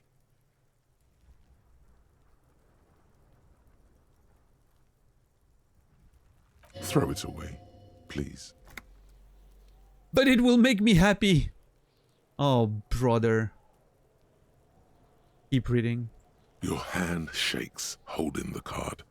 Every morning when I step out and you're asleep behind me, it says, I find a little piece of sadness in me. I carry it in my chest, down Voyager Road.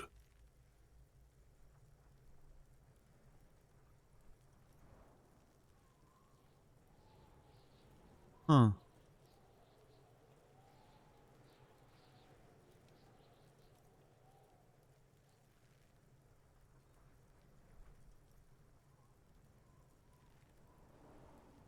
Every step I take, it grows. By the time I reach the fuel station, it has filled me entirely. I step onto the light rail and look back. Sparks fall from the bow collector. I know it will be like this until late afternoon, when I get off the 42 and walk back to you. Keep reading. You. Every step I take will get lighter. It almost makes me run. Sometimes I do. I can't believe I met you. I can't believe the happiness I feel with you. You have a vast, vast soul, and I will always, always, always come back to it. Keep reading. Kisses, kisses, kisses. You feel the air sucked out of your lungs and the blood sucked out of your head. Everything around you gets dark. Small white dots appear. Sparks fall like snow from the bow collector. A streetcar distancing. You feel the ledger slip from your hand. Falls sideways.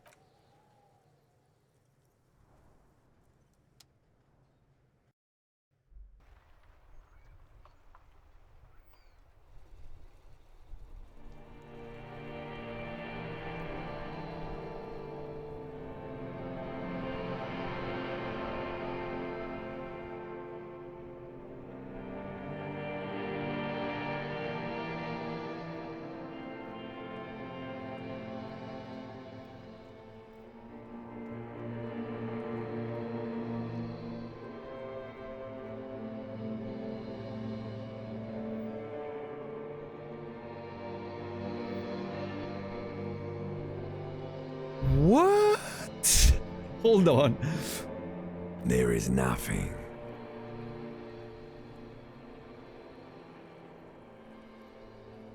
Again.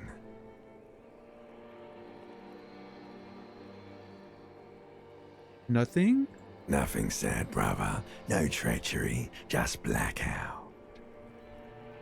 Just lie there, passed out. Well, almost nothing. There is the ground below you, that's still there. And the small light that's on, fluttering, somewhere in the basal ganglia. Who's that? That's me. Blue eyes, that's me.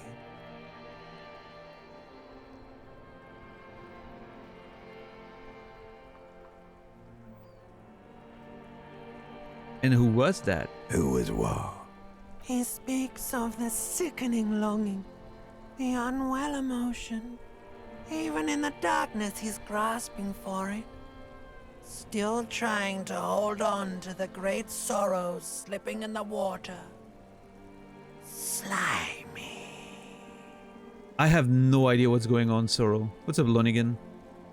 What the fuck?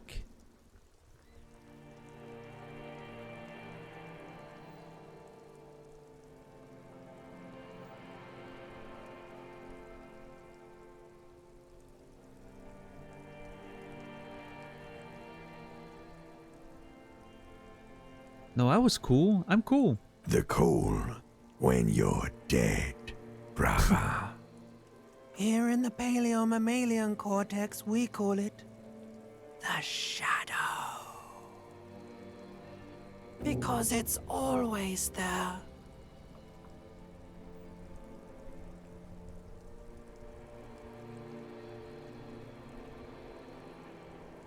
Was that the X something? Yeah, going back to the idea of the ex-wives and whatnot, right? Bloated corpse of the past resurfacing. Huh. The layers of symbolism there with the corpse that, you know, it's quite interesting. No, it was beautiful.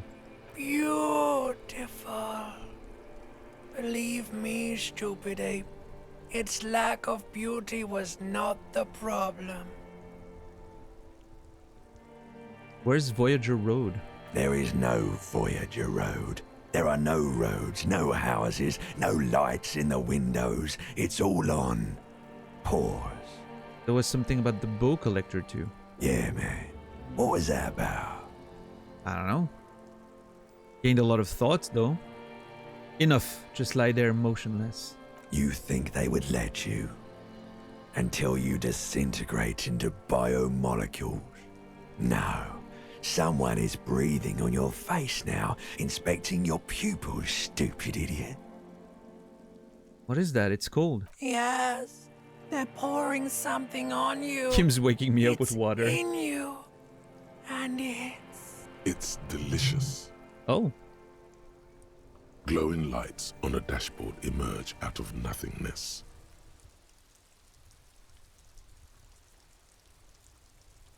Where am I?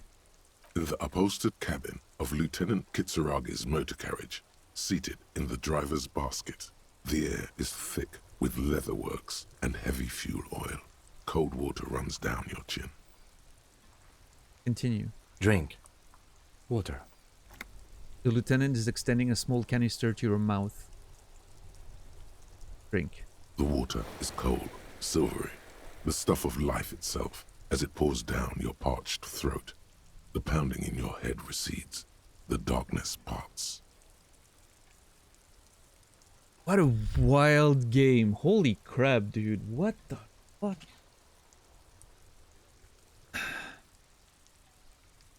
Drink.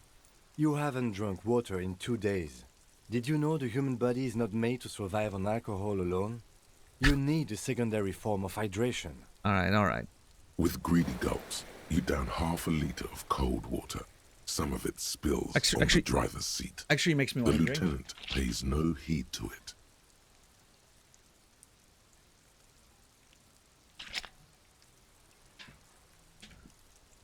What's up, Snakehead? What happened? Should ask you the same. I came in contact with the burnt out ruins of the past, Lieutenant. I was dehydrated. It won't happen again. Start climbing out of the motor car. Okay, this all concludes the conversation. I should ask you the same. Yeah, I don't know what happened. I mean, I know I just collapsed, right? You know.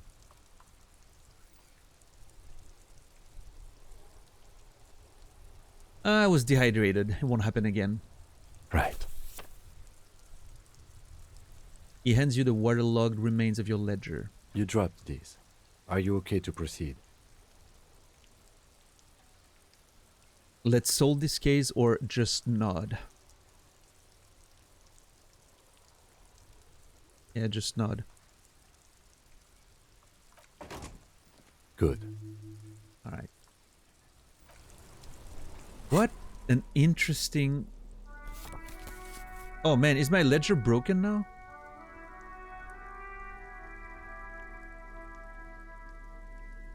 Oh no, I can still interact with it. This is the same ledger you found in the trash, only worse somehow. It makes you think about the letter, about the woman handwriting, but not wanting to get out of bed in the morning.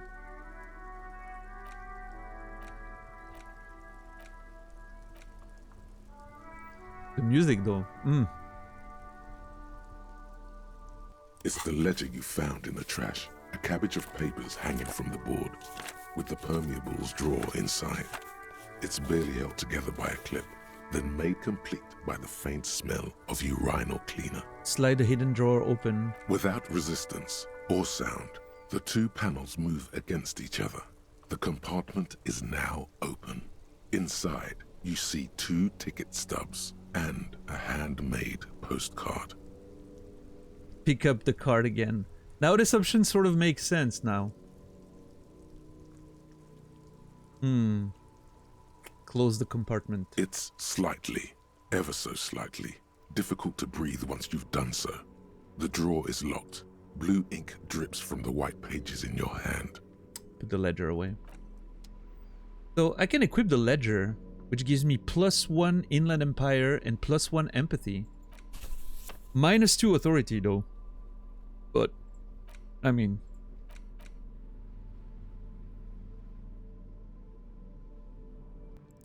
I don't think I need authority as much, or I don't think I want authority as much as I want the other ones, but... Man, authority is getting destroyed right now. -2 from items? Oh yeah, -2 from that and -1 from... Yeah. And we have 2 new thoughts. Oh, brother. The bow collector. Sparks fall like snow from the bow collector of streetcar number 42. Slowly down the slope from Voyager Road, then east on the B206 across the river where there are no closed factories or ruins. To study. At the academy, electrical cables run overhead, and the bow collector draws across them like a musical instrument. A flash. She's standing at the rear window, holding onto the rail. In a spring coat, waving at you. -1 authority, hell on earth. Hell on earth, sorry. -1 and eye coordination, hell on earth. The white morning. -1 authority. Little guy gets further and further away. You see yourself from above. You're passed out on the blue tiles of the hostel room floor. Even from this distance, you can see your eyelids flutter at the mention of what? A great white object, letting out its sweet smell like a lily of the valley. The little man's forgotten its name, but he still remembers the feeling. And look, he moves. The feeling animates him. He instinctively reaches out for the feeling's best friend, bottle of Commodore Red. He puts on his disco clothes and gets smaller and smaller. This thought system is really interesting. There's something fascinating about getting like negative stats while you're studying them, and then, you know, and then suddenly it gives you a big bonus, right?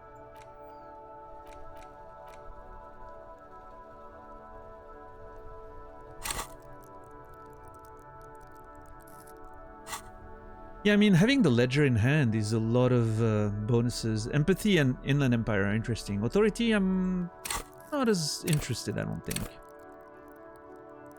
I don't think asserting my dominance through authority is kind of my vibe. I think it's more about empathy for me. I like that. I'm gonna walk around with my ledger. I'm very happy with it. Alright, we have so many things to do now. I don't even know where to start.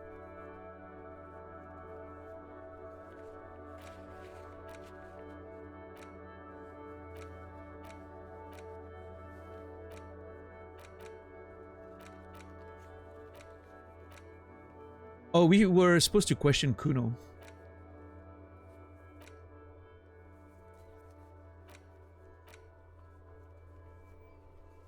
Remember when sing karaoke was our only task? I do remember, yeah. Okay, well, oof, this is overwhelming. How are you playing this game, Naz? This... I know you mentioned that stuff often gets overwhelming, like for you in games, and like me who generally likes the overwhelming feeling, I'm like, holy crap, I have so many things to do.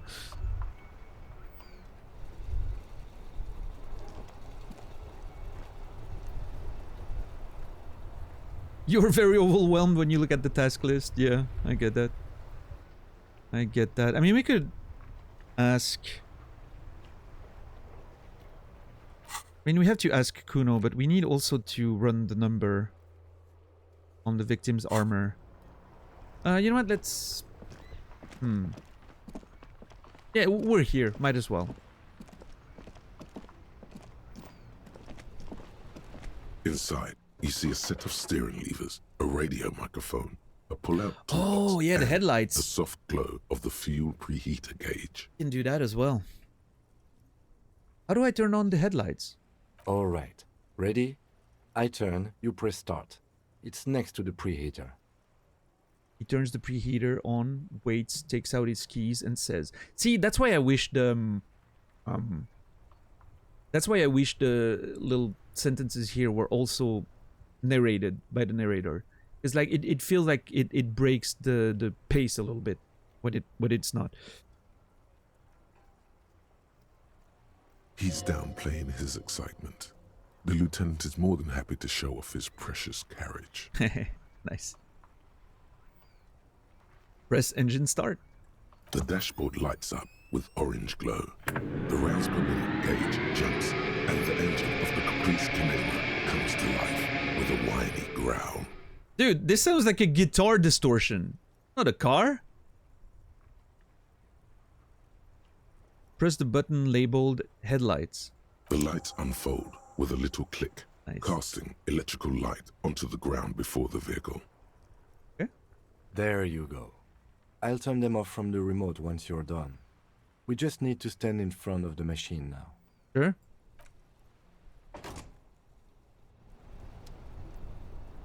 So, interesting detail, the letter read Harry. So it seems like Harry's actually my name. As you hold your ledger's clip under the headlamp, an iridescent hologram appears. A street grid and the veins of a great river. A familiar sensation washes over you. There she is. Revachol West. There's a note of pride in the lieutenant's voice. Around the borders of the watermark are dozens, no, hundreds of micro-perforations. Look at the shimmered street grid. Look at the perforation.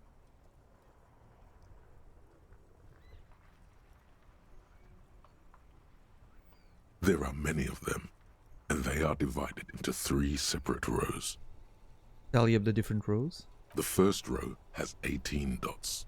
What about the next one? The next is the longest. It runs all the way around the border, and then some. Count them individually. You count 216 perforations.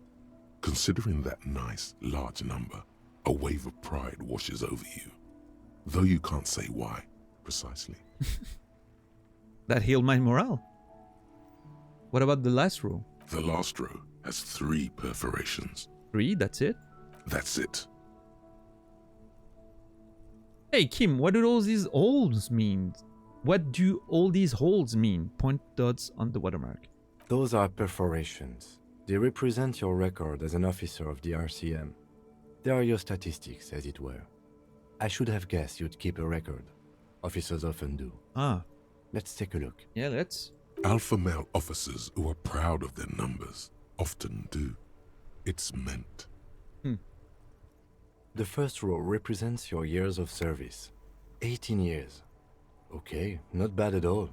What did you do before you volunteered? Holy crap, hold on. 18 years I've done this? 18 years I've done this. Got drunk like a megastar. I walked the land telling whores and liars of the end to come. There are 9,855 days remaining. What the hell? Okay, this whole like prophet of the apocalypse thing that you can get in some of those dialogue options is really intriguing. I would love to play a character that's completely, you know, announcing the end of times and whatnot at some point in the future. That'd be funny, probably. Probably some boring office job, same as everyone else. I feel like I just went around apologizing all the time. Do you really think I have any idea? I mean, I don't.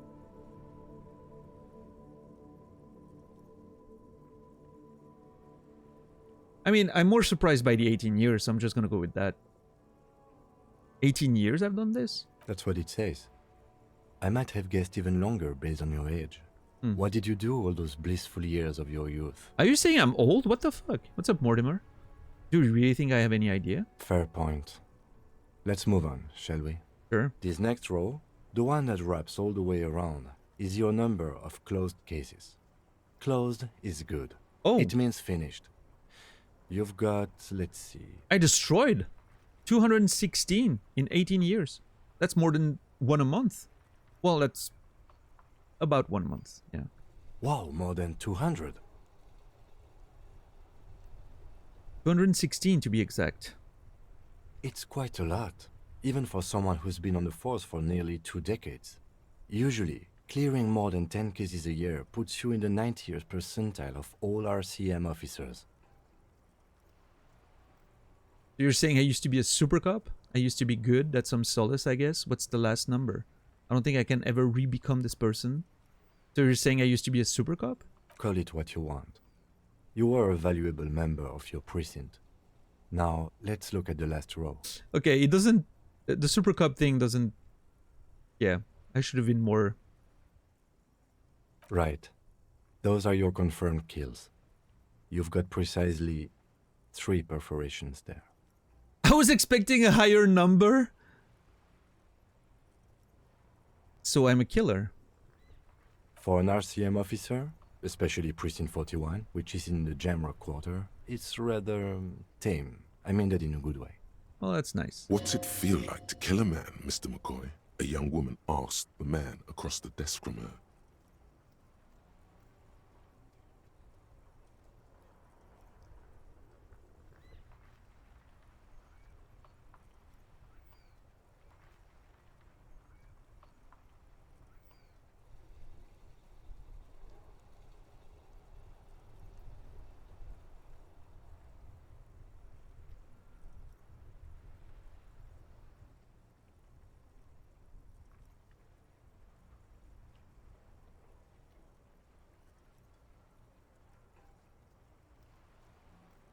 Honestly, babe, says John McCoy, crossing his ankles over said desk. I don't feel anything anymore. It's just like brushing my teeth. I do it once or twice a week and don't really think about it. There's no trace of guilt in his voice. All right.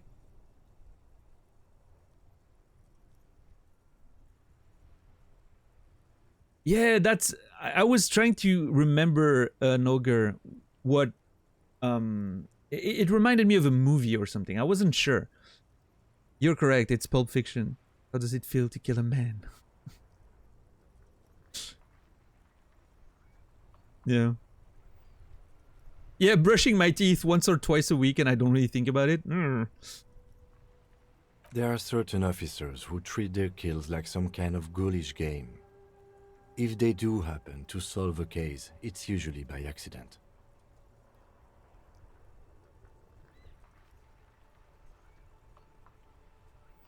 It's obvious the lieutenant doesn't think very highly of these officers. But it seems as though you are, or at least were, one of the good ones. So we have that to be thankful for. Have you ever killed anyone, Kim? Yes. He says, declining to elaborate. It's not a problem for him to state it, however. Okay. How do you handle the strain? Everyone has their own method of coping. Some more effective, or self-destructive than others. He gives you a meaningful look. Personally, I find it helps to keep up a few hobbies.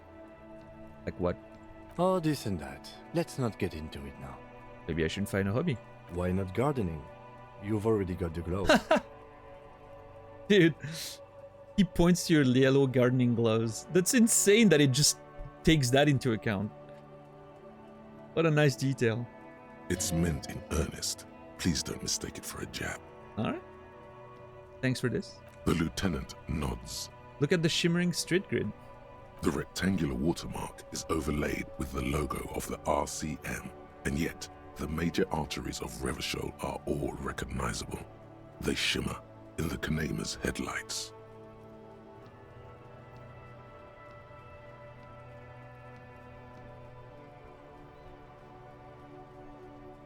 Look around you. A rat brazenly darts past you and disappears amongst the stopped lorries. In the distance, a child somewhere shrieks. A woman reprimands her in a voice no quieter than the child's cry. Ah, Martinez. He smells the air and says, "Where are we on this?" Let me see. Takes the ledger for a moment and inspects it. Right here. He says, his finger near the top of the map on a segment of coast jutting out into the great ocean. Seems like a shithole. Seems nice. I'm sure I've seen worse. I like that one. I'm sure I've seen worse. Oh yes. Coal City. Le Royaume. The burnt out quarter.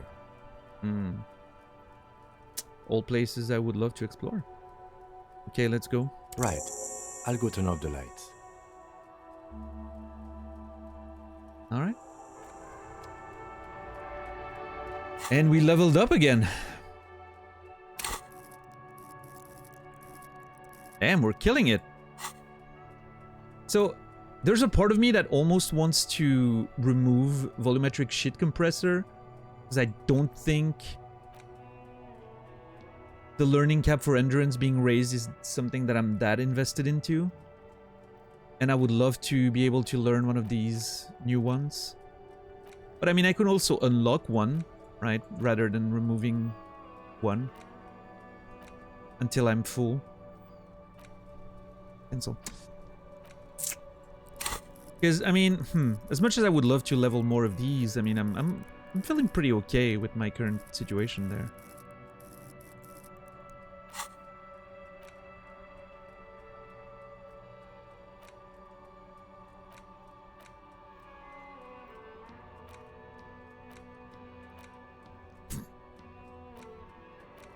My authority is driven into the ground. It's insane.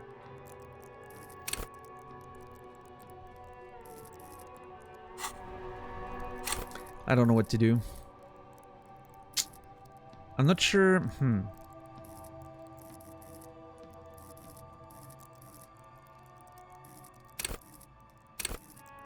What I would love is to be able to unlock more shivers, but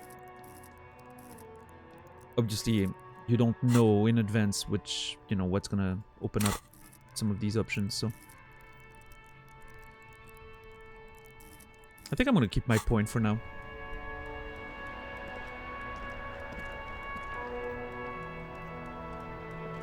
Alright, let's call about the number. Inside, you see a set of steering levers, a radio microphone, Pick up the pull-out radio. Oh, toolbox, and the soft glow of the fuel preheater gauge. tap on the fuel preheater gauge. As you tap on the gauge, the indicator pin jerks as if startled. No, no. Well- That's enough fun with the foldable headlights. Ah. I know they are mesmerizing. They are also fragile. I'm not going to turn it on for you again. Aw. Okay, Kim, pick up the radio again. This is Precinct 57. How may I assist you? What's up, Alice? Could you run a serial number for a pair of armored boots for me? Sure, officer. What's the number? And the make of the armor, if you know it. The make of the model of the armor is Fairweather T500VE. Got it. I'll contact the ICP database immediately. Call back tomorrow. Hopefully they'll have dug up something useful by then. Alright, call back tomorrow. The International Collaboration Police, ICP, is an inter-Isolari law enforcement service, the crown jewel in the moral intern diadem, alongside EPIS and the coalition government. Okay. I am done with the radio for now. 57th, over and out. Her voice disappears into the void. In the cabin, you Alright, close the door and leave. I will have to call back tomorrow. Oh! Wait, what the hell? That's new. That's my profile. Superstar Cop 1. Apocalypse Cop 0. Sorry Cop 6. Boring Cop 1. Communist 2. Fascist 0. Ultraliberal 0. Moralist 1. Good Cop, Bad Cop 8. Honor 0. People killed 3. Cases solved 216. Years in service 18. What the hell? Communist 2. Oh, interesting. That's... I think we need to find Kuno again.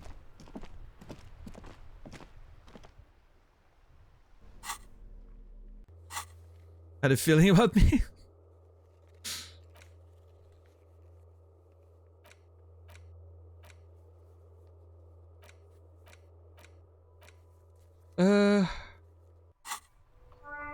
Oh, sorry about that.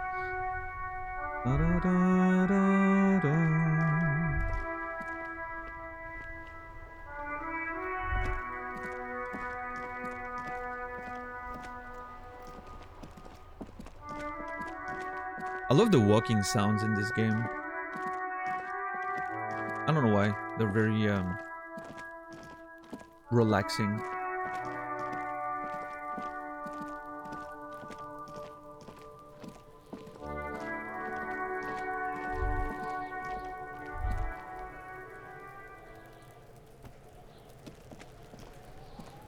Yeah, I'm glad. Alright, Kuno. Fuck does Kuno care? I have more questions about the crime scene, Kuno. Yeah? The kingdom of Kuno? The fuck do you want with it?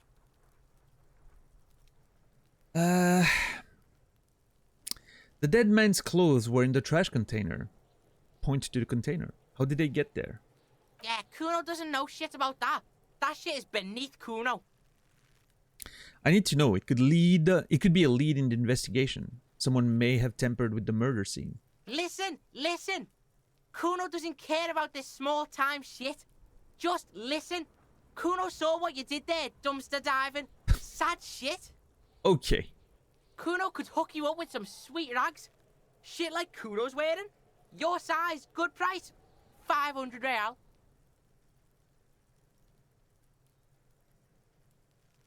Alright, entertain me. What's so great about these pants? No, Kuno, you don't know anything about the tampering I'm investigating, and I already have pants. Wait, I ask you what happened to his clothes. You must have seen them lying around. I mean, it seems like he doesn't give a shit, but if I tell him, like, no, you don't know anything, maybe he's gonna be like, of course I know, you know?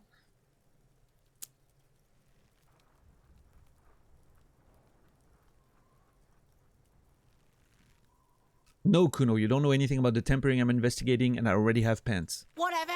Kuno was trying to help you, but you're too fat for fouling anyway, pig. Wow. There was also a mug in the trash. Show him the mug. The fuck?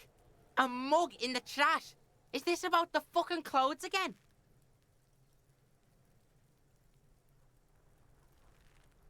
Yes. Does this racist mug have anything to do with it?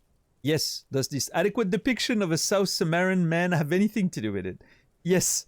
Does this quaint, better not taken out of his historical context mug have anything to do with it?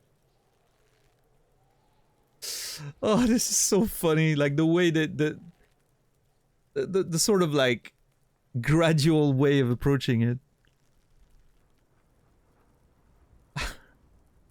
Does this racist mug have anything to do with it? Yeah, Kuno sees where this is going. Kuno's got that fast brain. You saying you pigs are after the mug fucker, 'cause he's the clothes fucker? I can't hear you, Kuno. Speak louder, Kuno. That's exactly what I'm saying, Kuno. Someone has tampered with the crime scene. Clean some of it up. Shit, that's tense. Someone's going to the beat-down basement, huh? Mug guy gonna get tied to the radiator. He nods in approval. Kuno doesn't know who put that shit in there. And if he did, he wouldn't squeal. But if you find out, maybe you can... Tell the Kuno who it was. He's curious. He likes putting 2 and 2 together here. Stop turning into a pig, Kuno. They're trying to get you hooked on the snitching. Get away from my Kuno. Okay. Yeah, get your bacon shit away. Kuno doesn't like to be seen with the popo. Get your shit done and out of Kuno's face. Okay. The ladder. Ever climb it? Point to the ladder on the tree. Look at that fucking shit. You're trying to get Kuno killed. So you would say that the ladder is unclimbable. Fuck does Kuno know? Kuno's not a fucking acrobat. Not a fucking acrobat. No, that's true. That's true. The lieutenant takes a quick note in his notebook. I would love to see the notes Kim is taking. It's a trap, Kuno! Don't climb it, Kuno! What's in the greenhouse over there? Dunno. Kipta's gardener used to work there. Kipt is a pejorative term used to describe people of South Seminese or Areopagite descent. Okay. It used to be a common first name among the Areopagites of Ilmara.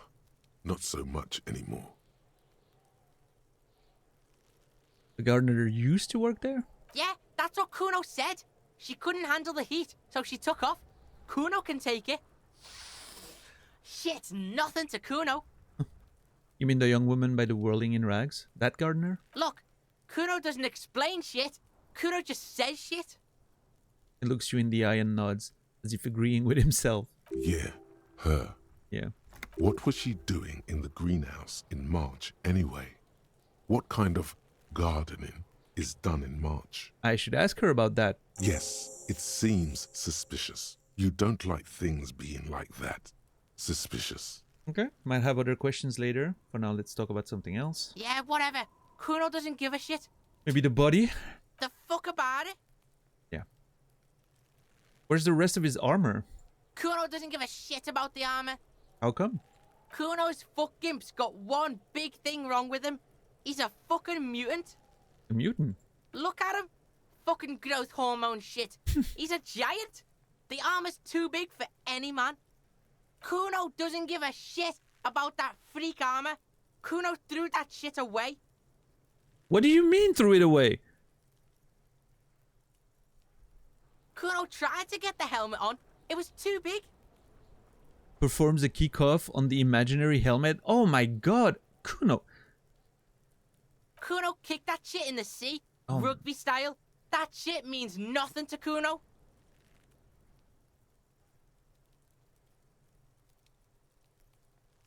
You threw it in the sea?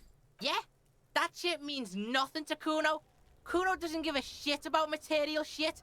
Kuno's a fucking monk. Sure. Sure, Kuno. You wanna fuck on someone about that armor? Go fuck the mustached union fuck. The jolly troubadour shit at the gate. What do you mean, troubadour? Yeah, cock and boot. You know that jolly union cow fucker? I don't, Came but... around talking about cows or some shit. Came around pretending like he cares about cows. So yeah, he's the one you want to talk to. He's fucking crazy about that armor shit. Coming here pretending like he likes cows. Trying to catch a peep at Kuno's armor. Go to the gate. Ask him yourself. Oh, brother. What's up, Sokoman?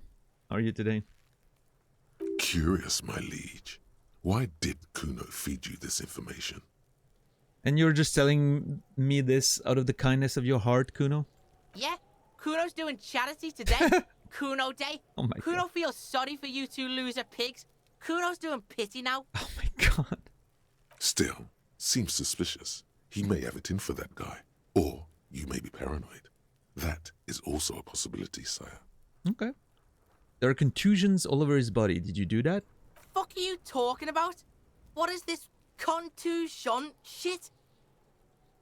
He grabs his head like it's suddenly hurting. He says you're stupid, Kuno. They want to make you stupid again. A contusion is a bruise, talking about the marks your stone left on the corpse. Oh, did Kuno make your shit sniffing harder?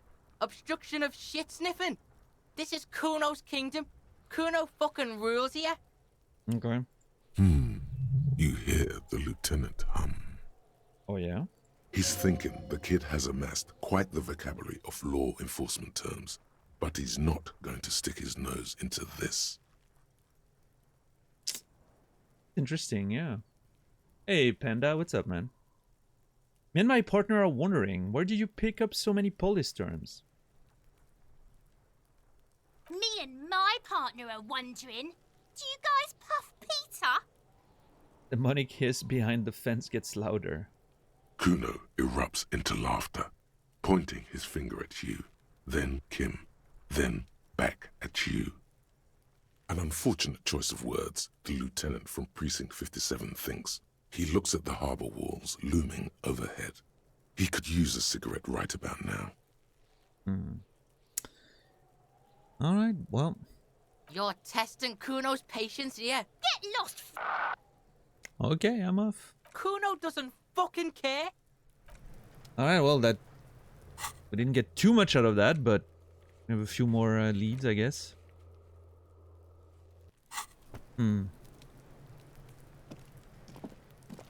Man, it's 5:30 and we literally have made 0 money today. Unless we can manage to talk our way into the room again or whatever, we're absolutely fucked on the front of where we're gonna sleep.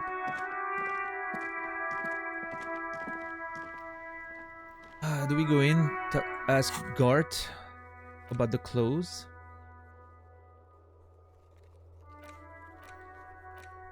I mean, there's that... There's probably somewhere we need to go. I think... the union stuff is in that direction, I think. Following the traffic jam, I think. But... I don't want to go all the way now.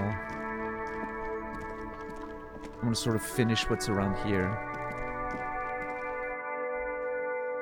Get in there again. Oh! There's a new character there.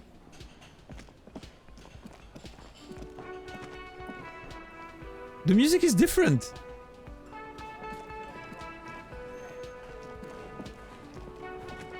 Oh, we haven't talked to that guy either. Man, there's so many things in this game. What the hell?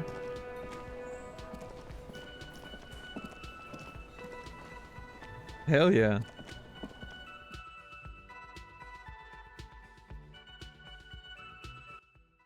I just wanna... Hold on. Can I go back in my room? I can.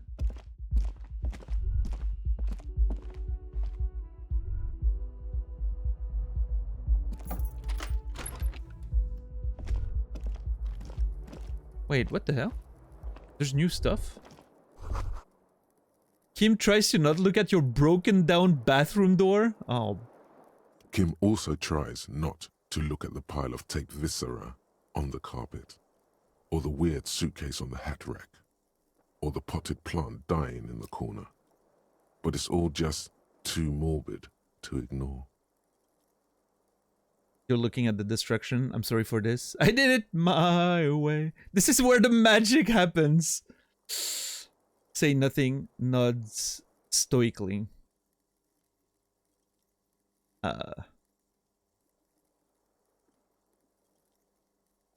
I'm sorry for this. No problem, officer.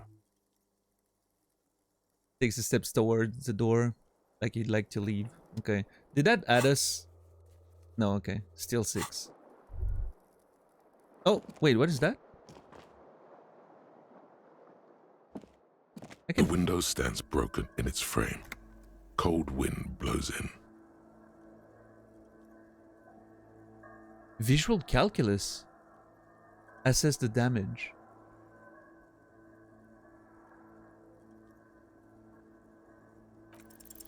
The shards face outward. Whatever broke this window came from the inside. Well, that would have been nice to see on the... I guess my perception wasn't high enough then? Because I only had 1 point, right? Did I break it with my own hands? No, I threw the shoe out. A fine web of scarring covers the back of your right hand, but none of it is recent. What is this? What did this then? More likely a projectile than a held object. There are no fragments on the floor from pulling a tool back in after impact. Wait, what am I doing? Something you've done before. Assess the size of the impact. It is too large for a bullet, yet too small for a piece of furniture. You're looking for something heavy, and larger than your fist. Yeah, I know it's my shoe, right? But that would have been fun to see on the first day, on the first The shoe morning. you found on the balcony fits the hole almost as well as your foot. It would have also been heavy enough if thrown with force. I like that it takes into account the fact that we found the shoe already. So it immediately yeah, it's the shoe. Congratulations. You smashed the window with your own shoe. Maybe it wasn't me. I'm sure I had a good reason for it. Maybe I was trying to hit someone. What a stupid thing to do. What a stupid thing to do.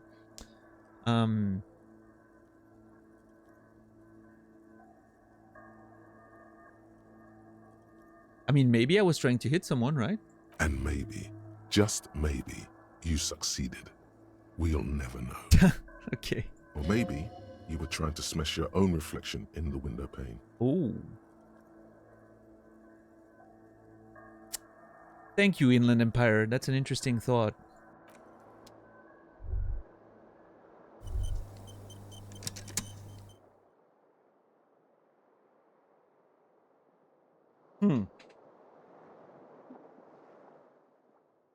All right. Let's see.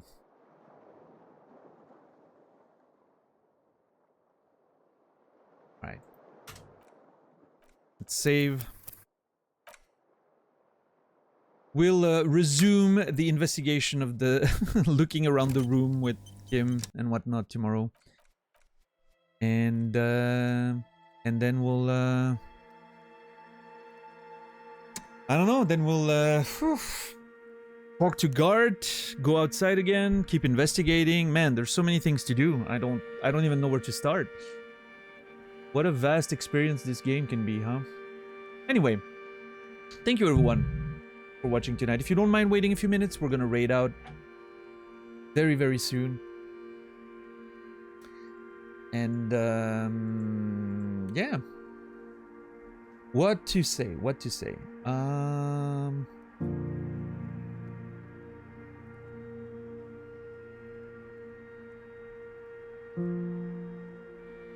Hold on.